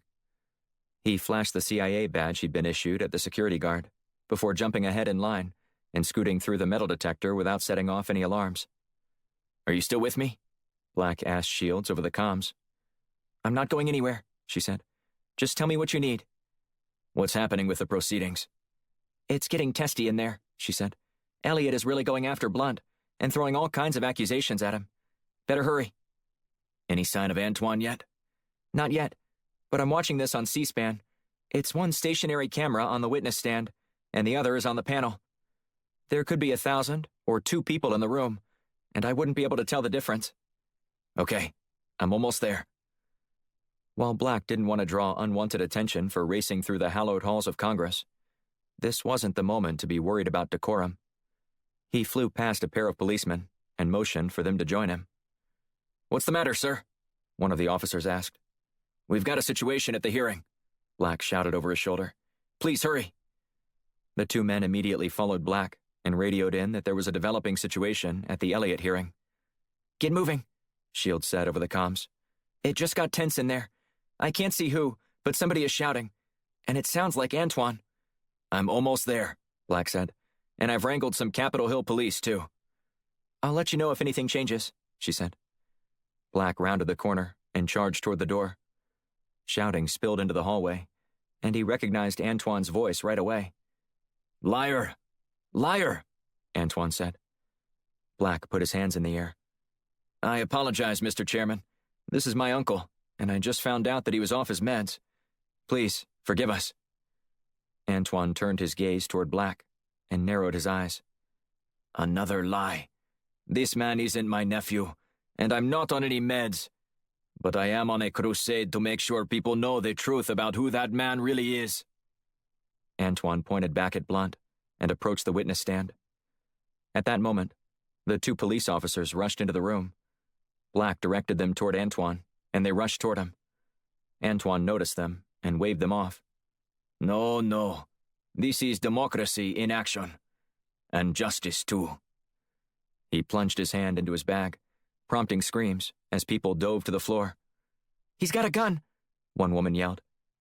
Black noticed both officers go for their firearms, when a strange thing happened. Everyone in the room, with the exception of himself and Antoine, collapsed to the ground in a heap. Black stared slack-jawed at the scene. "What just happened?" "You shouldn't be worried about what just happened. It's what's about to happen that should interest you the most." Antoine pulled out the gun he'd lifted from the officer and shot out both cameras. "What's going on in there?" Shields squawked. "I just saw the few people in view collapse, and I still can't see you or Antoine." "I'll explain later," Black said. "Just call for help." Black dove to the ground and snatched an officer's gun from its holster. Without hesitating, he fired at Antoine as he crept toward Blunt. "Not today," Black said, firing at Antoine. The jilted agent dove to the ground, avoiding several rounds.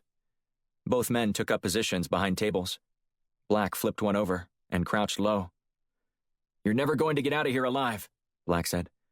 "You think I care about that? I came here to get justice and make sure the world learned what kind of man J.D. Blunt really is." "You've guaranteed that whatever does happen, you won't be around to see it." Moments later, 2 other Capitol Hill police officers stormed in the room.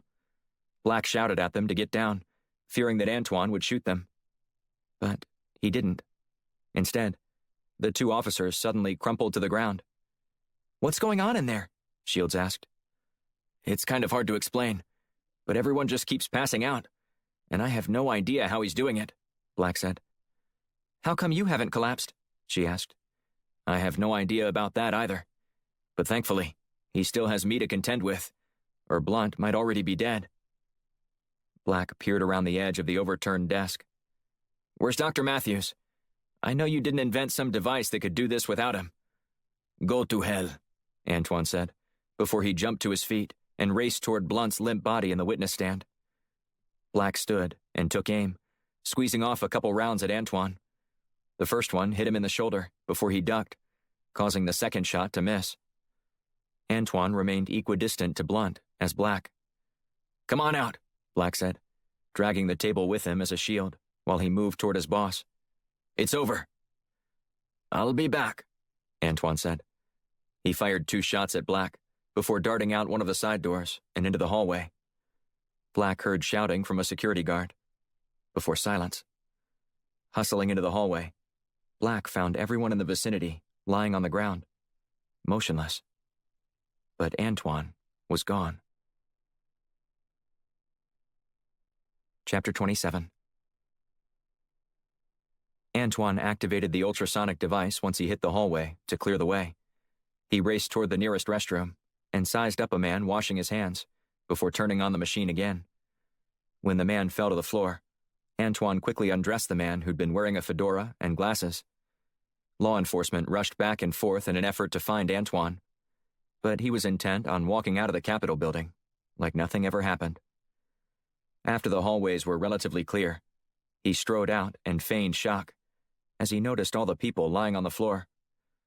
He hustled over to one of the security guards and inquired about what had just occurred, both to find out what they knew, as well as to act like any normal concerned citizen would. "What's going on?" Antoine asked. "There was a disturbance at one of the hearings," the officer said. "We're looking for a man wearing a gray suit. There were reports of shots fired, but we haven't verified any of that yet. Just be careful out there." "Of course," Antoine said, as he nodded at the man and sauntered down the steps and toward the Federal Center station just a couple blocks away. While in the bathroom, Antoine had siphoned a few $20 bills out of the man's wallet. It wasn't much, but Antoine figured it would get him some food and a rail pass to get around the city, until he figured out what he was going to do next. The element of surprise was now gone, so Blunt would be expecting an attack. However, the most troubling part of his plan was the fact that Titus Black was immune to the ultrasonic mechanism. In all the testing Antoine had done before utilizing the device, not a single person had ever been able to withstand the frequency, knocking out everyone in a close vicinity for a minimum of 5 minutes. But not Black. He didn't even exhibit the slightest symptoms that the ultrasonic sound had on everyone else when the waves were emitted. The rest of the people in the hearing slumped to the floor in a matter of seconds. The operation should have been a smooth one. Call out Blunt for his hypocrisy, expose him as a fraud, then exact revenge for what he did. Had Antoine's plan worked, he figured it would have been one hell of a way to serve justice on Blunt. But with the plot foiled, Antoine wasn't going to give up just yet. Blunt still needed to pay for what he did. Successfully pinning Senator Hirschbeck's murder on Blunt would be more challenging for sure, but not impossible. Plenty of people in Washington wanted the former Texas senator out of the city altogether. His troublemaking ways had come to a head, and something had to give. Antoine stepped into the subway train that had just opened its doors. He didn't care where it was going. Until he assessed the situation and cobbled together a plan that could get revenge for what Blunt had done, Antoine was happy to ride anywhere, and for as long as it took. Blunt was going down. That much Antoine was sure of. Chapter 28. Blunt grabbed his head and grimaced as he pushed himself off the floor. All around the room, groans emanated from both the congressman and the people on hand to witness the situation. With a furrowed brow, Blunt tried to determine what had happened. He closed his eyes, squeezing them shut as he hoped the pain would dissipate. But a couple minutes after regaining consciousness, he still felt like someone had walloped him over the head with a hammer. "I move to adjourn this hearing," Chairman Henry said, his voice quivering as he spoke. "The committee will reassess and determine if this is truly necessary." Blunt exhaled, counting the pain worth it all of a sudden. After Elliott's dismal performance, the majority of the committee members would likely vote against continuing the hearing. The optics were bad enough, as Elliott appeared to be conducting little more than a personal witch hunt. Throw in the strange attack that left everyone in the room stunned and rendered incapacitated for a few minutes.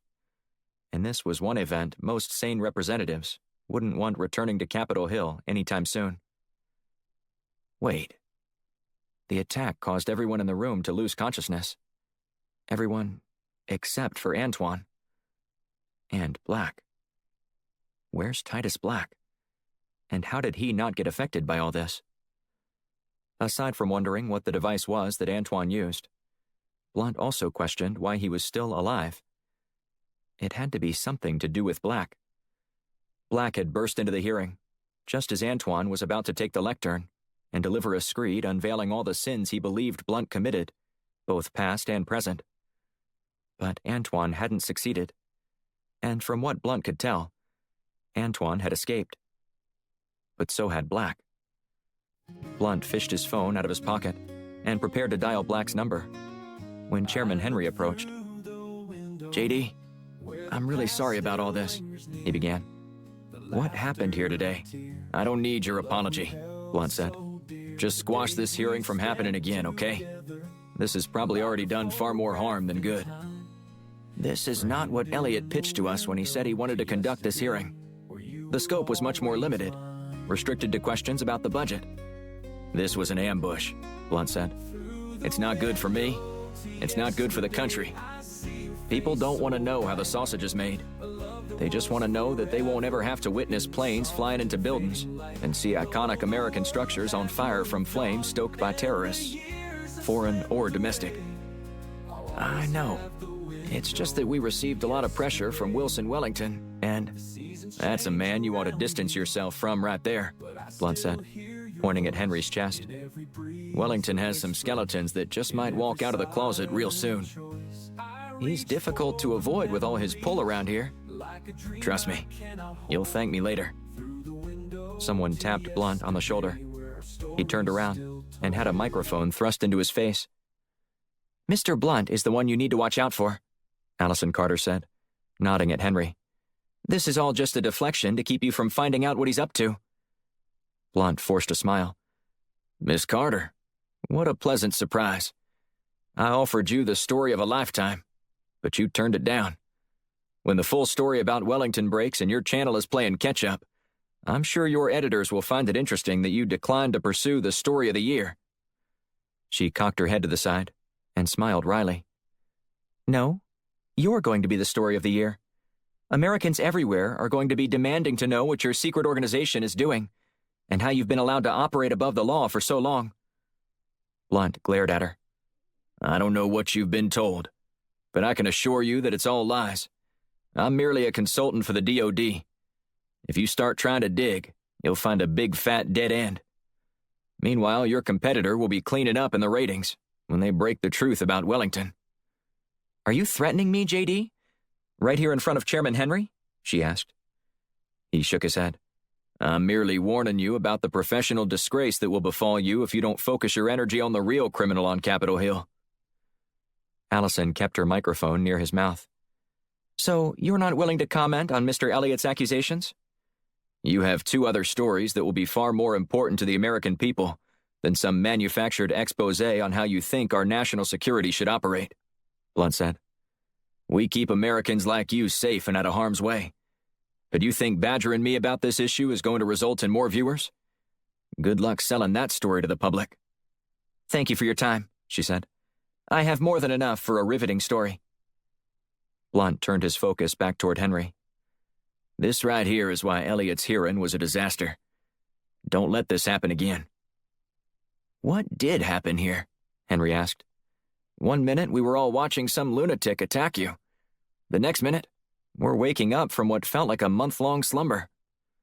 I have no idea, but I intend to find out, Blunt said, before spinning on his heels and striding toward the door. Blunt was stopped at the door by a couple of Capitol Hill police. They wanted to interview him about what went down. There are 100 other people in there who will tell you the same thing, Blunt said. We don't know what happened, just that we were all victims. Now, if you'll excuse me, I have places I need to be.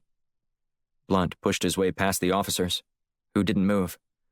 When he reached the hallway, Allison Carter was waiting for him. He muttered a few expletives and rolled his eyes. I know you have better things to do than harass me, but for some reason you can't stop," he said. "No," she said, holding the microphone behind her back. "You're going to tell me how Senator Hirschbeck really died, or I'm going to pin your ass to the wall." Blunt narrowed his eyes and leaned in close, speaking in a soft voice. "You want to know what happened to Hirschbeck?" She nodded and whipped her microphone from around her back and placed it near his lips. "I don't know." "Sources tell me that he confronted you about several line items in the defense bill when you were serving together in the Senate. Can you confirm or deny that?" Blunt sighed and eyed her closely. "I gave you the story of the year with Wilson Wellington, yet you haven't pursued it. What did he tell you? What promises did he make you?" She smiled at him. "I'm going to take that as confirmation that Hirschbeck confronted you." "Take my response however you wish, but don't dare twist my words. You're going to regret this. That much I can promise you." He turned in the other direction and kept walking, ignoring her pleas to stop. What happened to Black? Chapter 29. Titus Black exited the Capitol building and surveyed the grounds in front of him, searching for anyone who looked remotely like Antoine. The assassin had the capability to incapacitate an entire room at once. While the technology was frightening, Black found it impressive. And though Antoine refused to say whether Dr. Matthews was working with him, a response was no longer necessary. Black was convinced that such a revolutionary and groundbreaking piece of equipment could only be developed by someone with Dr. Matthews' acumen. What bugged Black the most was trying to figure out where Antoine got the device in the first place. Before he boarded the plane for the U.S., Antoine was thoroughly searched. Then, Black was struck by his former captive's deft move. Diabetes. What a farce. And a genius move, too. Antoine had preyed on Black's goodwill and taken advantage of it. Unable to actually test to see if Antoine had diabetes, the fainting spells and relentless beeping from the supposed blood sugar monitor attached around Antoine's belt provided some measure of necessity. Black never once considered that Antoine could be pretending to have his blood sugar level plummet, coinciding with a slump to the ground. But when Black thought about the situation, he concluded the move was a stroke of genius, almost making him mad that he hadn't thought of a scenario like that first. Black prided himself on being intuitive to the potential problems swirling around him, especially those related to a captive. But Antoine had managed to pull off the modern-day equivalent of the Trojan horse. Banned from entering the country, not only had Antoine gained access, he did so all while carting in a device that could render hundreds of people immobile at once. If Antoine wanted to wreak havoc, all he had to do was take his device somewhere with lots of people in a fast-moving situation. Times Square, an airport, a city bus, a subway, and knock them out. And while Black wouldn't put it past Antoine, the evidence seemed to point toward him utilizing it to primarily go after Blunt. Despite the ensuing shootout in the Capitol building, no one was physically harmed. Stealing an officer's gun and firing it were the two most likely offenses that Antoine committed. Nothing that would make him a monster in the eyes of the law. When it came to how society would perceive Antoine's actions versus the allegations hurled at Blunt, the former would manage sympathy, while the latter would have the book thrown at him. Black wasn't going to let that happen. He'd already made the mistake of capturing Antoine and bringing him into the country. But Black needed to atone for such an egregious error. He owed it to Blunt and every other American. A madman like Antoine simply couldn't be allowed to roam free, especially while handling a device that could be used to manipulate hundreds of people and potentially cause them harm. Black asked Shields what she'd found. "I've got a big fat nothing burger," she said, "with a side of discouragement and despondency." "How did he vanish like that?" Black asked. "Maybe his machine can make him invisible, too. There's some technology the military uses now that's very close to making you disappear in plain sight." "Do you have access to all the CCTV footage in the area?"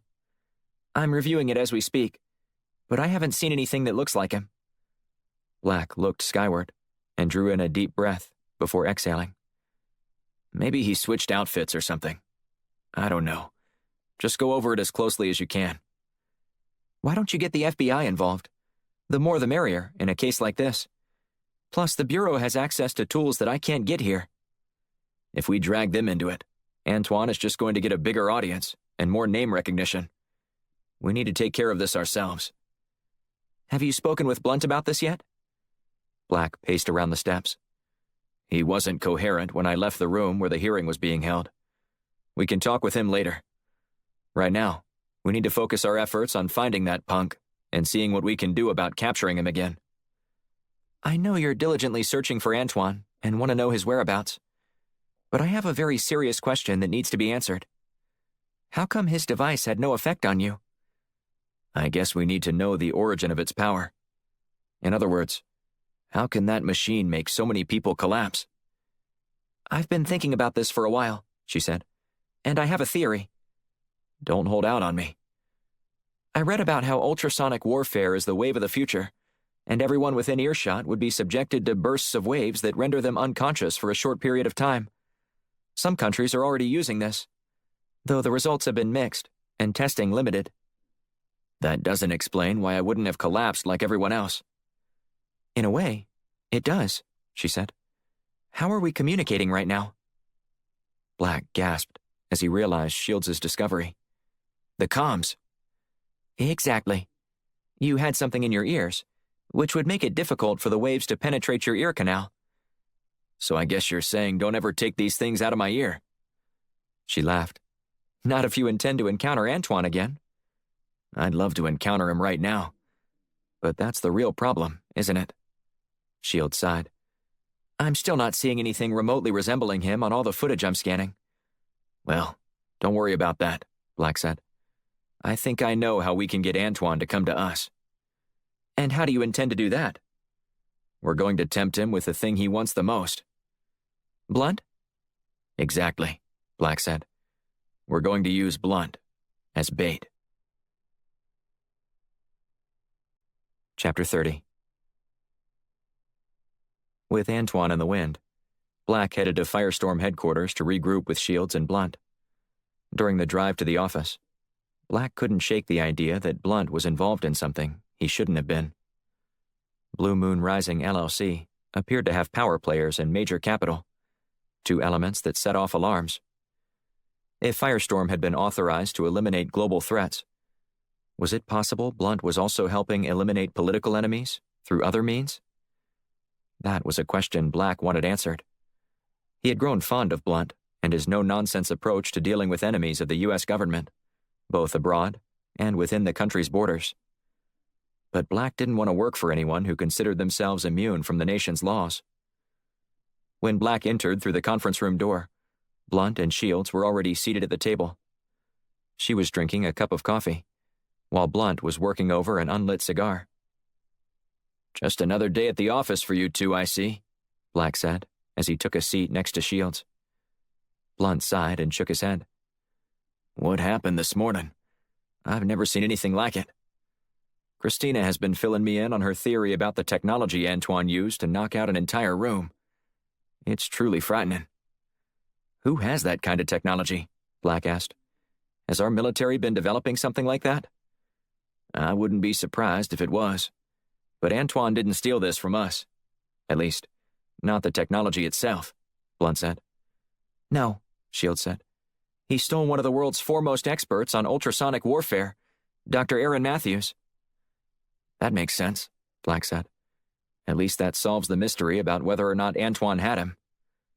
Blunt inspected his cigar before cramming it back into his mouth. But it gets us no closer to finding Dr. Matthews. We need him back on our side, so this kind of technology doesn't fall into the wrong hands. News about this is already spreading like wildfire, Shields said. It's all over the internet already. I dove into the dark web to see if there was any chatter about it there, and there's already an auction set up to purchase that new technology, set to close in 2 days. The winning bid so far is already well over $10 million. With that said, we need to figure out a plan to stop him, Blunt said. Black held up his index finger. Before we do that, there's something else I need to discuss. We need to discuss with you. Blunt scowled. It can't wait? Apprehending Antoine is top priority. Before we proceed, I need a few answers, Black said. Answers to what?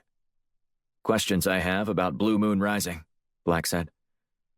Blunt leaned back in his chair, clasping his hands together and resting them on his stomach. What do you want to know? Why are you running a company that gives money to known arms dealers like Orlovsky? Black asked. I can't really talk about what Blue Moon Rising does. All I can say is that sometimes in our line of work, you do things that look suspicious to others, but is actually part of a long game. For example, you have met with terrorists in the past, posing as someone else. However, if someone came along and took a picture of you while you were meeting with this terrorist and began to circulate it, some people might get the wrong idea about whose side you're on. Maybe you buy a new house right after this, and almost immediately a narrative emerges that you're bought and paid for by a bunch of enemies of the state. I get that, Black said. But there's a big difference between getting photographed with someone and actually exchanging hundreds of thousands, if not millions of dollars. Even you must be able to understand that. Draw whatever conclusions you like, but you've known me long enough to know what I'm about. Do I seem like the kind of man who would be fighting terrorists with one hand and then funding them with the other? Black shook his head and shifted in his seat. I never would have considered it before, but Antoine said, Antoine was paid for his work, Blunt said. And just like every other operative I brought on, he engaged with me through a trial period. But he was a bit off, too vigilante and money-hungry for my tastes. I prefer my agents to be focused on their assignments, not on counting their dollars. And so at the end of the trial period, I told him I didn't have any more new contracts for him, and if I did, I'd give him a call. Since then, I haven't had any use for his services. So take everything, and I mean everything, he says, with a grain of salt. If he can't have things his way, he's going to raise you as he leaves. He's the kind of guy who would take his ball and go home when he was a kid if he didn't like something. Apparently, he didn't like getting left out of Firestorm. Does he know about Firestorm? Shields asked. Blunt continued chewing on his cigar. Not by name. He just learned that I ran an under-the-radar agency outside of the normal control channels. I only spoke with him in person once, and there's a firm understanding that if he were to ever divulge this information publicly, that there would be grave consequences for his actions. Apparently, he doesn't care about that anymore, Black said. Which is exactly why we need to capture him and eliminate him before he does irreparable damage to the intelligence community, Blunt said. Based on how things fell into place over the past few days, I can't help but feel like Antoine has been orchestrating this entire moment. Even the capture in Murano? Shields asked. Especially that one, Blunt said. I know he's been trying to get at me for a while and didn't have a way of getting into the country. So when I turned down his offer to meet with him in person after the incident in Russia, I'd be willing to bet the farm that Murano wasn't an accidental capture, but an intentional setup. How could I have missed this? Black asked. It wasn't just you, Blunt said. It was all of us. To go to such lengths to get captured and dragged across an ocean where there was little chance to escape doesn't seem like a sane plan to us. But then again, we couldn't conceive of a way to knock out everyone in an entire room with the click of a button, and not even pick up a conventional weapon. Before we move on, I want to circle back to this Blue Moon Rising situation, Black said. I want you to look me in the eye and tell me it's a tool you're using to fight terrorism. Is this what you need to keep going? Blunt asked. Black nodded. For my sanity. Fine, Blunt said. This is a tool we're using to not just fight, but eliminate terrorist cells all over the world. I'll fill you in on all the details when we're done, but in the meantime, just know that everything is legitimate. But the methods we're employing are top secret, even from Congress. Black eyed Blunt carefully. Okay, I'm sticking with you on this one, but I'm holding you to your word. I want to learn all about this after we're done. I need to trust that I'm working for someone who truly has this country's best interest at heart. I understand, Blunt said. Now, to the task at hand. Any thoughts on the best way to proceed with our capture of Antoine? Isn't the FBI going to get involved on this one? Shields asked. Are our services really necessary? If they catch him, it'll just give him the platform he wants to spew lies about our intelligence community and expose highly guarded secrets, Blunt said. We need to snag him before anybody else even knows we have him. And I know just how to do it, Black said. I'm all ears, Blunt said. You may not like this, Shield said, so brace yourself. Blunt chuckled. How bad could it be? We want to use you as bait, Black said. You think he wants me that bad? Blunt said, pointing to his chest. I thought he wanted to publicly embarrass and ridicule me. Which he already did, Black said. But he also wants you dead, which you would be if I'd succumbed to his ultrasonic weapon. Fortunately, that wasn't the case. But he's going after you full bore.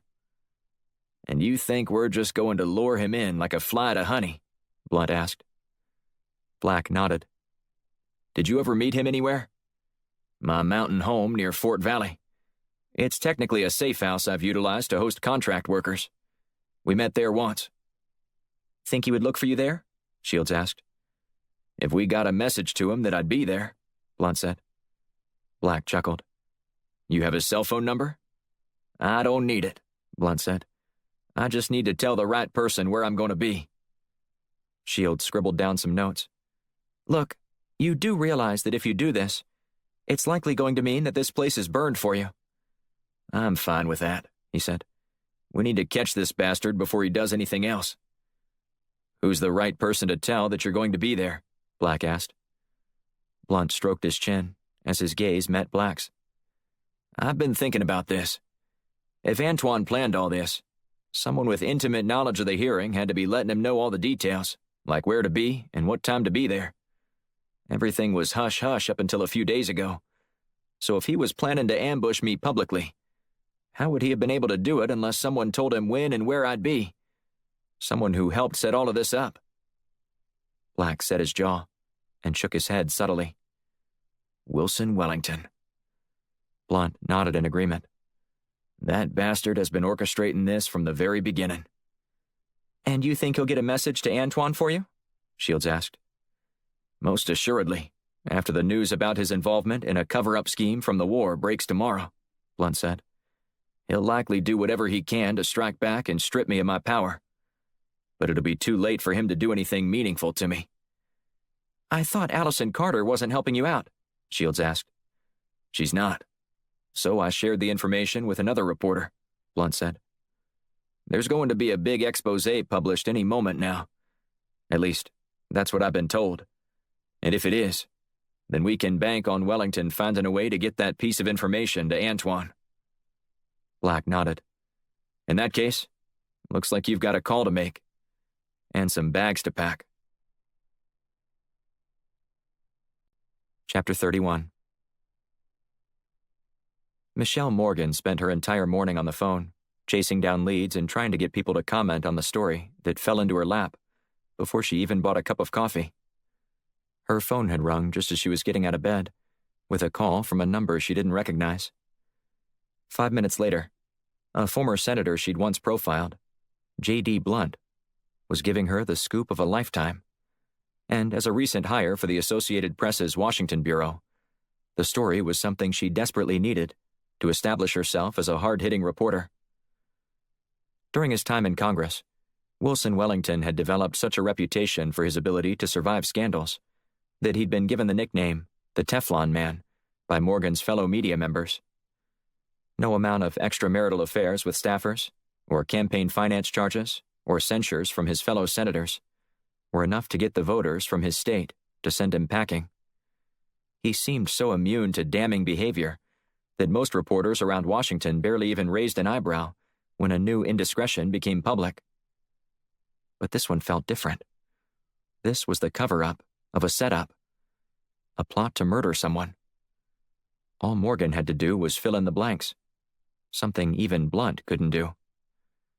As she pored over the report Blunt had emailed, she couldn't help but wonder what could motivate a military commander to send one of his own into the line of fire, knowing he wouldn't come back alive. For all intents and purposes, the action constituted setting up a murder, a crime far more nefarious than simply arranging for campaign contributions to get funneled into re-election coffers. A man was dead because of what Wellington did. While his constituents might shrug, a military tribunal wouldn't. His position since moving into civilian life wouldn't matter either. Morgan called several of the men mentioned in the sealed report.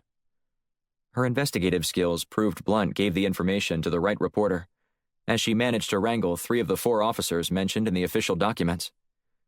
She found the fact that a judge had sealed the personnel record of Captain Black from reaching the light of day equally troubling.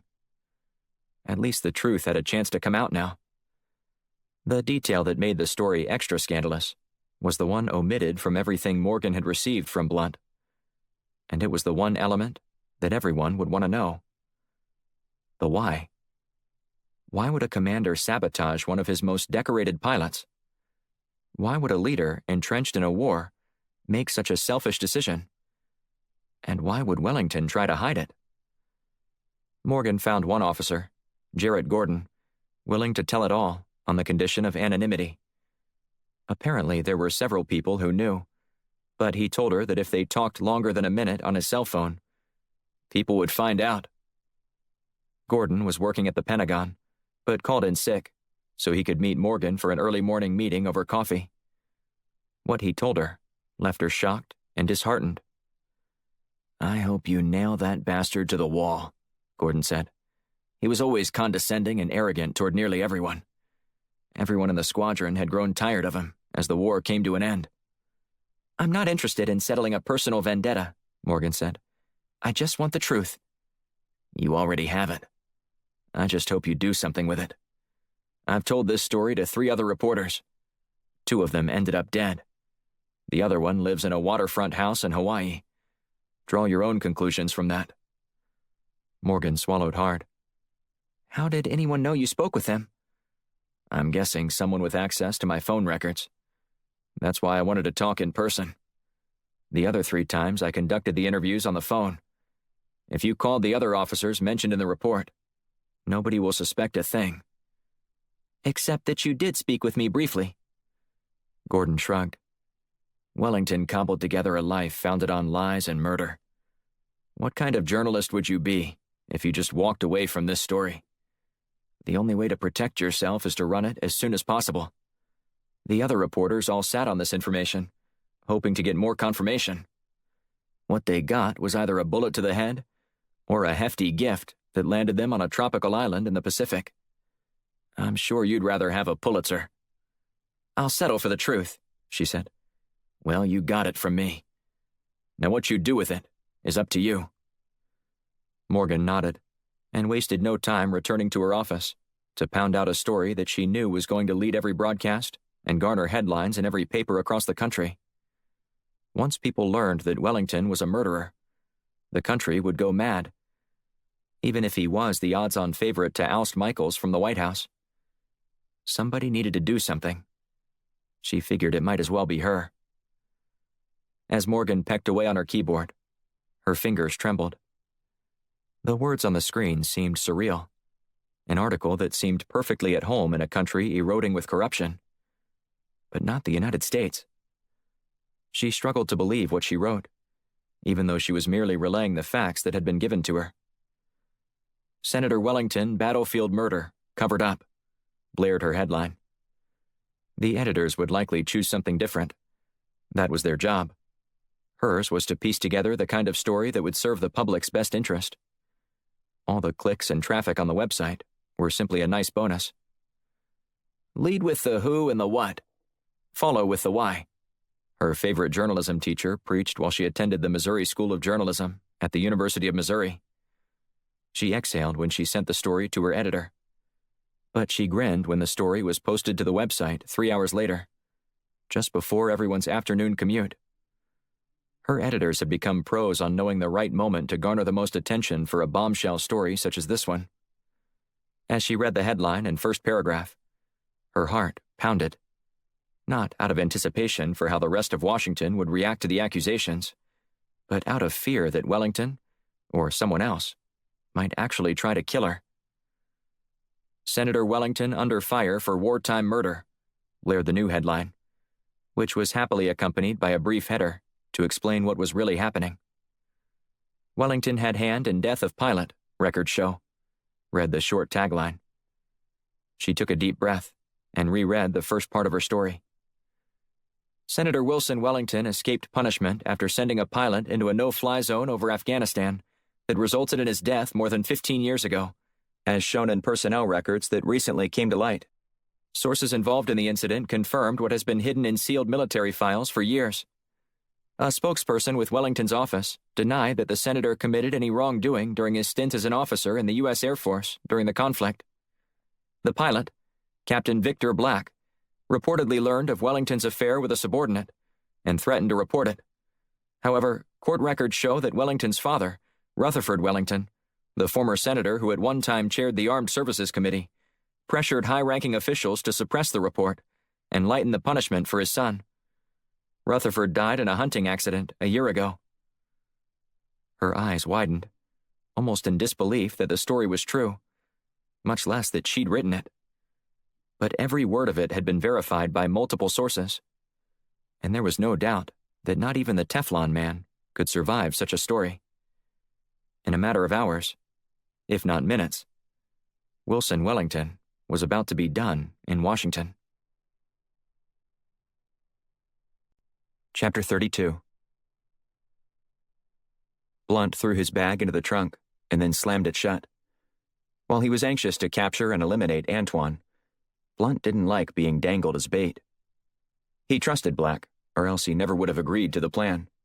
But Blunt couldn't shake the uneasy feeling he had.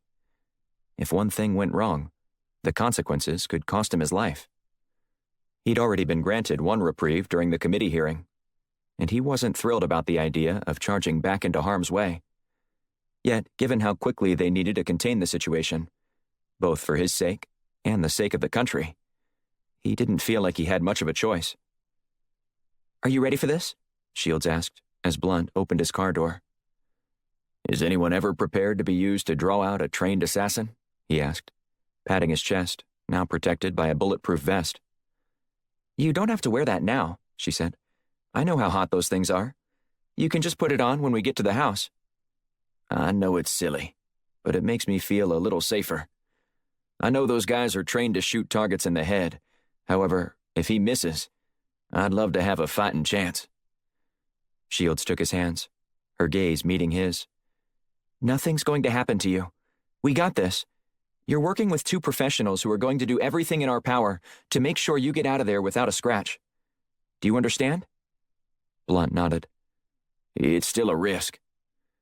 "You know we'd do anything else if there was another way to bring this situation to a quick resolution, right?" "Of course. Let's just go nail Antoine and get this thing over with." Shields released his hands and spun toward her SUV, where Black was waiting. Blunt watched her walk away, basking in the moment of gratitude to have people around him who weren't just operatives. They were his family, and they'd do anything for each other. Blunt jerked the door open and climbed behind the steering wheel. He glanced at his phone, which had several text messages from lawmakers he'd worked with, who were in shock about the breaking news regarding Wilson Wellington. As Blunt turned out of his driveway, he picked up his phone and prepared to dial Wellington's number. But Blunt didn't have to. His cell vibrated in his hand with an incoming call. "This is Blunt," he said, answering and then placing the call on speakerphone. Wellington opened with a string of expletives, calling Blunt just about every derogatory name he'd ever heard. "Sounds like some of my former constituents." When Wellington took a breath, Blunt responded, "Are you done?" "No, I'm not, but I don't have the time to sufficiently describe what kind of person you are." Blunt cracked a faint smile. "I warned you, but you didn't listen. You only have yourself to blame. I couldn't stop Elliot. He decided to press on despite my best efforts to persuade him to do something else. I wish I could believe you, Wilson. But after what happened today, I'd be a fool to." "What are you talking about?" "That ambush at the hearing was a disgusting personal attack," Blunt said as he navigated his car out of the freeway. "And there's only one person who could have fed that information to Elliot." "Where are you right now? We need to discuss this in person." "I've got to get out of town for a few days. Get out in nature. Clear my head," Blunt said. "Maybe when I get back." "This can't wait." It's going to have to, Blunt said. I don't want reporters camping out around my house. Neither do I, but that's going to be the case thanks to you. They'll all be there to capture the moment the authorities come to arrest me for this sham. You don't know the whole story. That report didn't have everything in it. You think that's going to make me call some media outlets and recant these accusations? Blunt asked with a chuckle. Forget about it. Now, after you've cooled down for a few days, maybe we can have an adult conversation about this issue. But nothing is going to change the fact of what you did, no matter what the reason was. Or what else I don't know. Blunt hung up and smiled. The trap had been laid. The message had been sent. And in Blunt's mind, there was no doubt Wellington was already dialing Antoine's number. Chapter 33. Sperryville, Virginia. Antoine parked his vehicle well off the main road and covered the sides of his SUV with branches and limbs. It wasn't the best camouflage job he'd ever done, but Antoine didn't intend on staying much past dark. He planned to make his conversation with Blunt a short one.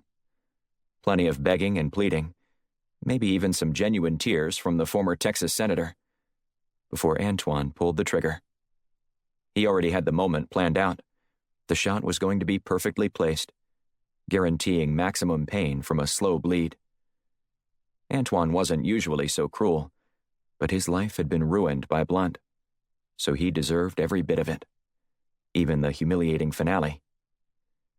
As Antoine crept through the woods toward the target location, he recalled the entire exchange that day between him and Blunt. When Blunt first made eye contact at their meeting at a coffee shop in College Park, he wore a scowl on his face. Antoine had just watched someone serve Blunt with papers in the parking lot. He also had salsa stains on his white shirt, which he later explained happened while trying to avoid a jaywalker in early morning traffic. Maybe we need to trade places for a few hours, Antoine suggested. Blunt looked around before leaning across the table and hunching low. You think killing someone is going to help me have a better day? Depends on who you're killing, Antoine said. That's a fact, Blunt said. I know one guy in particular whose death might turn this entire day around. Who's that? Senator Guy Hirschbeck. Antoine chuckled. Any man named Guy probably deserves to die an excruciating and painful death. Someone with that name beat you while you were growing up? Blunt asked. Antoine's face went white. No? At least, not on a regular basis. Why would you ask that? That's some strong, pent-up animosity towards someone simply because of their name. Antoine rolled up his sleeve and traced a long scar that ran from his elbow to his wrist. That's from a man named Guy. Another slash of his knife nearly caught me in the neck, but I jumped back just in time to avoid it. Was this on a mission of yours? Antoine shook his head. At a pub one night, after this guy started in on me about a comment I made to the bartender. How'd it end? 3 people pulled me off him, or else I would have killed him that night. Blunt stroked his chin. So, is this profession of yours now a type of therapy? Antoine lied. Absolutely not. I don't show emotion anymore. What I do now is strictly business. He wasn't about to concede that he still felt rage, along with a sense of satisfaction, every time he watched his targets gasp for their last breath. Well, if you killed a man named Guy, I certainly wouldn't complain, Blunt said with a chuckle. That was the only comment Blunt made, moving along to the target Antoine was actually hired to take out. But Antoine sensed that was more than a passing mention. 2 days later, he staged a carjacking to make every agency believe that Senator Hirschbeck had been nothing more than the victim of a random robbery. Blunt never said anything to Antoine about it, but he felt like Blunt knew. But over the following weeks, Antoine became more and more intimately acquainted with Blunt's methods, including the ways he distributed funds for completed jobs. Through research and attentive observation, Antoine realized that Blunt acted as if he was autonomous, answering to no one. And the day Antoine dared to question Blunt, their entire professional relationship changed. No more openness. No more discussing personal life. No more acting normal and carrying on. 2 days after that, Antoine was accused of an attempted assassination. While the U.S. government considered extradition, someone with enough clout persuaded the FBI to leave him banned from the country and decided to work with Interpol to capture him in Europe. The problem with their plan was that Antoine was too slippery. And now, it was time to make Blunt pay for everything. After stealthily navigating the Blue Ridge Mountains, Antoine settled into the natural blind he found in the wood, about 200 yards away from Blunt's mountain cabin. The two men had met at the place once before, but this time, Antoine wasn't coming at the behest of Blunt. Antoine pulled out his binoculars to inspect the target. The former Texas senator was sitting on the porch, reading a John Grisham novel and sipping on a glass of bourbon. You have no idea what's coming. A stiff breeze rushed fallen leaves along the ground in the twilight. Antoine wondered if anyone else was here, but he'd done his due diligence before even venturing out. Blunt's house was secluded, and for good reason. The nearest neighbor was more than a mile on either side of him. Antoine opened his rifle case and assembled his weapon. Peering through his scope, he sighted in Blunt.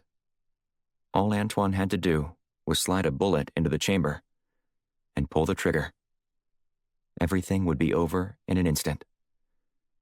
But that's not how he was going to say his goodbyes to Blunt. Not after the way he'd treated Antoine, turning him into a fugitive. Not after the way Blunt acted as if he were God, exacting payback against his political rivals. No, the way that Blunt chose to eliminate Antoine was cruel, allowing him to live while making him a fugitive. Before Antoine finished the job, they needed to talk first. Or, more precisely, Blunt needed to beg and plead after he asked for forgiveness. Antoine slung his rifle over his shoulder and headed toward the house. He stepped lightly as he went, careful not to snap any twigs and alert Blunt that an intruder had invaded the premises. By bringing Antoine back to U.S. soil, Blunt had unwittingly set up his own demise. And Antoine couldn't wait to finish off the man who'd destroyed his life. Chapter 34. Black peered through the slats in Blunt's garden shed, situated about 50 yards away from the back of the house. A porch wrapped all the way around the house, and Blunt sat at the rear, reading a book. The land immediately surrounding the mountain home was cleared, but dotted with small clumps of pine trees and occasional oaks and other hardwoods, while the perimeter was a thick forest. From Black's position, he had a clear view of Blunt, and would be able to see anyone approaching. However, the sun had just dipped beneath the tallest peak, and daylight was quickly giving way to dusk. Are you sure this plan is going to work? Blunt asked over the comms, covering his mouth as he spoke. We set traps and hope they work, Black said. According to Mallory Kaufman, who is monitoring Wellington's communications for us, we know that he texted someone giving them the time and location of the hearing that morning. We also know that Antoine is a known associate of Wellington's. According to one report I read, Wellington hired Antoine to, quote-unquote, handle some issues. And you're sure Wellington would tell Antoine about this? I'm betting my career and your life on it, Black said. Not exactly a fair gamble. We've got your back, Shields chimed in. Just whatever you do, keep that earpiece inserted. Roger that, Blunt said. I'm going inside to fix some tea and keep reading. It's getting a little bit too chilly, even with this jacket on. Black had set up a perimeter alarm earlier in the day and tested it several times to make sure everything functioned properly. All he could do was sit and wait. And while he took no joy in eliminating Antoine, killing him was a necessity. Plenty of doubt had already been cast on Blunt, which didn't sit well with Black. He accepted Blunt's explanation for now, but working with integrity, even while scribbling outside the lines of the law, was important. Getting the job done and keeping people safe was the mission, not settling personal scores. If that's what Blunt was doing, Black knew he would have a problem with it. But those were answers he'd never get if he didn't protect his boss first. Antoine had gone from helpful ally to loose cannon, and there was only one way to stop him. 5 minutes went by with nothing but the sound of crispy leaves trickling across the ground, and a few squirrels chattering in a nearby treetop. "Is he ever going to get here?" Shields asked. "Just be patient," Black said. "He'll be here before you know it." A few more minutes passed before Black's phone buzzed with an alert. The perimeter had been broken. "He's here," Black whispered. "Roger that," Shields said. "Blunt, you there?" he asked. "I heard you," Blunt said. "Get to the room we talked about," Black said. "Heading there now." Darkness had now fallen, making it increasingly difficult to see. Black pulled his infrared glasses down from his forehead and secured them around his eyes. He didn't see any heat signatures in his line of sight. "Are you watching on satellite?" Black asked Shields, who was in a surveillance van about 100 yards off the road, hidden among the trees. "Yeah, but I don't see anything." "Nothing?" "Not that would indicate there's another person out there." "Maybe it was an animal or something," Black said. "I'll reset it." He typed in a few commands from his phone. "That ought to do it." "Wait a minute," Shields said. "I've got some movement on the west side of the house. Definitely not an animal." Black eased out of the shed and hustled in the direction Shields mentioned. "Blunt, are you in the safe room?" he whispered. "Already there," Blunt said. Black scanned the area, still not seeing anyone. How did he slip by us? "There are ways to mask your heat," Shields said. "And this guy is a former elite Russian operative. Did you think this was going to be easy?" "I was hoping," Black said. "Where'd he go?" "He's going inside," she said. Black cursed under his breath as he broke into a sprint. The protocol they'd set up was designed to keep Blunt out of harm's way in the event of a perimeter breach. But Black never believed that was likely to happen. Between Shields' overhead satellite images and his monitoring the area in infrared, what was the chance that Antoine could get so close to the house without anyone noticing first? Yet somehow, he had. "Get out of there now," Black said over the comms. "What about the panic room?" Blunt asked. "It's not going to matter if he gets to you first," Black said. "And I can't even see him yet." "I knew this was a terrible idea," Blunt said. "Just get your weapon and get to the woods." As Black reached the west side of the house, he heard Blunt's voice over the comms again. "I'm clear," Blunt said.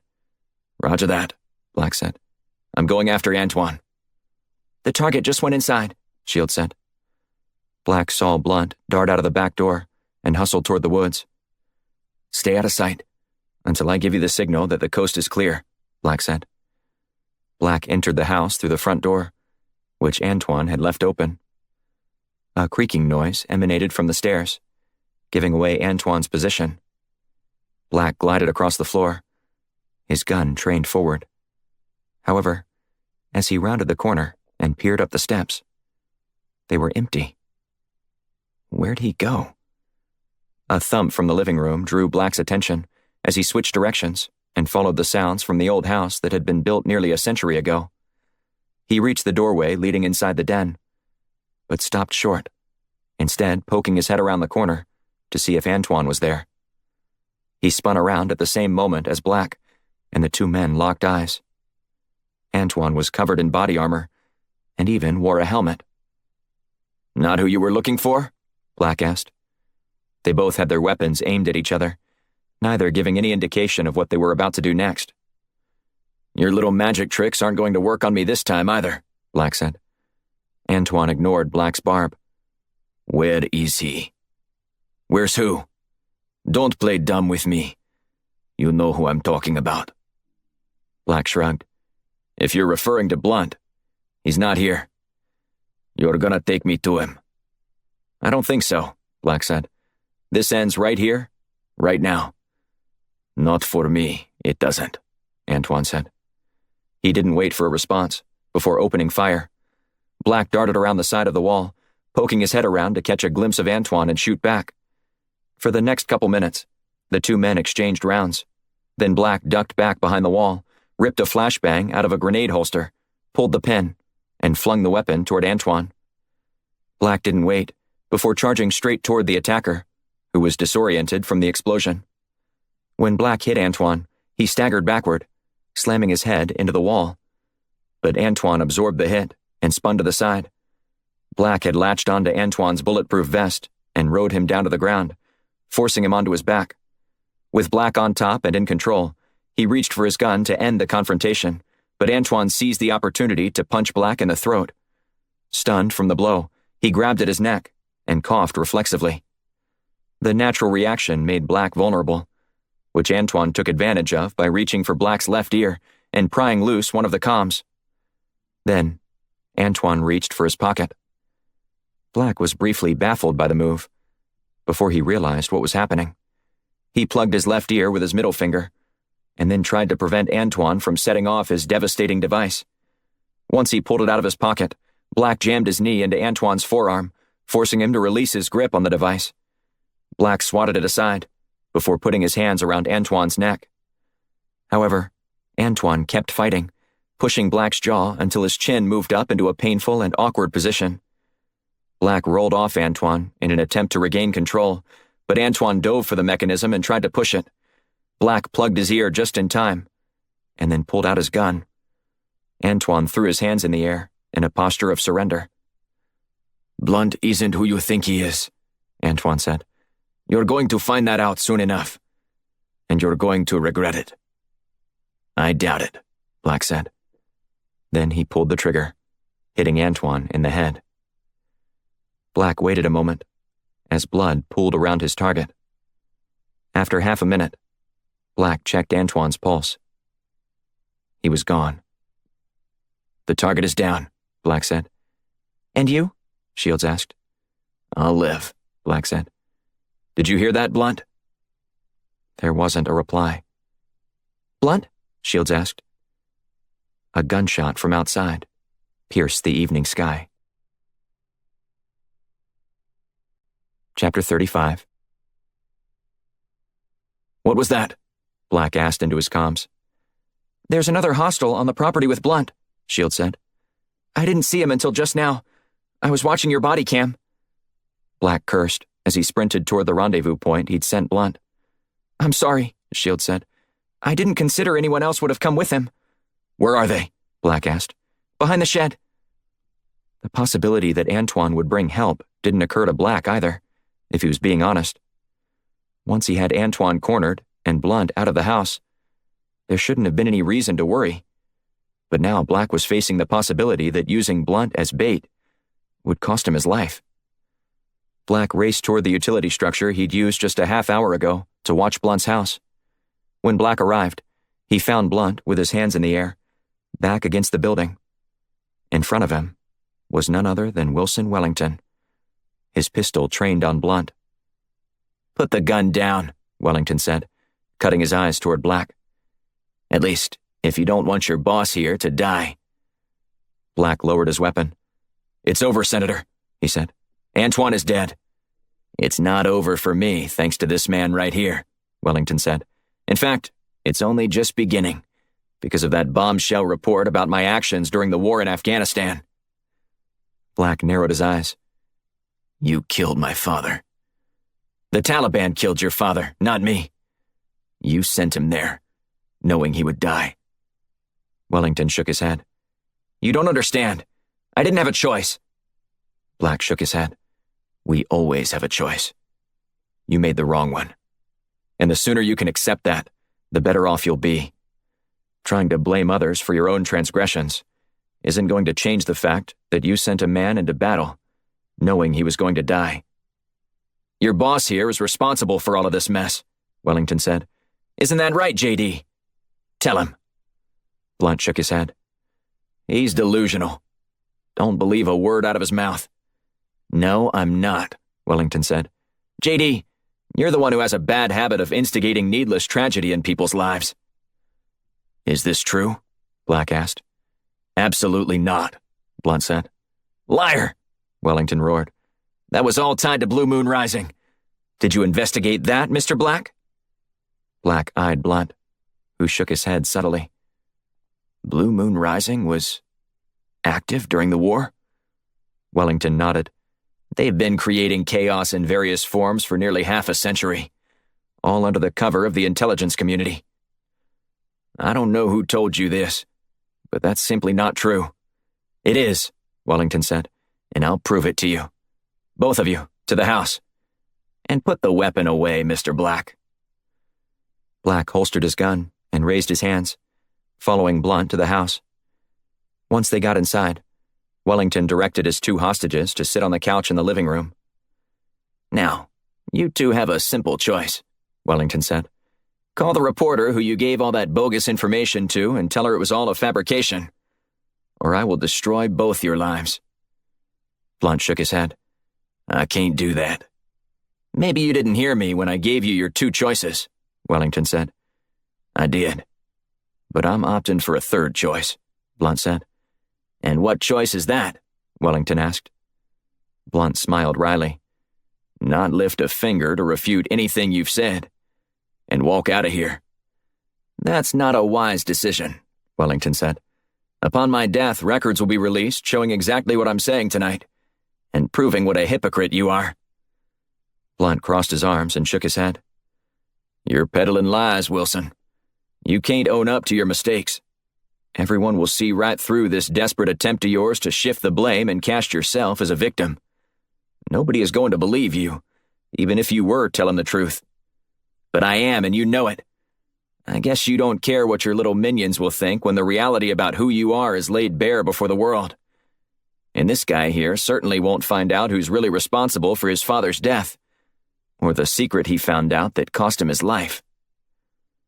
Black thought he saw a shadow just outside the window and shot a glance toward it. He noticed a silhouette with a gun and realized it was Shields. He lifted a hand up, trying to play off the gesture as just fidgeting. But Shields would get the message, realizing he was waving her off. When Wellington looked at Blunt, Black took a quick peek at the window and noticed Shields had lowered her pistol. Stop playing games, Blunt said. Your pathetic attempt to distort reality isn't going to work on Agent Black. He's too smart to fall for your attempts to twist the truth. No, Black said. I want to hear what the senator has to say about this. If there's more to the story, I want to hear it. Wellington wagged his finger. Not until Blunt calls that reporter and tells her that he was lying. Blunt shook his head. What I told her was 100% factual. When the truth comes out, they're going to hunt you down just like they're coming after me. Tell me more about my father, Black asked. I need to know. That's up to J.D., and apparently he doesn't want to play along, Wellington said. So there's only one thing to do. Wellington steadied his gun on Blunt. I'm going to get revenge. You don't have to do this, Black said.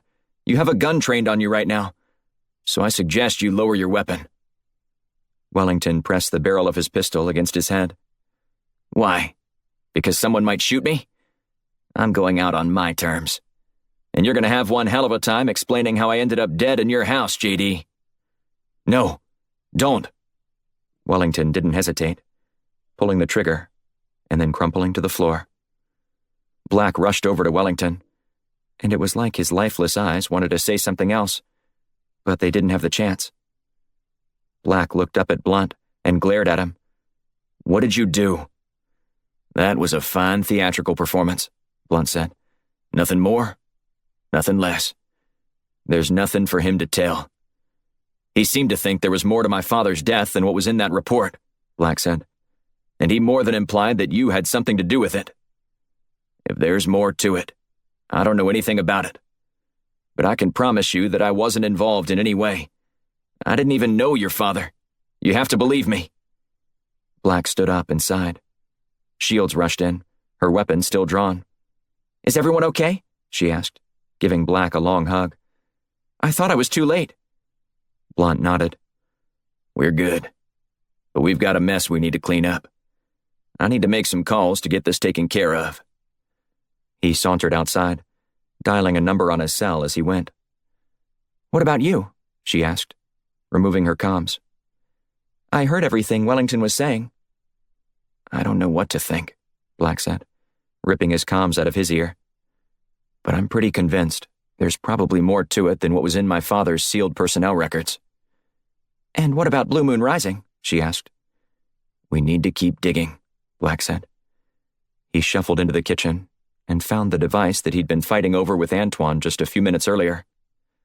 After picking it up, he inspected the name embossed on it. Colton Industries. Would you look at this? Black said. Shields hustled to him and stared at the words just above Black's index finger before reading them aloud. Colton Industries, she said. Mean anything to you? Other than the fact that they are one of the leading weapons manufacturers in the world. I guess not much. So you're thinking maybe Dr. Matthews didn't help Antoine make this device? Black looked closer and shook his head. Upon further inspection, not anymore. What do you mean? She asked as she withdrew.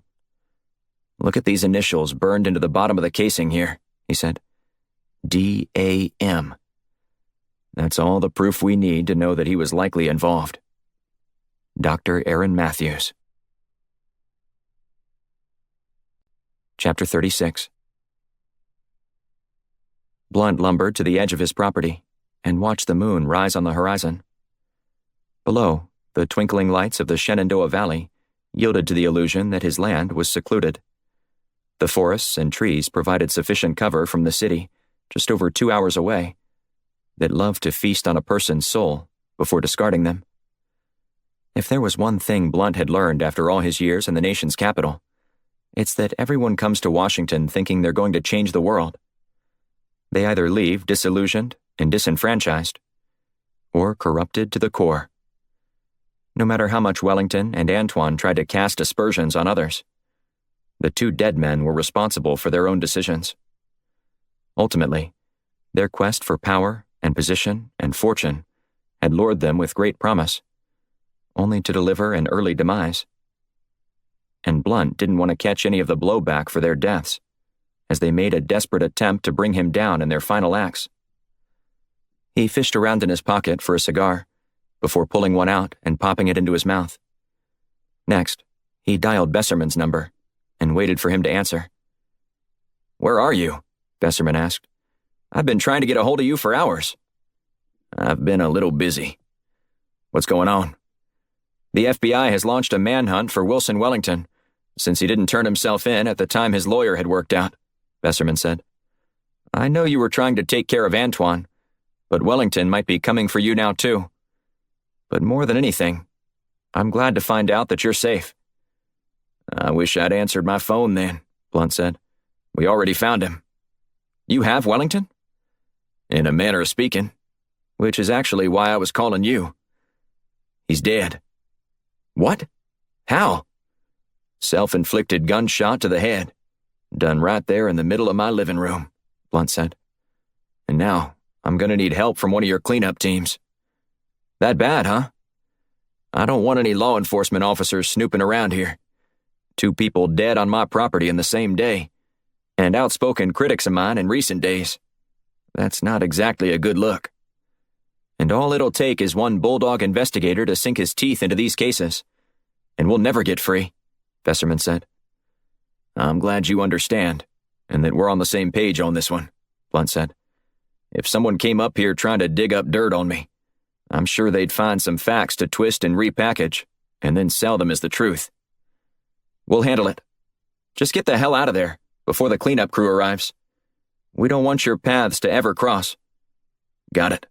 We're leaving now." "And Bobby." "Yeah?" "I've got a question about something Wellington said." "Fire away."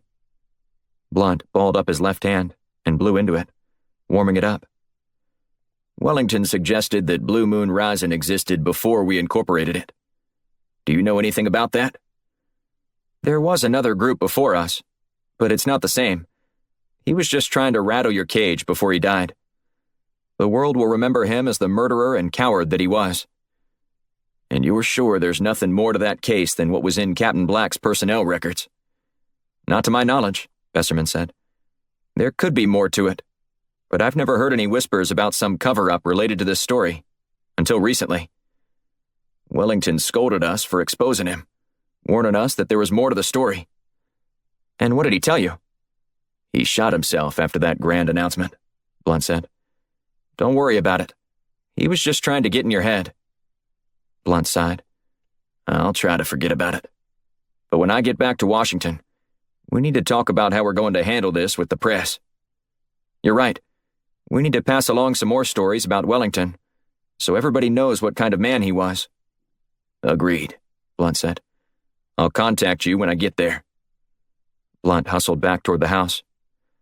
When he entered, he found Black and Shields talking, while standing just a few feet over Wellington's dead body. We need to move, Blunt said.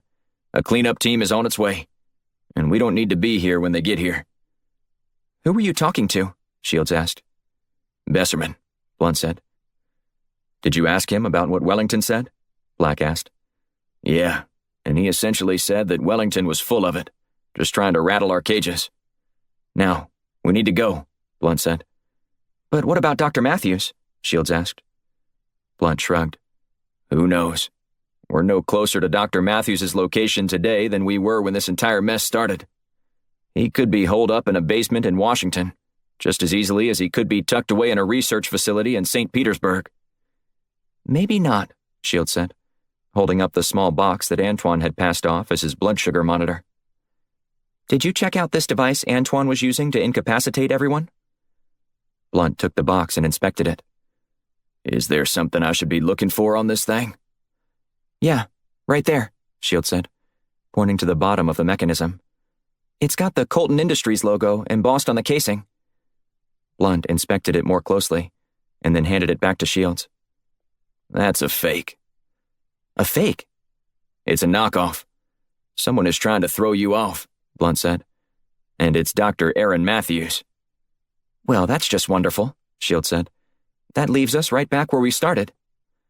Blunt pulled a cigar out of his mouth and grunted. No, this is a clue. And I know exactly where he is. Chapter 37. 3 days later. Silamia, Estonia. Black climbed a spruce tree that ascended well above the cinder block fence designed to keep prying eyes from seeing into the guarded space. The needle-laden branches provided sufficient cover for him, as he peered inside the confines and tried to figure out the best approach to gain entry. What Black found was a loading dock that appeared abandoned, punctuated by rusted handrails and weathered concrete. There wasn't a soul in sight. I'm beginning to wonder if Blunt knew what he was talking about with this one, Black said over his comms. I don't see any activity from my views on the satellite feeds either, Shields said. No guards? No vehicles? It's a virtual ghost town. Should I call Blunt and tell him his hunch was wrong on this one? Let's give it some time, Black said. I'll continue surveillance and see if we get any movement. The reason they were in Estonia in the first place seemed like a shot in the dark. When Blunt studied the ultrasonic device Antoine had used to incapacitate people, he noticed a piece of loperite, a rare earth element, embedded in the device. Blunt said during the height of the Cold War, the Soviet Union operated one plant in Estonia that handled loperite, using it to help with the process of enriching uranium. Yet, after Estonia gained its independence and the plant shuttered, the compound remained a suspected location for nefarious activity by the CIA, including black market uranium enrichment. Combined with the fact that the location wasn't that far from where Antoine had lured them to in the first place, Blunt was convinced that was where Dr. Matthews was being held. A half hour passed, and Black hadn't seen any movement. According to the intelligence report, there are only 3 guards inside, Shields said. But I'm beginning to think there aren't any. Maybe we should just pack it in.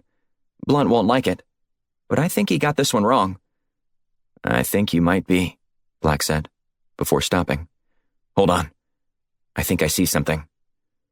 Black scanned the area below through his binoculars and noticed someone at the front perimeter fence, which led into the empty back parking lot. However, a small gate for pedestrians swung open, and he ducked inside. I'm watching it too, she said. The man, who was carrying a briefcase, strode around to the back of the building and entered a number on a keypad beside a door. The door flew outward, and a guard with a machine gun slung over his shoulder glanced around the parking lot as he ushered the man inside. Bingo, Black said. I've got the access number. At least we know there's one armed guard, Shield said. Think this might be the right place now? We're about to find out. Black shimmied down to the ground and climbed over the fence.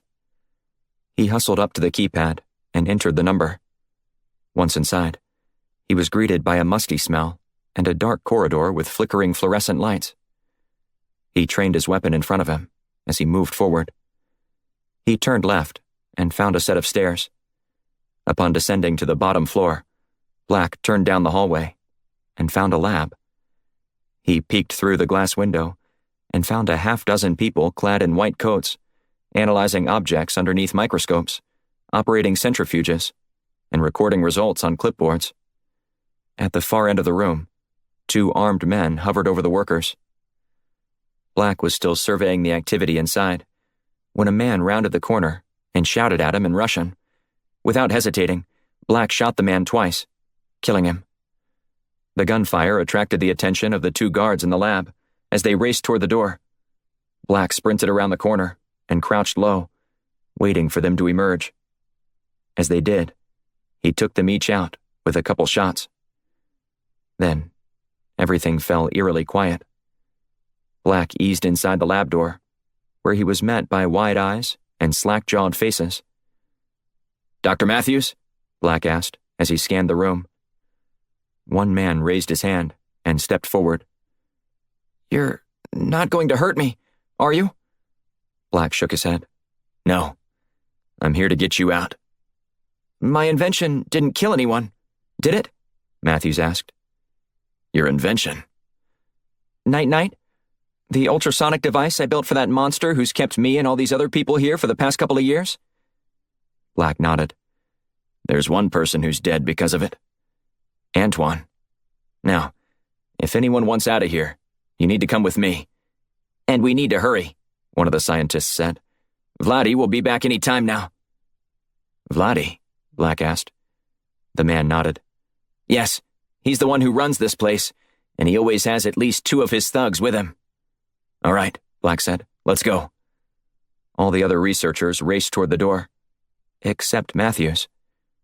There's something I need to do first, he said, hustling over toward a supply closet.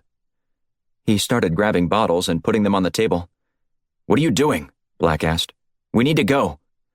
Acetone, Matthews said, showing the label to Black. I don't want anyone getting their hands on this research. And what's this going to do? It's going to help burn this place to the ground. Something that should have happened a long time ago. Black helped Matthews douse the liquid all over the lab, while the other workers waited in the hallway. Hurry up, Aaron, one of the women called. We need to go. When they were finished, a faint smile spread around the corner of Matthews's lips. This has been a long time coming. He pulled a Zippo lighter out and tossed it into the room. Immediately, flames engulfed the entire area. Go, go, go, Matthews said, urging everyone up the stairs. Black was just about to join them when he heard a deep, booming voice. What do you think you're doing? Vladdy bellowed. Black poked his head around the corner to see a muscular bald man crinkling his nose as he stuck it in the air. What's that smell? Vladdy demanded. Plug your ears, Black said in a hushed tone. Then he activated the device he'd lifted off Antoine's dead body. It only took a few seconds before Vladdy and his 2 men were lying on the ground in a heap. After navigating around the bodies, Black led the hostages outside and through the pedestrian gate, where Shields was waiting on the other side with a van. Everyone hustled inside without saying a word. Once they were situated, Matthews grabbed Black by the shoulder. I was trying to destroy that technology. If that falls into the wrong hands, then make sure it doesn't, Black said, as he offered the mechanism to Matthews. He took it and studied it, before stuffing it into his pocket. Matthews smiled for the first time since Black had laid eyes on the scientist. Aren't you going to ask how we found you? Black asked. Matthews shook his head. I don't need to ask. I already know. You make sure you give your daughter a big hug when we arrive back home, Shields said. If it weren't for her, we never would have gone looking for you again. That doesn't surprise me, Matthews said. She's relentless. Black leaned back in his seat and listened to the escapees share stories of survival as they expressed their relief over finally breaking out of what had become a virtual prison for them. This is why I do what I do. Chapter 38. 2 days later, Washington, D.C. Black sifted through the reports on the conference room table with Shields, reviewing everything that had been written about the mission.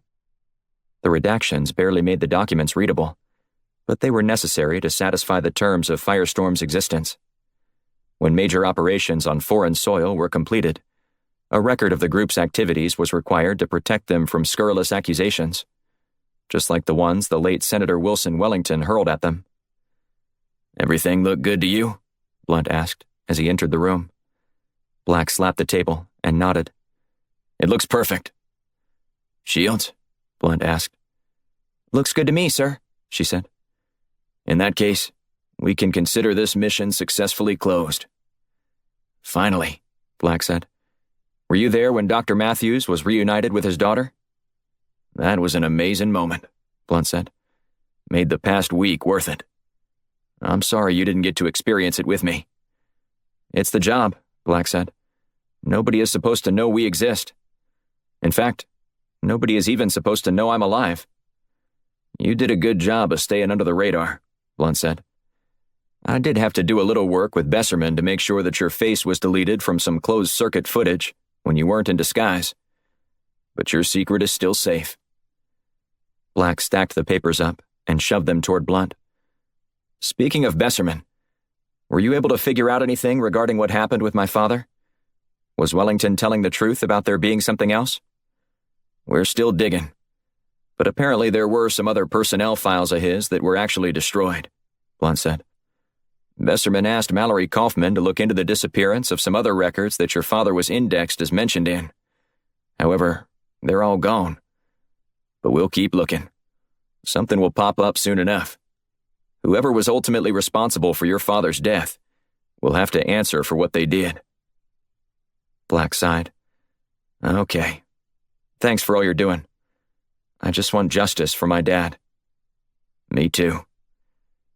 They concluded their meeting by discussing their next mission, involving a commander who disappeared off the grid. Once they deconvened, Shields followed Blunt into the hall.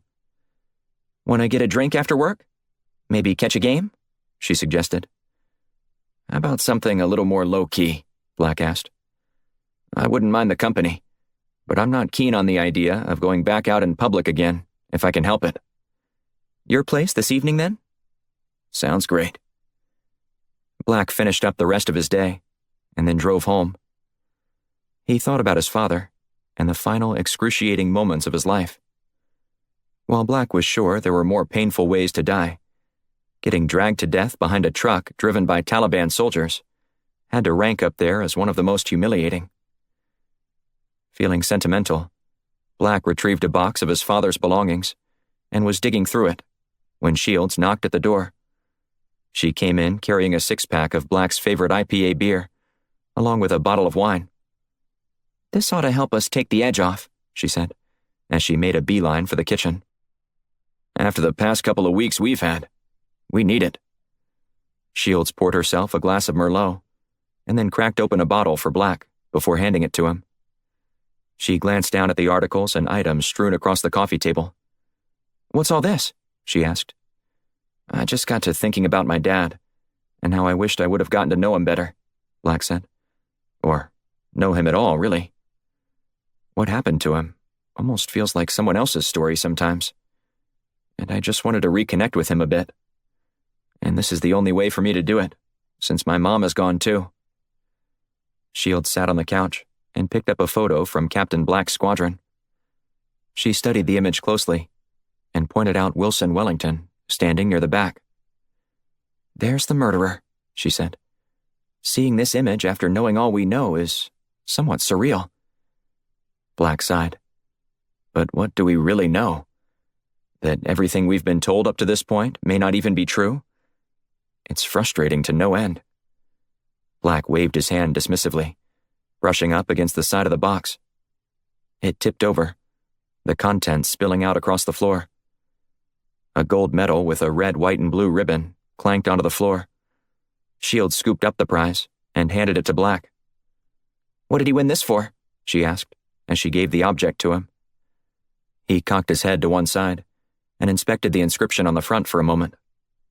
"To be honest, I have no idea." As he went to place the medal back into the box, he shook it. Something rattled around inside. "What's this?" he asked aloud. He fiddled with the back, which appeared to open somehow. After a few seconds of turning and twisting and pushing and pulling, the back popped off. Inside was a small piece of paper folded up several times. Black unraveled the note and read it aloud. "Call Myron Tillman," Black said, before mumbling the number to himself. "Who's that?" Shields asked. "Beats me," Black said. Then he flipped over the note. On the back, the words "Blue Moon Rising" was scribbled in pen. "This guy has the answers you're looking for?" Shields asked. Black shrugged. "There's only one way to find out." He wanted to dial the number right away. Refusing to wait, he punched the number into his phone. After several rings, a pre-recorded message from the telephone company stated that the number Black had dialed was no longer in service. "If you feel you've reached this number in error..." "Now what?" Shields asked. "Want me to start digging into who this guy was and see if we can track him down today?" "Only if you want to," Black said. "You know I love a good mystery." "Of course, it may turn out to be nothing," Black reminded her. "We'll find out soon enough," she said, grabbing the note. "I'll get to it in the morning." "I'd appreciate that," Black said. An hour later, Shields decided to go home. Black didn't mind, as he wanted to return to memory lane. But that was an exercise that didn't last long. He'd answered some questions, but he'd raised more in the process. Many, many more. Black called Blunt to thank him for all his help in rescuing Dr. Matthews from Estonia. "I think we take your depth of knowledge for granted," Black said. "It's called being old and connected," Blunt said. "It's nothing special." "I beg to differ," Black said. "Is that all you wanted to tell me?" Blunt asked. "I'm guessing there's another reason you called." "It's about my dad. I found a number hidden on a piece of paper tucked away in one of his medals tonight. I don't know if it means anything or not, but it had the guy's name along with the name Blue Moon Rising on the back." "That must have been what your father stumbled onto," Blunt said. "Are you sure everything's above board with what you're doing?" "Positive," Blunt said. "We'll get this figured out." "No," Black said. "Let me figure it out. If I find out something you should know about, I'll tell you. I don't want you to put yourself in danger with the organization, in case there's something to it." "All right," Blunt said. "I'll give you that courtesy. But the second you think something questionable is going on, you better let me know." "Will do," Black said. "And thanks again." "Of course," Blunt said. "But make sure you get rested up. We've got a new assignment that just came in this evening." "I'll be ready," Black said, before he hung up the phone. And he would be. This concludes Game of Shadows, Book 2 of the Titus Black series. Written by R.J. Patterson. Performed by Kyle Tate. The executive producer is Eric West. Copyright 2019 by R.J. Patterson. Production copyright 2020 by R.J. Patterson. Be sure to look for Book 3 in the Titus Black series, Rogue Commander. Thanks for listening.